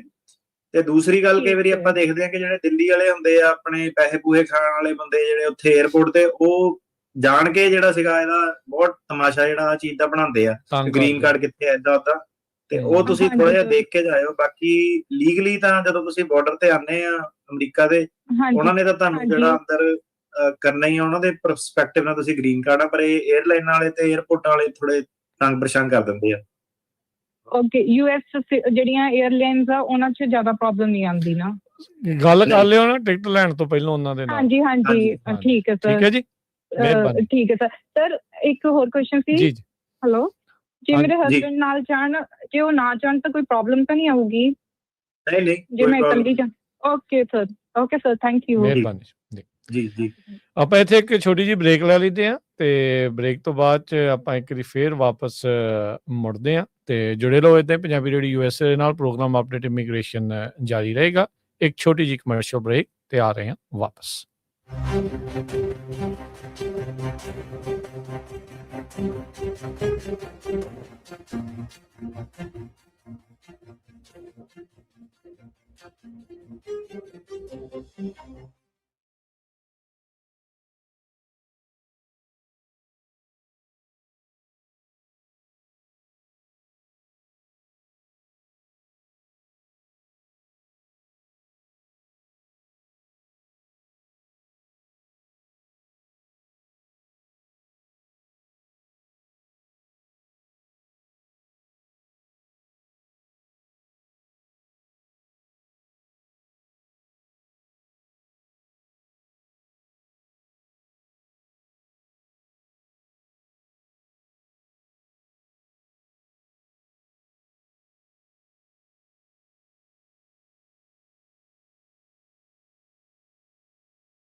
ਬ੍ਰੇਕ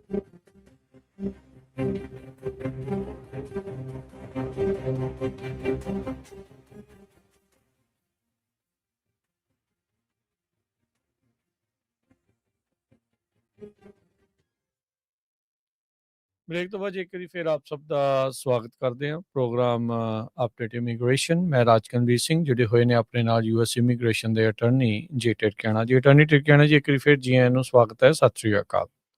ਧੰਨਵਾਦ ਜੀ ਤੇ ਸਤਿ ਸ੍ਰੀ ਅਕਾਲ ਜੀ ਸਾਰੇ। ਸੋ ਆਪਣੇ ਕੋਲ 20 ਮਿੰਟ ਬਚੇ ਨੇ ਤੇ 20 ਮਿੰਟਾਂ ਦੇ ਵਿੱਚ ਆਪਾਂ ਵੱਧ ਤੋਂ ਵੱਧ ਕਾਲਸ ਜਿਹੜੀਆਂ ਲੈਣ ਦੀ ਕੋਸ਼ਿਸ਼ ਕਰਾਂਗੇ ਤੇ ਸੋਤਿਓ ਜਲਦੀ ਆਪਣੇ ਸਵਾਲ ਪੁੱਛਣ ਦੀ ਕੋਸ਼ਿਸ਼ ਕਰਨਾ। ਨੰਬਰ ਹੈ 408 272 5200। ਸੁਰਿੰਦਰ ਸਿੰਘ ਜੀ, ਕੀ ਸਵਾਲ ਹੈ ਜੀ? ਹੈਲੋ ਜੀ। ਹਾਂਜੀ, ਹੈਲੋ ਜੀ। ਦੋਨੋਂ ਵੀਰਾਂ ਨੂੰ ਸਤਿ ਸ੍ਰੀ ਅਕਾਲ ਜੀ। ਹਾਂਜੀ, ਸਤਿ ਸ੍ਰੀ ਅਕਾਲ। ਪੁੱਛੋ ਜੀ ਸਵਾਲ। ਵੀਰ ਸਾਹਿਬ, ਸਾਡੇ ਜਿੱਦਾਂ ਇੱਕ ਮੁੰਡਾ ਸੀ, ਉਹਨੇ ਆਪਣੇ ਭਰਾ ਦੇ ਪੇਪਰ ਭਰੇ ਸੀ ਸੰਨ 1907 ਦੇ ਤਾਂ 2007 ਦੇ, ਤੇ ਉਹਦੀ ਹੁਣ ਮੌਤ ਹੋ ਗਈ ਹੈ ਜੀ। ਉਹ ਕਿੱਦਾਂ ਕੀ ਬਣੂਗਾ ਨਾ? ਪੇਪਰ ਚਾਲੂ ਰਹਿ ਜੂਗੇ ਨਹੀਂ ਜੀ? ਜਿਹੜੇ ਜਿਹਨੇ ਭਰੀ ਆ ਇੱਥੇ ਸਿਟੀਜ਼ਨ, ਉਹਦੀ ਡੈਥ ਹੋਈ ਆ? ਹਾਂਜੀ ਹਾਂਜੀ ਹਾਂਜੀ, ਉਹ ਸਬਸਟੀਟਿਊਟਡ ਸਪਾਂਸਰ ਲੱਭਣਾ ਪੈਣਾ, ਹੋਰ ਫੈਮਿਲੀ ਮੈਂਬਰ ਰਿਸ਼ਤੇਦਾਰ ਵਗੈਰਾ, ਤੇ ਹਾਂਜੀ ਉਹ ਚਾਲੂ ਰਹਿ ਸਕਦੇ ਆ। ਸਪਾਂਸਰ ਲੱਭਣਾ ਪੈਣਾ ਜੀ?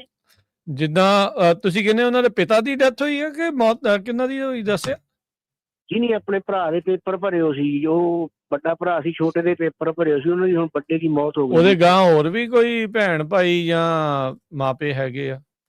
ਹੈਗੇ, ਹਾਂਜੀ। ਮੁੰਡਾ ਆ ਉਹਨਾਂ ਦਾ ਤਕੜਾ, 5 ਸਾਲਾਂ ਦਾ। ਹਾਂਜੀ, ਉਹ ਸਬਸਟੀਟਿਊਟਡ ਸਪਾਂਸਰ ਇਹਨੂੰ ਕਹਿੰਦੇ, ਹਿਊਮੈਨਿਟੇਰੀਅਨ ਰੀਇਨਸਟੇਟਮੈਂਟ ਦੇ ਥੱਲੇ ਆਉਂਦਾ। ਤੇ ਤੁਹਾਨੂੰ ਇਹਦੇ ਪੇਪਰ ਜੇ ਥੋੜੇ ਹੋਰ ਫਾਈਲ ਕਰਨੇ ਪੈਣੇ ਆ, ਤੇ ਬਚ ਸਕਦਾ ਹੈਗਾ ਪ੍ਰੋਸੈਸ, ਜੇ ਤੁਸੀਂ ਕੋਈ ਨੋਟਿਸ ਮਿਸ ਨਹੀਂ ਕੀਤਾ ਤਾਂ ਹਾਂਜੀ ਚਾਂਸ ਬਣ ਸਕਦਾ। ਵਕੀਲ ਨਾਲ ਕਰੋ ਸੰਪਰਕ ਹੁਣੇ। ਉਹ ਫਿਰ ਤੁਹਾਡੇ ਨਾਲ ਕਨੈਕਟ ਕਰ ਸਕਦੇ ਆ? ਹਾਂਜੀ ਹਾਂਜੀ, ਕਰ ਸਕਦੇ ਹਾਂ। ਠੀਕ ਹੈ ਜੀ, ਮਿਹਰਬਾਨੀ ਜੀ। ਜੀ ਫੋਨ ਨੰਬਰ ਇਹਨਾਂ ਦੇ ਆਫਿਸ ਦਾ ਹੈ 415 909 0503 4159090503। ਅਗਲੇ ਕਾਲਰ ਜਸਮੀਤ। ਹਾਂਜੀ ਭਾਈ, ਸਤਿ ਸ਼੍ਰੀ ਅਕਾਲ ਜੀ ਦੋਨਾਂ ਨੂੰ। ਸਤਿ ਸ਼੍ਰੀ ਅਕਾਲ। ਤੇ ਭਾਜੀ ਮੇਰਾ ਕੁਐਸਚਨ ਇਹ ਸੀਗਾ ਵੀ ਗ੍ਰੀਨ ਕਾਰਡ ਆ ਸਾਲਿਮ ਦੇ ਤੌਰ ਤੇ 2 ਮਹੀਨੇ ਪਹਿਲਾਂ ਆਇਆ, ਤੇ ਮੈਂ ਜੇ ਡੈਸਟੀਨੇਸ਼ਨ ਵੈਡਿੰਗ ਕਰਵਾਉਣਾ ਹੈ ਕਿਸੇ ਪਾਸੇ ਜਿੱਦਾਂ ਦੁਬਈ ਵਗੈਰਾ, ਤੇ ਮੈਂ ਆਪਣੀ ਵਾਈਫ ਨੂੰ ਇੰਡੀਆ ਤੋਂ ਸੱਦ ਸਕਦਾ ਹਾਂ ਜਾਂ ਨਹੀਂ? ਭਾਜੀ ਤੁਸੀਂ as a green card holder ਉਹਨਾਂ ਨੂੰ ਸੱਦ ਸਕਦੇ ਆ, ਤੇ ਉਹਨੂੰ ਟਾਈਮ ਲੱਗਦਾ ਥੋੜਾ ਜਿਹਾ। ਅੱਜ ਕੱਲ ਨਾ 3 ਤੋਂ 5 ਸਾਲ ਦਾ ਪ੍ਰੋਸੈਸ ਜਿਹੜਾ ਹੈਗਾ।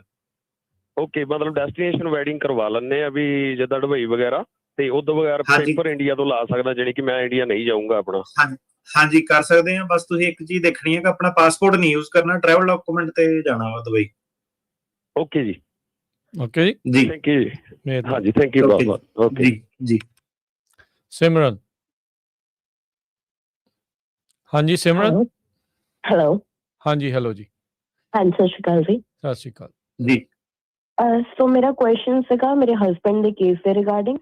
ਉਹਨਾਂ ਦਾ ਅਜ਼ਾਈਲਮ ਅਪਰੂਵਡ ਹੋਇਆ ਸੀਗਾ ਲਾਸਟ ਈਅਰ ਇਨ ਮਾਰਚ 2024 ਜੀ, ਤੇ ਉਹਨਾਂ ਨੇ ਗ੍ਰੀਨ ਕਾਰਡ ਅਪਲਾਈ ਕੀਤਾ ਹੋਇਆ। ਮਤਲਬ ਉਹਨਾਂ ਦੀ ਫਾਈਲ ਜਿਹੜੀ ਉੱਥੇ ਗਈ ਸੀ 16 ਜੁਲਾਈ 2024 ਦੇ ਵਿੱਚ ਹੀ। ਤੇ ਜਿਹੜਾ ਲਾਸਟ ਅਪਡੇਟ ਹੈਗਾ 25th ਦਾ ਆ ਫਿੰਗਰਪ੍ਰਿੰਟਸ ਦਾ, ਉਸ ਤੋਂ ਬਾਅਦ ਕੋਈ ਅਪਡੇਟ ਨਹੀਂ ਹੈਗਾ ਹਲੇ। ਸੋ ਉਹਨੂੰ ਕਿੰਨਾ ਕੁ ਟਾਈਮ ਲੱਗ ਸਕਦਾ ਆ ਹਲੇ? ਇਹਨਾਂ ਨੇ ਜੀ ਜਿਹੜੇ ਹੁਣ ਅਸਾਈਲਮ ਵਾਲੇ ਸੀਗੇ ਕਹਿੰਦੇ ਵੈਟਿੰਗ ਹੋਰ ਕਰਨੀ ਆ, ਤੇ ਉਹਨੂੰ ਇਹਨਾਂ ਨੇ ਹੁਣ ਸਲੋ ਡਾਊਨ ਕਰਤਾ ਪ੍ਰੋਸੈਸ ਨੂੰ। ਉਹਨੂੰ ਟਾਈਮ ਲੱਗ ਸਕਦਾ। ਕਈ ਵਾਰੀ ਕਹਿੰਦੇ ਆ ਕਿ ਦੁਬਾਰਾ ਇੰਟਰਵਿਊ ਵੀ ਕਰਨੇ ਆ, ਸੋ ਉਹਨੂੰ ਟਾਈਮ ਲੱਗ ਸਕਦਾ। ਓਕੇ, ਕਿਉਂਕਿ 17 ਮਤਲਬ ਆਨਲਾਈਨ ਜਿੱਦਾਂ ਪ੍ਰੋਸੈਸਿੰਗ ਸ਼ੋ ਕਰੀ ਜਾਂਦਾ 20 ਮੰਥਸ, ਸੋ 17 ਮੰਥ ਆਲਰੇਡੀ ਪਾਸ ਹੋ ਚੁੱਕੇ ਆ। ਤੇ ਇਹਨਾਂ ਦਾ ਜਿਹੜਾ ਸੈਂਟਰ ਸ਼ੋ ਕਰਦੇ ਆ, ਉਹ ਕਰਦੇ ਆ ਨੈਸ਼ਨਲ ਬੈਨੀਫਿਟ ਸੈਂਟਰ। ਹਾਂਜੀ, ਉਹਦੇ ਵਿੱਚ ਬਸ ਇਹ ਹੁੰਦਾ ਕਿ ਜਦੋਂ ਤੁਹਾਡੇ ਪ੍ਰੋਸੈਸਿੰਗ ਟਾਈਮ ਤੋਂ ਓਵਰ ਹੋ ਜਾਂਦੇ ਆ, ਤੁਸੀਂ ਉਹਨਾਂ ਨੂੰ ਰਿਕੁਐਸਟ ਕਰ ਸਕਦੇ ਆ ਪ੍ਰੋਸੈਸਿੰਗ ਦੀ ਕਰਨ ਦੀ, ਤੇ ਉਹ ਤੁਹਾਡੇ ਕੋਲ ਇੱਕ ਆਪਸ਼ਨ ਐਡ ਹੋ ਜਾਂਦੀ ਹੈ 3 ਮਹੀਨੇ ਵੇਟ ਕਰਨ ਤੋਂ ਬਾਅਦ ਤੁਸੀਂ ਉਹਨਾਂ ਨੂੰ ਫੋਲੋ ਅਪ ਕਰ ਲਓ ਇੱਕ ਵਾਰੀ। ਓਕੇ, ਕਿਉਂਕਿ ਐਕਚੁਅਲੀ ਇਸ਼ੂ ਇਹ ਆ, ਹੁਣ ਤੁਹਾਨੂੰ ਪਤਾ ਹੀ ਆ ਲਾਇਸੈਂਸ ਦਾ ਜਿਹੜਾ ਇਸ਼ੂ ਚੱਲ ਰਿਹਾ, ਤਾਂ ਉਹਨਾਂ ਨੂੰ ਵੀ ਲੈਟਰ ਆਈ ਹੋਈ ਆ ਜਿੱਦਾਂ 60 ਡੇਜ਼ ਕੈਂਸਲੇਸ਼ਨ ਵਾਲੀ। ਹਾਂਜੀ, ਤੇ ਉਹਦੇ ਵਿੱਚ ਉਹਦੇ ਕਰਕੇ ਹੈਗਾ ਕਿ ਆਪਾਂ ਕੁਝ ਏਦਾਂ ਕਰ ਨਹੀਂ ਸਕਦੇ ਕਿ ਰਿਕੁਐਸਟ ਵਗੈਰਾ ਜਾਂ ਜਿੱਦਾਂ। ਦੇਖੋ ਕਈ ਵਾਰੀ ਮੈਂ ਇਹਦੇ ਵਿੱਚ ਇਹ ਪਹਿਲਾਂ ਵੀ ਦੱਸਿਆ ਕਿ ਮੈਂ ਜਦੋਂ ਹੁਣ ਇਮੀਗ੍ਰੇਸ਼ਨ ਦਾ ਤੁਸੀਂ ਸਾਡੇ ਕੋਲ ਜੋ ਕਾਫੀ ਪੁੱਛ ਸਕਦੇ ਹੋ। ਹੁਣ ਜਿਹੜਾ DMV ਦੇ ਮਸਲੇ ਆਏ ਇਹਦੇ ਵਿੱਚ ਲਿਟੀਗੇਸ਼ਨ ਇੰਡੀਵਿਜੂਅਲ ਲੈਵਲ ਤੇ ਕਰਨੀ, ਲॉ-ਸੂਟ ਕਰਨਾ ਨਹੀਂ ਕਰਨਾ, ਉਹ ਆਪਣੀ ਜਿਹੜੀ ਤੁਸੀਂ ਕਹ ਲਓ ਕਿ ਐਕਸਪਰਟਿਜ਼ ਤੋਂ ਬਾਹਰ ਵਾਲੇ ਜਿਹੜੇ ਮੁੱਦੇ ਆ ਜਾਂਦੇ ਆ। ਬਸ ਇਹ ਹੈ ਕਿ ਜਿੱਦਾਂ ਅਸਾਲੀ ਜਿਹੜਾ ਹੈਗਾ ਜਦੋਂ ਉਹ ਹੋਇਆ ਵਰਕ ਪਰਮਿਟ ਵਗੈਰਾ ਉਹਨਾਂ ਦੇ ਇੰਡੈਫੀਨਿਟ ਜਿਹੜੇ ਉਹ ਰਿਨਿਊ ਕਰਦੇ ਰਹਿ ਸਕਦੇ ਹੈਗੇ ਆ, ਤੇ ਬੰਦੇ ਨੂੰ ਰਹਿਣ ਦਾ ਤੇ ਕੰਮ ਕਰਨ ਦੀ ਅਥਾਰਟੀ ਹੈਗੀ ਆ। ਬਾਕੀ ਫਿਰ ਇਹ ਜਿਹੜੇ ਮਸਲੇ ਆ ਗਏ ਕਿ ਲਾਇਸੈਂਸ ਕਰਨਾ ਕਿ ਨਹੀਂ ਕਰਨਾ, ਇਹ ਡੀਐਮਵੀ ਦੇ ਆ। ਇਹ ਤੁਹਾਨੂੰ ਡੀਐਮਵੀ ਵਾਲੇ ਜਿਹੜੇ ਉਹੀ ਮੁੱਦੇ ਜਿਹੜੇ ਹੈਂਡਲ ਕਰਦੇ ਉਹਨਾਂ ਨਾਲ ਇਹ ਗੱਲ ਜਿਹੜੀ ਕਰਨੀ ਚਾਹੀਦੀ ਹੈ। ਹਾਂਜੀ ਉਹ ਹੈ, ਤੇ ਟਿਲ ਦਾ ਟਾਈਮ ਸਾਰੇ ਜਾਣਿਆਂ ਇਹੀ ਸਲਾਹ ਦੇ ਰਿਹਾ ਵੀ ਚਲੋ ਇਟਸ ਓਕੇ ਜੇ ਉਹਨਾਂ ਨੇ ਇੱਕ ਮੋਡ ਆਫ ਤੁਹਾਡਾ ਕੰਮ ਬੰਦ ਕੀਤਾ ਆ, ਕੋਈ ਹੋਰ ਕੰਮ ਵਾਲੇ ਪਾਸੇ ਵੀ ਹੱਥ ਪੈਰ ਮਾਰੀਏ। ਜਦੋਂ ਇਹ ਚੱਲਣਗੇ ਦੁਬਾਰਾ ਤੁਸੀਂ ਦੁਬਾਰਾ ਜੁਆਇਨ ਕਰ ਸਕਦੇ ਆ ਇਸ ਇੰਡਸਟਰੀ ਨੂੰ, ਦੈਟਸ ਓਕੇ। ਪਰ ਜਿੰਨੀ ਦੇਰ ਤੱਕ ਨਹੀਂ ਹੈਗਾ ਉਨੀ ਦੇਰ ਤੱਕ ਕੋਈ ਹੋਰ ਵੀ ਜਿਹੜਾ ਉਹ ਹੱਥ ਪੱਲਾ ਜਿਹੜਾ ਉਹ ਜ਼ਰੂਰ ਮਾਰਨਾ ਚਾਹੀਦਾ ਆ। So that's okay. ਬਾਕੀ ਜਿਹੜੇ ਕੋਈ ਐਡਵੋਕੇਸੀ ਕਰ ਰਹੇ ਆ ਚਿੱਠੀ ਲਿਖੀ ਸੀ ਇਹਨਾਂ ਨੇ, ਉਹ ਚਿੱਠੀ ਦਾ ਜਵਾਬ FMCSA ਨੇ ਫੇਰ ਕਹਿਤਾ ਵੀ ਨਹੀਂ ਰੀ ਇਸ਼ੂ ਨਹੀਂ ਕਰਨੇ। ਸੋ ਡਰਾਈਵਰ ਤਾਂ ਵਿਚਾਰੇ ਜਿਹੜੇ ਦੁਚਿੱਤੀ 'ਚ ਚੱਲ ਰਹੇ ਆ। ਹੁਣ ਇਹ ਨਾ ਸੋਚੋ ਵੀ ਇਕੱਲੇ ਡਰਾਈਵਰਾਂ ਦੇ ਉੱਤੇ ਆ। ਹੁਣੇ ਮੈਂ ਖਬਰ ਪੜ੍ਹ ਰਿਹਾ ਸੀ ਇਨਫੈਕਟ ਅਟਰਨੀ ਟਿਰਕਿਆਣਾ ਜੀ, ਚਲੋ ਇਹਨਾਂ ਨੇ ਉਸ ਬਾਬਤ ਗੱਲ ਕੀਤੀ ਆ। US DOT ਨੇ ਕਿਹਾ ਵੀ ਹੁਣ ਟਰੱਕਰਾਂ ਤੋਂ ਬਾਅਦ 'ਚ ਰੇਲ ਰੋਡ ਕਰੂਜ਼ ਦੀ ਇੰਗਲਿਸ਼ ਪ੍ਰੋਫੀਸ਼ੀਐਂਸੀ ਕਰੈਕ ਡਾਊਨ ਕਰਨ ਜਾ ਰਹੇ ਆ। ਕਹਿੰਦੇ ਵੀ ਕਿਉਂਕਿ ਟ੍ਰੇਨਾਂ ਵੀ ਚੱਲਦੀਆਂ ਆ ਬਾਰਡਰ ਤੋਂ ਆਲੇ ਦੁਆਲੇ ਵੀ ਤੇ ਉਹਦੇ ਆਰ ਪਾਰ ਵੀ, ਤੇ ਕਹਿੰਦੇ ਵੀ ਉਹਦੇ ਵਿੱਚ ਬੇਸਿਕ ਇੰਗਲਿਸ਼ ਨੌਲੇਜ ਨਾ ਹੋਣ ਕਰਕੇ ਉਹ ਬੜਾ ਮੁਸ਼ਕਿਲ ਆ ਰਹੀ ਆ।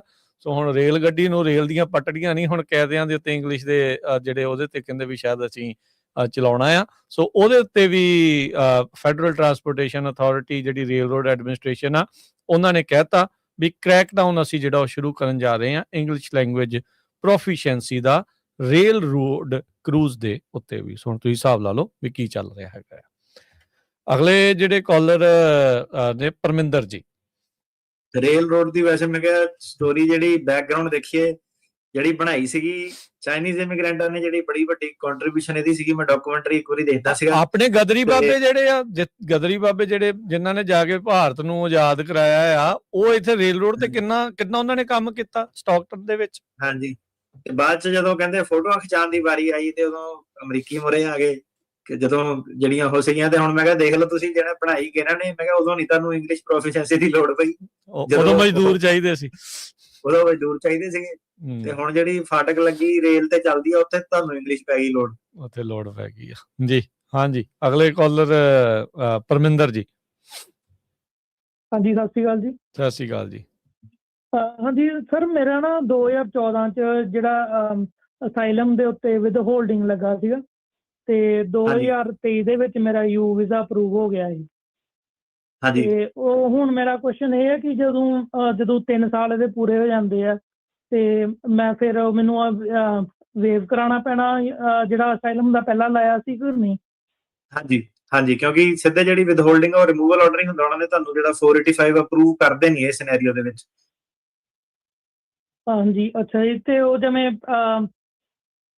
ਉਦੋਂ ਟਾਈਮ ਵੱਖਰਾ ਲੱਗੇਗਾ, ਉਹਨੂੰ ਪਹਿਲਾਂ ਕਰ ਲੈਣਾ ਚਾਹੀਦਾ? ਹੁਣ ਜਿਵੇਂ ਅਪਰੂਵ ਹੋ ਗਿਆ ਕਿ ਜਦੋਂ 3 ਸਾਲ ਤੋਂ ਬਾਅਦ ਕਰ ਸਕਦਾ? ਨਹੀਂ, ਤੁਸੀਂ ਹੁਣ ਜਿੱਦਾਂ ਸਟੇਟਸ ਦੇ ਵਿੱਚ ਹੈਗੇ ਨਾ, ਤੁਸੀਂ ਉਹਨੂੰ ਰੀਓਪਨ ਕਰਨ ਦੀ ਕੋਸ਼ਿਸ਼ ਕਰੋ ਜੇ ਰੀਓਪਨ ਕਰਕੇ ਉਹ ਟਰਮੀਨੇਟ ਕਰਦੇ ਆ।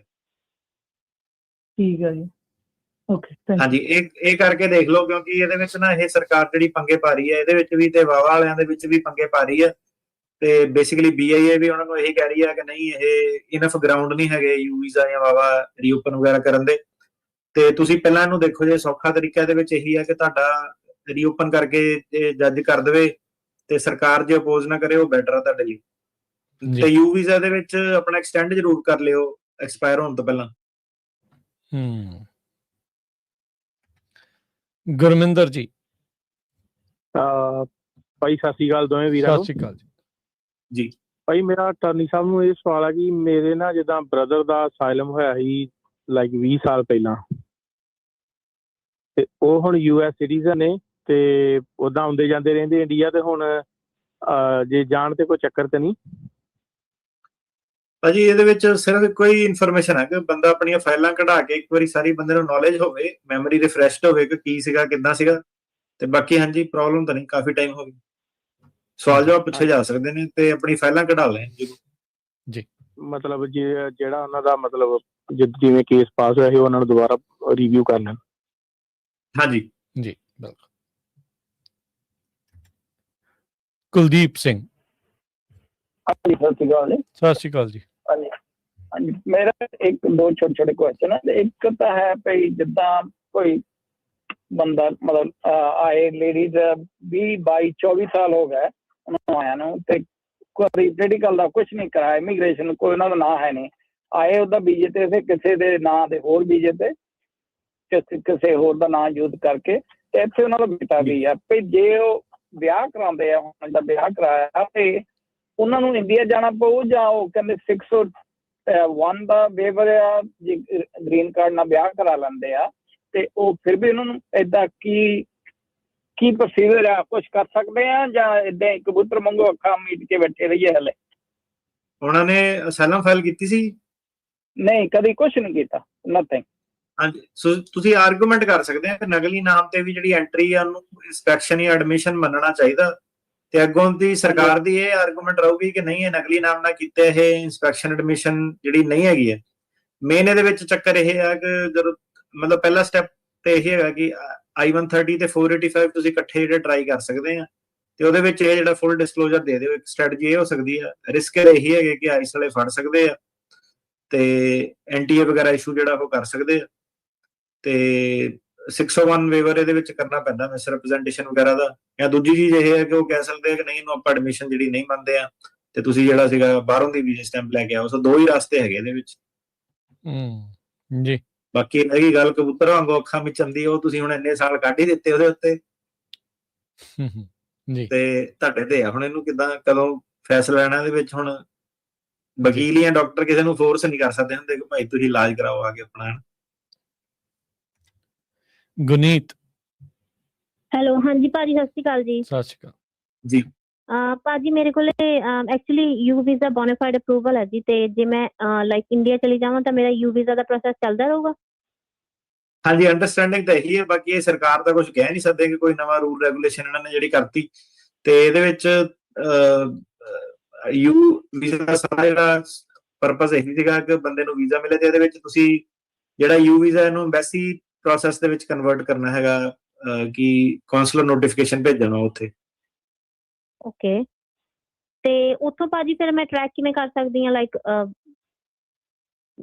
ਆਪਣੇ ਵਕੀਲ ਨਾਲ ਹੀ ਤੁਸੀਂ ਇਹ ਸਾਰੀ ਸਲਾਹ ਕਰਕੇ ਨਾ ਜਾਇਓ। ਤੁਹਾਡੇ ਕੋਲ ਟਰੈਕ ਨਹੀਂ ਇਹ ਹੁਣ, ਕਿਉਂਕਿ ਇਹਨਾਂ ਨੇ ਕੋਈ ਤੁਹਾਨੂੰ ਇੰਡੀਆ ਚਿੱਠੀ ਪੱਤਰ ਭੇਜਣਾ ਨਹੀਂ, ਈਮੇਲ ਵੈਸੇ ਨਹੀਂ ਕਰਦੇ ਆਪਣੇ ਯੂ ਵੀਜ਼ੇ ਦੀ, ਤੇ ਫਿਜ਼ੀਕਲੀ ਇਹ ਮੇਲ ਮੂਲ ਕਰਦੇ ਆ।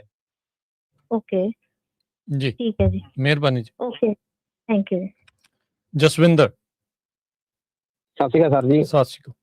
ਸਤਿ ਸ਼੍ਰੀ ਅਕਾਲ। ਇੱਕ ਬੇਨਤੀ ਹੈ ਜੀ, ਮੈਂ ਲਾਸਟ ਈਅਰ 22 ਦੀ ਤਰੀਕ ਤੇ ਗਿਆ ਸੀ, ਉਹਨਾਂ ਨੇ ਮੈਨੂੰ ਮਨਾ ਕਰਤਾ ਸੀ ਅੱਗੇ ਆਉਣ ਲਈ, ਤੇ ਪੇਪਰ ਦੇ ਦਿੱਤਾ ਸੀ ਤੁਸੀਂ ਬਾਏ ਮੇਲ ਕਰਨੀ ਹੈ ਜੀ ਮੈਂ ਸਾਨੂੰ।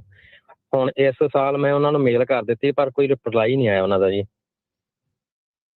ਬਸ ਭਾਜੀ ਮੇਨ ਗੱਲ ਇਹ ਹੈ ਕਿ ਤੁਹਾਡੀ ਤਰੀਕ ਨਹੀਂ ਉਹਨਾਂ ਦੇ ਕੋਲ ਮਿਸ ਹੋਣੀ ਚਾਹੀਦੀ ਕੋਈ। ਜੇ ਤੁਹਾਨੂੰ ਉਹਨਾਂ ਨੇ ਸੱਦਿਆ ਨਹੀਂ ਤੇ ਆਪ ਬਿਨਾਂ ਮਤਲਬ ਦੇ ਜਾਣ ਦੀ ਲੋੜ ਨਹੀਂ, ਐਡਰੈਸ ਤੁਹਾਡੇ ਉਹਨਾਂ ਦੇ ਨਾਲ ਅਪਡੇਟ ਹੋਣੇ ਚਾਹੀਦੇ ਆ। ਹਾਂਜੀ, up to date same address, same ਸਾਰਾ ਕੁਝ ਹੈ ਜੀ। ਬਸ ਠੀਕ ਹੈ ਫਿਰ ਭਾਜੀ, ਇਹ ਸਾਨੂੰ ਸੱਦਿਆ ਹੀ ਨਹੀਂ ਪਾਰਟੀ ਤੇ ਤਾਂ ਆਪਾਂ ਕਿਉਂ ਜਾਈਏ ਫਿਰ? ਨਹੀਂ ਸੱਦਿਆ ਨਹੀਂ, ਉਹਨਾਂ ਨੇ ਮੇਲ ਕਰਨ ਨੂੰ ਕਹਿਤਾ, ਪਰ ਮੇਲ ਕਰਤੀ, ਉਹਦਾ ਰਿਪਲਾਈ ਨਹੀਂ ਆਇਆ। ਤੁਸੀਂ ਕਾਰਜ ਆਪਣਾ ਨਿਬੇੜਤਾ ਜੋ ਤੁਹਾਨੂੰ ਕਿਹਾ ਸੀ ਕਰਨ ਨੂੰ। ਤੁਸੀਂ ਪ੍ਰੂਫ ਰੱਖ ਦਿਓ ਬਸ ਕਿ ਮੈਂ ਕੀਤੀ ਹੈ ਮੇਲ, ਦੈਟਸ ਇਟ। ਜੀ ਠੀਕ ਹੈ ਜੀ, ਥੈਂਕ ਯੂ ਜੀ, ਧੰਨਵਾਦ। ਬਿਨਾਂ ਸੱਦੇ ਵਿਆਹ ਤੇ ਵੀ ਅੱਜ ਕੱਲ ਲੋਕੀ ਪੁੱਛ ਲੈਂਦੇ ਆ, ਉਹ ਜ਼ਮਾਨੇ ਲੰਘ ਗਏ। ਵੈਡਿੰਗ ਕ੍ਰੈਸ਼ਰ ਵਾਲਾ ਵੀ ਤੇ ਆਈਸ ਜੇ ਸੱਦੇ ਨਾ ਤੇ ਜ਼ਰੂਰੀ ਜਾਣਾ ਆ, ਕੋਈ ਲੋੜ ਨਹੀਂ ਹੈ। ਪਲਵਿੰਦਰ ਸਤਿ ਸ਼੍ਰੀ ਅਕਾਲ ਜੀ। ਸਤਿ ਸ਼੍ਰੀ ਅਕਾਲ ਜੀ। ਮੇਰੇ ਹਸਬੈਂਡ ਦਾ ਅਸੀਂ ਫੋਇਆ ਕੀਤਾ ਸੀਗਾ, ਤੇ ਉਹਨਾਂ ਦਾ ਨਾਂ ਕਿਸੇ ਹੋਰ ਨਾਲ ਮੈਚ ਕਰਦਾ, ਤੇ ਅਸੀਂ ਪੁੱਛਣਾ ਸੀ ਵੀ ਜੇ ਉਹ ਸੈਪਰੇਟ ਹੋ ਸਕਦਾ? ਨਾਮ ਹੋਰ ਨਾ ਮੈਚ ਕਰਦਾ ਮਤਲਬ ਕਿ ਏਲੀਅਨ ਨੰਬਰ ਮੈਚ ਕਰਦਾ ਕਿ ਨਾਮ ਮੈਚ ਕਰਦਾ? ਨਹੀਂ, ਨਾਮ ਤੇ ਬਰਥਡੇ। ਜਿੱਦਾਂ ਜਦੋਂ ਵੀਜ਼ਾ ਵੀ ਉਹਨਾਂ ਲਈ ਫਾਈਲ ਕਰਦੇ ਸੀ ਅਸੀਂ ਇੱਥੇ ਆਉਣ ਲਈ, ਉਦੋਂ ਉਹਨਾਂ ਨੂੰ ਬਹੁਤ ਪ੍ਰੋਬਲਮ ਆਉਂਦੀ ਸੀਗੀ, ਵੀਜ਼ਾ ਮਿਲਦਾ ਨਹੀਂ ਸੀ। ਫਿਰ ਅਸੀਂ ਫੋਇਆ ਕੀਤਾ, ਫਿਰ ਸਾਨੂੰ ਪਤਾ ਲੱਗਾ ਬਈ ਉਹਨਾਂ ਦਾ ਨਾਮ ਮੈਚ ਆ ਕਿਸੇ ਹੋਰ ਨਾਲ ਜਿਨ੍ਹਾਂ ਨੇ ਫਰਾਡ ਕੀਤਾ ਹੋਇਆ। ਤੇ ਇਹ ਪੱਕੇ ਆ ਤੁਹਾਡੇ ਹਸਬੈਂਡ? ਹਾਂਜੀ, ਉਹਨਾਂ ਨੂੰ ਫਿਰ ਮੁੜ ਕੇ ਵੀਜ਼ਾ ਮਿਲ ਗਿਆ ਸੀ ਇੱਥੇ, ਹੁਣ ਗ੍ਰੀਨ ਕਾਰਡ ਹੋਲਡਰ ਆ, ਪਰ ਜਦੋਂ ਜਿੱਦਾਂ DMV ਜਾਈਦਾ ਫਿਰ ਉਹਨਾਂ ਦਾ ਰੈਕਡ ਦੂਜੇ ਭਾਈ ਦਾ ਆਉਂਦਾ। ਅੱਛਾ, ਨਹੀਂ ਫਿਰ ਸਿਟੀਜ਼ਨ ਬਣ ਕੇ ਫਿਰ ਗੱਲਬਾਤ ਬਣਨੀ ਹੈ। ਓਕੇ, ਠੀਕ ਹੈ ਜੀ, ਮਿਹਰਬਾਨੀ ਜੀ। ਜੀ ਮਨਜੀਤ ਜੀ। ਹੈਲੋ ਭਾਈ, ਸਤਿ ਸ਼੍ਰੀ ਅਕਾਲ ਜੀ। ਸਤਿ ਸ਼੍ਰੀ ਅਕਾਲ ਜੀ। ਤੇ ਸਰ ਦੋਵਾਂ ਵੀਰਾਂ ਨੂੰ ਬਹੁਤ ਬੜੀ ਸਤਿ ਸ਼੍ਰੀ ਅਕਾਲ ਜੀ। ਮੇਰਾ ਸਵਾਲ ਹੈ ਕਿ ਮੇਰਾ ਨਾ ਵਾਈਫ ਆਈ ਸੀ I-185 ਤੇ ਤੇ ਉਹਨਾਂ ਦਾ ਨਾ ਜਿਵੇਂ ਮੰਨ ਲਓ ਆਪਣਾ ਗ੍ਰੀਨ ਕਾਰਡ, ਉਹਨਾਂ ਦਾ ਵਕੀਲ ਮੇਰਾ ਕਹਿੰਦਾ ਸੀ ਵੀ 1 ਸਾਲ ਬਾਅਦ ਅਪਲਾਈ ਹੋ ਸਕਦਾ ਹੈ। ਇਹਦੇ ਬਾਰੇ ਪੁੱਛਣਾ ਸੀ। ਆਪਣਾ 730 ਤੇ ਆਇਆ। ਹਾਂਜੀ ਦੇਖੋ ਜੀ, ਕਿਤਾਬ ਤਾਂ ਇਹੀ ਕਹਿੰਦੀ ਕਿ 1 ਸਾਲ ਬਾਅਦ ਹੋਣਾ, ਤੇ ਬਾਈਡਨ ਹੁਣੀ ਕਹਿੰਦੇ ਸੀ ਪਹਿਲਾਂ ਵੀ ਕਰ ਸਕਦੇ ਆ ਤੁਸੀਂ, ਤੇ ਆਪਾਂ ਪਹਿਲਾਂ ਕੀਤੇ ਸੀਗੇ ਤੇ ਹੋਈ ਜਾ ਰਹੇ ਸੀਗੇ ਅਪਰੂਵ, ਪਰ ਜਿਹੜਾ ਸਹੀ ਹੈਗਾ ਉਹ 1 year ਵੇਟ ਹੀ ਹੈਗੀ। ਅੱਛਾ ਸਰ ਮੈਂ 1 ਸਾਲ ਹੋ ਸੀ, ਮੇਰਾ ਨਾ 2 ਸਾਲ ਹੋ ਗਏ ਆ ਤਕਰੀਬਨ, ਜਨਵਰੀ ਦੇ ਵਿੱਚ 2 ਸਾਲ ਹੋ ਜਾਣੇ ਆ ਮੈਂ ਆਪਣਾ ਗ੍ਰੀਨ ਕਾਰਡ ਅਪਲਾਈ ਕੀਤੇ ਨੂੰ। ਤੇ ਮੇਰਾ ਸਰ ਕੋਈ ਉਹਦੇ ਅਪਡੇਟ ਨਹੀਂ ਹੈ ਜੀ, ਤੇ ਉਹਦੇ ਬਾਰੇ ਕੁਝ ਕਰਨਾ ਪਊਗਾ ਤੇ ਮਤਲਬ ਵੇਟ ਹੀ ਕਰਨੀ? ਨਹੀਂ ਉਹ ਮੇਰਾ ਵੀਰ ਸਾਰਿਆਂ ਦੇ ਹੋਲਡ ਤੇ ਹੀ ਹੈ ਨਾ। ਅੱਛਾ ਜੀ, ਕੋਈ ਹੱਲ ਨਹੀਂ ਉਹਦਾ? ਪੁੱਛ ਨਹੀਂ ਸਕਦੇ ਆਪਾਂ ਜਿਵੇਂ ਲਾਇਸੈਂਸਾਂ ਦਾ ਪੰਗਾ ਜਿਹਾ ਪੈ ਗਿਆ ਉਹਦਾ ਕਰਕੇ? ਤੁਸੀਂ ਉਹਨਾਂ ਨੂੰ ਫੋਲੋ ਅਪ ਕਰ ਸਕਦੇ ਆ, ਪਰ ਕਈ ਵੀਰ ਆਪਣੇ ਜਿਹੜੇ ਹੈਗੇ 3-3 4-4 ਸਾਲ ਹੋ ਗਏ, ਤੁਸੀਂ ਫੋਲੋ ਅਪ ਕਰ ਸਕਦੇ ਉਹਨਾਂ ਨਾਲ, ਤੇ ਉਹਨਾਂ ਨੇ ਆਪਣੀ ਸਪੀਡ ਦੇ ਨਾਲ ਹੀ ਦੇਣੇ ਆ। ਕਈਆਂ ਦੀ ਇੰਟਰਵਿਊ ਲੈ ਰਹੇ ਆ, ਕਈਆਂ ਨੂੰ ਸਿੱਧੇ ਦੇ ਰਹੇ ਆ, ਸੋ ਤੁਸੀਂ ਫੋਲੋ ਅਪ ਕਰ ਲਓ ਉਹਨਾਂ ਨੂੰ ਕਾਲ ਕਰਕੇ। ਠੀਕ ਹੈ ਜੀ ਸਰ ਜਿਹੜਾ ਉਹਦੇ ਵਿੱਚ ਮੇਲ ਕੀਤੀ ਸੀ ਉਹਨਾਂ ਨੂੰ, ਤੇ ਉਹਨਾਂ ਦੀ ਕਾਲ ਆਈ ਸੀ, ਉਹ ਕਹਿੰਦੇ ਸੀ ਵੀ ਤੁਹਾਡਾ ਮਤਲਬ ਪ੍ਰੋਸੈਸਿੰਗ ਦੇ ਵਿੱਚ ਆ ਤੇ ਤੁਸੀਂ ਵੇਟ ਕਰੋ। ਮੈਂ ਵੀ ਉਹੀ ਕਹਿ ਰਿਹਾ ਮੇਰਾ ਵੀ ਵੇਟ ਹੀ ਕਰਨੀ ਪੈਣੀ ਵੀਰੇ। ਧੰਨਵਾਦ ਜੀ, ਥੈਂਕ ਯੂ। ਹਾਂਜੀ ਜੀ, ਬੰਦਾ ਹਰ ਇੱਕ ਵਾਰੀ ਏਦਾਂ ਹੁੰਦਾ ਵੀ ਚਲੋ ਜਲਦੀ ਹੋ ਜਾਵੇ, ਪਰ ਜਿਹੜੀ ਚੀਜ਼ ਆਪਣੇ ਹੱਥ 'ਚ ਨਹੀਂ ਉਹਦੇ ਵਿੱਚ ਇੰਤਜ਼ਾਰ ਹੀ ਹੁੰਦਾ ਆ, ਉਹੀ ਸਬਰ, ਉਹੀ ਕਰਨਾ ਪੈਣਾ। ਹਾਂਜੀ ਗੁਰਨਾਮ ਜੀ। ਭਾਈ ਸਤਿ ਸ਼੍ਰੀ ਅਕਾਲ ਜੀ। ਸਤਿ ਸ਼੍ਰੀ ਅਕਾਲ ਜੀ। ਮੈਂ ਪੁੱਛਣਾ ਸੀ, ਮੇਰਾ ਜਿੱਦਾਂ NBC 'ਚ ਮੈਂ ਆਪਣੀ ਇੰਟਰਵਿਊ ਦੀ ਵੇਟ ਕਰ ਰਿਹਾ, ਕੇਸ ਡਾਕੂਮੈਂਟਲੀ ਅਪਰੂਵ ਹੋਏ ਨੂੰ 8 ਮਹੀਨੇ ਹੋ ਗਏ ਲਗਭਗ। ਉਹਨਾਂ ਨੂੰ ਮਹੀਨਾ ਕੁ ਪਹਿਲਾਂ ਇਨਕੁਆਇਰੀ ਵੀ ਪਾਈ ਸੀ, ਉਹਦਾ ਵੀ ਕੋਈ ਜਵਾਬ ਨਹੀਂ ਆਇਆ। ਦੱਸ ਸਕਦੇ ਹੋ ਕਿੰਨਾ ਟਾਈਮ ਲਾਉਂਦੇ ਹੋ ਸਕੈਜੂਲ ਕਰਨ ਨੂੰ ਇੰਟਰਵਿਊ? ਭਾਜੀ ਇਹਨਾਂ ਦਾ ਤਾਂ ਹੁਣ ਜਿਹੜੇ ਇੰਟਰਵਿਊ ਵਾਲੇ ਸੀਗੇ ਨਾ, ਜਿਹਨਾਂ ਦੀ ਜਨਵਰੀ 'ਚ ਇੰਟਰਵਿਊ ਆਲਰੇਡੀ ਸਕੈਜੂਲ ਕੀਤੀ ਸੀ, ਜਿੱਦਾਂ H1B ਵੀਜ਼ੇ ਵਾਲੇ ਦੀ ਗੱਲ ਕਰਦਾ, ਉਹਨਾਂ ਦੀ ਇਹਨਾਂ ਨੇ ਸਾਲ ਅੱਗੇ ਪੋਸਟਪੋਨ ਕਰਤੀ। ਇਹ ਹੁਣ ਸ਼ਾਰਟ ਸਟਾਪਡ ਹੈਗਾ, ਵੈਟਿੰਗ ਇਹ ਜ਼ਿਆਦਾ ਕਰ ਰਹੇ ਆ, ਇਹ ਡਿਲੇ ਐਕਸਪੈਕਟਡ ਹੈਗੇ। ਇਹਨੂੰ ਕਿੰਨਾ ਮਰਜ਼ੀ ਟਾਈਮ ਵੀ ਲੱਗ ਸਕਦਾ, 6 ਮਹੀਨੇ ਸਾਲ ਵੀ ਲੱਗ ਸਕਦੇ ਨੇ। ਓਕੇ ਠੀਕ ਹੈ ਜੀ, ਧੰਨਵਾਦ ਜੀ। ਡਿੰਪਲ। ਹੈਲੋ, ਹਾਂਜੀ ਸਤਿ ਸ਼੍ਰੀ ਅਕਾਲ ਭਾਜੀ। ਸਤਿ ਸ਼੍ਰੀ ਅਕਾਲ ਜੀ। ਭਾਜੀ ਮੈਂ ਇੱਕ ਕੁਐਸਚਨ ਪੁੱਛਣਾ ਸੀਗਾ ਕਿ ਜਿੱਦਾਂ ਅਸਾਈਲਮ ਦੇ ਕੇਸ ਲੱਗੇ ਹੁੰਦੇ ਆ ਹਨਾ, ਤੇ ਜੇ ਤੁਹਾਨੂੰ ਕੋਈ ਸਪਾਂਸਰ ਮਿਲ ਜਾਵੇ R1 ਵੀਜ਼ਾ ਤੇ ਕਨਵਰਟ ਹੋ ਸਕਦਾ ਅਸਾਈਲਮ ਦਾ ਕੇਸ? ਨਹੀਂ ਜੀ, ਜੇ ਤੁਸੀਂ ਇੱਕ ਵਾਰੀ ਆਊਟ ਆਫ ਸਟੇਟਸ ਹੋ ਜਾਂਦੇ ਆ, ਫਿਰ ਤੁਹਾਨੂੰ ਚੇਂਜ ਆਫ ਸਟੇਟਸ ਉਹ ਗ੍ਰਾਂਟ ਨਹੀਂ ਕਰਦੇ। ਓਕੇ ਜੀ। ਤੁਸੀਂ ਉਦਾਂ ਇਹ ਹੈ ਜੇ ਬੰਦੇ ਕੋਲ ਐਕਸਪੀਰੀਅੰਸ ਹੈਗਾ 2 ਸਾਲ ਦਾ, ਉਹ ਗ੍ਰੀਨ ਕਾਰਡ ਵਾਸਤੇ ਗੁਰਦੁਆਰੇ ਵਾਲਿਆਂ ਨੂੰ ਕਹਿ ਸਕਦਾ, ਪਰ ਉਹਦੇ ਲਈ ਵੀ ਕੰਟਰੀ ਆਊਟ ਕਰਨਾ ਪੈਂਦਾ। ਓਕੇ, ਕੰਟਰੀ ਆਊਟ ਮਸਟ ਆ। ਆਊਟ ਆਫ ਸਟੇਟਸ ਹੋ ਗਿਆ ਜੀ, ਹੁਣ ਨਹੀਂ ਚੇਂਜ। ਹਾਂਜੀ ਜੀ ਠੀਕ ਹੈ ਸਰ, ਥੈਂਕ ਯੂ। ਹਰਜਿੰਦਰ। ਸਤਿ ਸ਼੍ਰੀ ਅਕਾਲ ਭਾਜੀ, ਦੋਨਾਂ ਵੀਰਾਂ ਨੂੰ ਸਤਿ ਸ਼੍ਰੀ ਅਕਾਲ ਜੀ। ਭਾਜੀ ਮੈਂ ਪੁੱਛਣਾ ਸੀਗਾ ਕਿ ਲਾਸਟ ਈਅਰ ਮੇਰਾ ਕੇਸ ਗ੍ਰਾਂਟਡ ਹੋ ਗਿਆ ਸੀਗਾ, ਤੇ ਮੈਂ ਗ੍ਰੀਨ ਕਾਰਡ ਅਪਲਾਈ ਕੀਤਾ ਹੋਇਆ ਆ, ਤੇ ਉਹ ਆ ਨਹੀਂ ਰਿਹਾ, ਤੇ ਪ੍ਰੋਸੈਸਿੰਗ 'ਚ ਮੈਂ ਸਿਟੀਜ਼ਨ ਕੁੜੀ ਦਾ ਵਿਆਹ ਵੀ ਕਰਾਇਆ, ਤੇ ਮੇਰਾ ਬੇਬੀ ਵੀ ਹੋ ਗਿਆ ਇੱਥੇ ਨਾ ਜੀ। ਤੇ ਮੈਂ ਵਿਆਹ ਵਾਲਾ ਕੇਸ ਲਾ ਸਕਦਾ ਭਾਜੀ ਇੱਥੇ? ਭਾਜੀ ਜਿਹੜੀ ਇਹ ਵਾਲੀ ਸਰਕਾਰ ਹੈ, ਇਹਦੀ ਇੰਟਰਪ੍ਰੀਟੇਸ਼ਨ ਇਹ ਹੈ ਕਿ ਨਹੀਂ ਲਾ ਸਕਦੇ ਆ। ਸਾਡੀ ਅੰਡਰਸਟੈਂਡਿੰਗ ਇਹ ਹੈ ਕਿ ਤੁਸੀਂ ਬਾਹਰੋਂ ਜੇ ਰੀਐਂਟਰੀ ਕਰਕੇ ਆਉਂਦੇ ਆ ਤੁਸੀਂ ਲਗਾ ਸਕਦੇ ਆ, ਪਰ ਇਹ ਜਿਹੜੀ ਸਰਕਾਰ ਸੀਗੀ ਇੰਟਰਪ੍ਰੀਟੇਸ਼ਨ ਕਰਦੀ ਹੈ ਕਿ ਨਹੀਂ, ਜਿਹੜਾ ਰਿਫਿਊਜੀ ਆ ਉਹਦੀ ਆਪਾਂ ਐਡਮਿਸ਼ਨ ਨਹੀਂ ਜਿਹੜੀ ਮੰਨਦੇ ਆ, ਤੇ ਉਹ ਤੁਹਾਨੂੰ ਆਪਣੇ ਵਕੀਲ ਨਾਲ ਜਿਹੜਾ ਸਲਾਹ ਕਰਕੇ ਕਰਨਾ ਪੈਣਾ। ਉਹਦਾ ਰਿਸਕ ਇਹੀ ਹੈ ਕਿ ਇਹ ਰਿਜੈਕਟ ਕਰ ਸਕਦੇ ਆ, ਤੇ ਜਦੋਂ ਤੁਸੀਂ 485 ਫਾਈਲ ਕਰਦੇ ਆ ਤੇ ਅਲਟੀਮੇਟਲੀ ਨੁਕਸਾਨ ਤੁਹਾਨੂੰ ਕੋਈ ਨਹੀਂ, ਫਾਈਨੈਂਸ਼ੀਅਲ ਲਾਸ ਹੀ ਤੁਹਾਡਾ ਜਿਹੜਾ ਹੈਗਾ, ਪਰ ਜੇ ਤੁਸੀਂ ਉਹ ਪੰਗਾ ਲੈਣਾ ਤੇ ਤੁਸੀਂ ਇੱਕ ਵਾਰੀ ਰੀਐਂਟਰੀ ਕਰੋ। ਭਾਈ I-94 ਹੈਗਾ ਮੇਰੇ ਕੋਲ। ਨਹੀਂ ਹੈਗਾ, ਪਰ ਰੀਐਂਟਰੀ ਕਰੋ ਨਾ, ਉਹੀ ਮੈਂ ਸਮਝਾ ਕੇ ਹਟਿਆ ਕਿ I-94 ਨੂੰ ਉਹ ਐਡਮਿਸ਼ਨ ਨਹੀਂ ਮੰਨਦੇ ਨਾ। ਜੀ ਮਿਹਰਬਾਨੀ ਜੀ। ਜੀ ਸੁਰਿੰਦਰ ਜੀ। ਹਾਂਜੀ ਸਤਿ ਸ਼੍ਰੀ ਅਕਾਲ ਦੋਨੋਂ ਭਰਾਵਾਂ ਨੂੰ। ਸਤਿ ਸ਼੍ਰੀ ਅਕਾਲ ਜੀ। ਭਾਜੀ ਮੇਰਾ ਕੁਐਸਚਨ ਹੈ, ਮੇਰੇ ਬ੍ਰਦਰ ਇੰਡੀਆ ਤੋਂ ਆਇਆ ਸੀ 2002 ਦੇ ਵਿੱਚ ਗ੍ਰੀਨ ਕਾਰਡ ਫੈਮਿਲੀ ਪਲੈਨਿੰਗ ਤੇ ਉਹਨੇ ਹੁਣ ਸਿਟੀਜ਼ਨ ਅਪਲਾਈ ਕਰਤੀ। ਉਹ 1990 ਦੇ ਵਿੱਚ ਨਿਊਯਾਰਕ ਆਇਆ ਸੀ, ਉਹਨੇ ਅਸਾਲਮ ਅਪਲਾਈ ਕੀਤਾ ਸੀ, ਅਸਾਲਮ ਦੇ ਵਿੱਚ ਉਹਨੂੰ ਡੈਪੋਟੇਸ਼ਨ ਦੇ ਆਰਡਰ ਲੱਗ ਗਏ। ਉਹਨਾਂ ਨੇ ਹੁਣ ਉਹ ਕੱਢ ਲਿਆ ਪੁਰਾਣਾ ਕੇਸ ਉਹਦਾ। ਉਹ ਕਹਿੰਦੇ ਤੇਰੇ ਤੇ 10 ਸਾਲ ਦੀ ਬਾਹਰ ਲੱਗੀ ਸੀ, ਤੇਰੇ 10 ਸਾਲ ਦੀ ਬਾਹਰ ਲੱਗੀ ਸੀ, ਦੂਜਾ ਨਾਂ ਲੈ ਕੇ ਤੂੰ ਇੰਡੀਆ ਤੋਂ ਫਿਰ ਆ ਗਿਆ ਇੱਥੇ, ਤੇ ਹੁਣ ਉਹਦਾ ਕੀ ਹੋ ਸਕਦਾ? ਮਿਸ ਰਿਪਰੈਜ਼ੈਂਟੇਸ਼ਨ ਵਾਲਾ ਹੀ ਮੁੱਦਾ ਹੈ ਜੀ, ਤੁਹਾਨੂੰ ਵਕੀਲ ਨਾਲ ਬਹਿਣਾ ਪੈਣਾ ਜਿਹਨੇ ਗ੍ਰੀਨ ਕਾਰਡ ਫਾਈਲ ਕੀਤਾ। ਕੰਪਲਿਕੇਟਡ ਸਿਨੈਰੀਓ ਹੈ ਇਹ। ਗ੍ਰੀਨ ਕਾਰਡ ਤਾਂ ਉਹ ਫੈਮਿਲੀ ਪਲਾਨਿੰਗ ਤੇ ਇੰਡੀਆ ਤੋਂ ਆਇਆ ਪਹਿਲਾਂ। ਹੁਣ ਦੁਬਾਰਾ ਨਹੀਂ ਉਹੀ ਨਹੀਂ ਮੁੱਦਾ ਇਹ ਆ ਗਿਆ ਨਾ ਕਿ ਹੁਣ ਕਿਹੜੇ ਵਾਲਾ ਨਾਂ ਅਸਲੀ ਸੀਗਾ, ਕਿਹੜੇ ਵਾਲਾ ਨਕਲੀ ਸੀਗਾ, ਅਸਾਲਮ ਝੂਠਾ ਸੀਗਾ ਕਿ ਗ੍ਰੀਨ ਕਾਰਡ ਝੂਠ ਬੋਲ ਕੇ ਲਿਆ, ਹਨਾ, ਉਹ ਮੁੱਦੇ ਆ ਗਏ। ਤੇ ਉਹ ਸਿਟੀਜ਼ਨ ਉਹਨੇ ਡਿਨਾਈ ਕਰਤੀ, ਉਹਦੀ ਅਪਲਾਈ ਕੀਤੀ ਸੀ ਜਿਹੜੀ। ਨਹੀਂ ਚਲੋ ਤੁਸੀਂ ਪਹਿਲਾਂ ਇਹ ਦੱਸੋ ਨਕਲੀ ਨਾਮ ਕਿਹੜੇ ਵਾਲਾ ਸੀਗਾ, ਪਹਿਲਾਂ ਜਿਹੜਾ ਸੀਗਾ ਵਰਤਿਆ ਉਹ ਵਾਲਾ ਕਿ ਗ੍ਰੀਨ ਕਾਰਡ ਵਾਲਾ? ਗ੍ਰੀਨ ਕਾਰਡ ਵਾਲਾ ਅਸਲੀ ਨਾਂ ਹੈ ਤੇ ਦੂਜਾ ਨਕਲੀ ਨਾਂ ਹੈ, ਪੋਲੀਟੀਕਲ ਅਸਾਲਮ ਵਾਲਾ। ਹਾਂਜੀ, ਸੋ ਉਹਦੇ ਵਿੱਚ ਇਹ ਆ ਜਾਂਦਾ ਕਿ ਜਿਹੜਾ ਫਿਰ ਅਸਾਲਮ ਦੀ ਐਪਲੀਕੇਸ਼ਨ ਫ੍ਰਿਵਲਸ ਹੋ ਗਈ ਨਾ, ਝੂਠੀ ਪੈ ਗਈ, ਉਹ ਫਿਰ ਬਾਹਰ ਕਰ ਦਿੰਦੀ ਤੁਹਾਨੂੰ, ਉਹਦੇ ਤੇ ਕੋਈ ਫਿਰ ਫਿਊਚਰ ਰਿਲੀਫ ਨਹੀਂ ਤੁਹਾਨੂੰ ਮਿਲਦਾ। ਇਹ ਅਸਾਲਮ ਲਾਅ ਅਮਰੀਕਾ ਦਾ ਇਹ ਕਹਿੰਦਾ। ਤੇ ਜਿਹੜਾ ਗ੍ਰੀਨ ਕਾਰਡ ਇਹਨੇ ਲਿਆ ਸੀਗਾ ਇਹਦੇ ਵਿੱਚ ਇਹਨੇ ਡਿਸਕਲੋਜ਼ ਕੀਤੇ ਸੀਗੇ ਨਾਮ ਵਰਤੇ ਹੋਏ ਉਹਲੇ? ਕੁਝ ਨਹੀਂ ਕੀਤਾ। ਸਮੇਂ ਇੰਟਰਵਿਊ ਤੇ ਗਿਆ ਉੱਥੇ ਵੀ ਝੂਠ ਬੋਲਤਾ, ਮੈਂ ਨਹੀਂ ਆਇਆ ਇੱਥੇ, ਨਹੀਂ ਅਪਲਾਈ ਕੀਤਾ। ਨਹੀਂ ਇਹ ਤਾਂ ਹਾਂਜੀ, ਨਹੀਂ ਫਿਰ ਪ੍ਰੋਬਲਮ ਤਾਂ ਹੈਗੀ ਹੈ, ਤੁਹਾਨੂੰ ਪਤਾ ਹੀ ਹੈ, ਸਾਰੇ ਤਾਂ ਹੁਣ ਇਹਨੇ ਕੰਪਿਊਟਰਾਈਜ਼ ਕਰਤੇ ਡੇਟਾਬੇਸ, ਇਹ ਪ੍ਰੋਬਲਮ ਤਾਂ ਹੈਗੀ ਹੈ। ਜੀ ਥੈਂਕ ਯੂ ਜੀ। ਸਮਾਂ ਵੀ ਆਪਣੇ ਅੱਜ ਦੇ ਪ੍ਰੋਗਰਾਮ ਦਾ ਜਿਹੜਾ ਹੁਣ ਇੱਥੇ ਹੀ ਸਮਾਪਤ ਹੈ, ਤੇ ਬਹੁਤ ਬਹੁਤ ਧੰਨਵਾਦ ਅਟਾਰਨੀ ਜੇ ਟਿਰਕੇਣਾ ਜੀ, ਤੁਸੀਂ ਸਾਡੇ ਨਾਲ ਜੁੜੇ, ਇਹਨਾਂ ਖਬਰਾਂ ਬਾਰੇ ਜਿਹੜੀਆਂ ਤੁਸੀਂ ਜਾਣਕਾਰੀਆਂ ਸਾਡੇ ਨਾਲ ਸਾਂਝੀਆਂ ਕੀਤੀਆਂ, ਬਹੁਤ ਸ਼ੁਕਰੀਆ, ਬੜੀ ਮਿਹਰਬਾਨੀ, ਸਤਿ ਸ਼੍ਰੀ ਅਕਾਲ ਜੀ। ਧੰਨਵਾਦ ਜੀ, ਸਤਿ ਸ਼੍ਰੀ ਅਕਾਲ ਜੀ ਸਾਰਿਆਂ ਨੂੰ।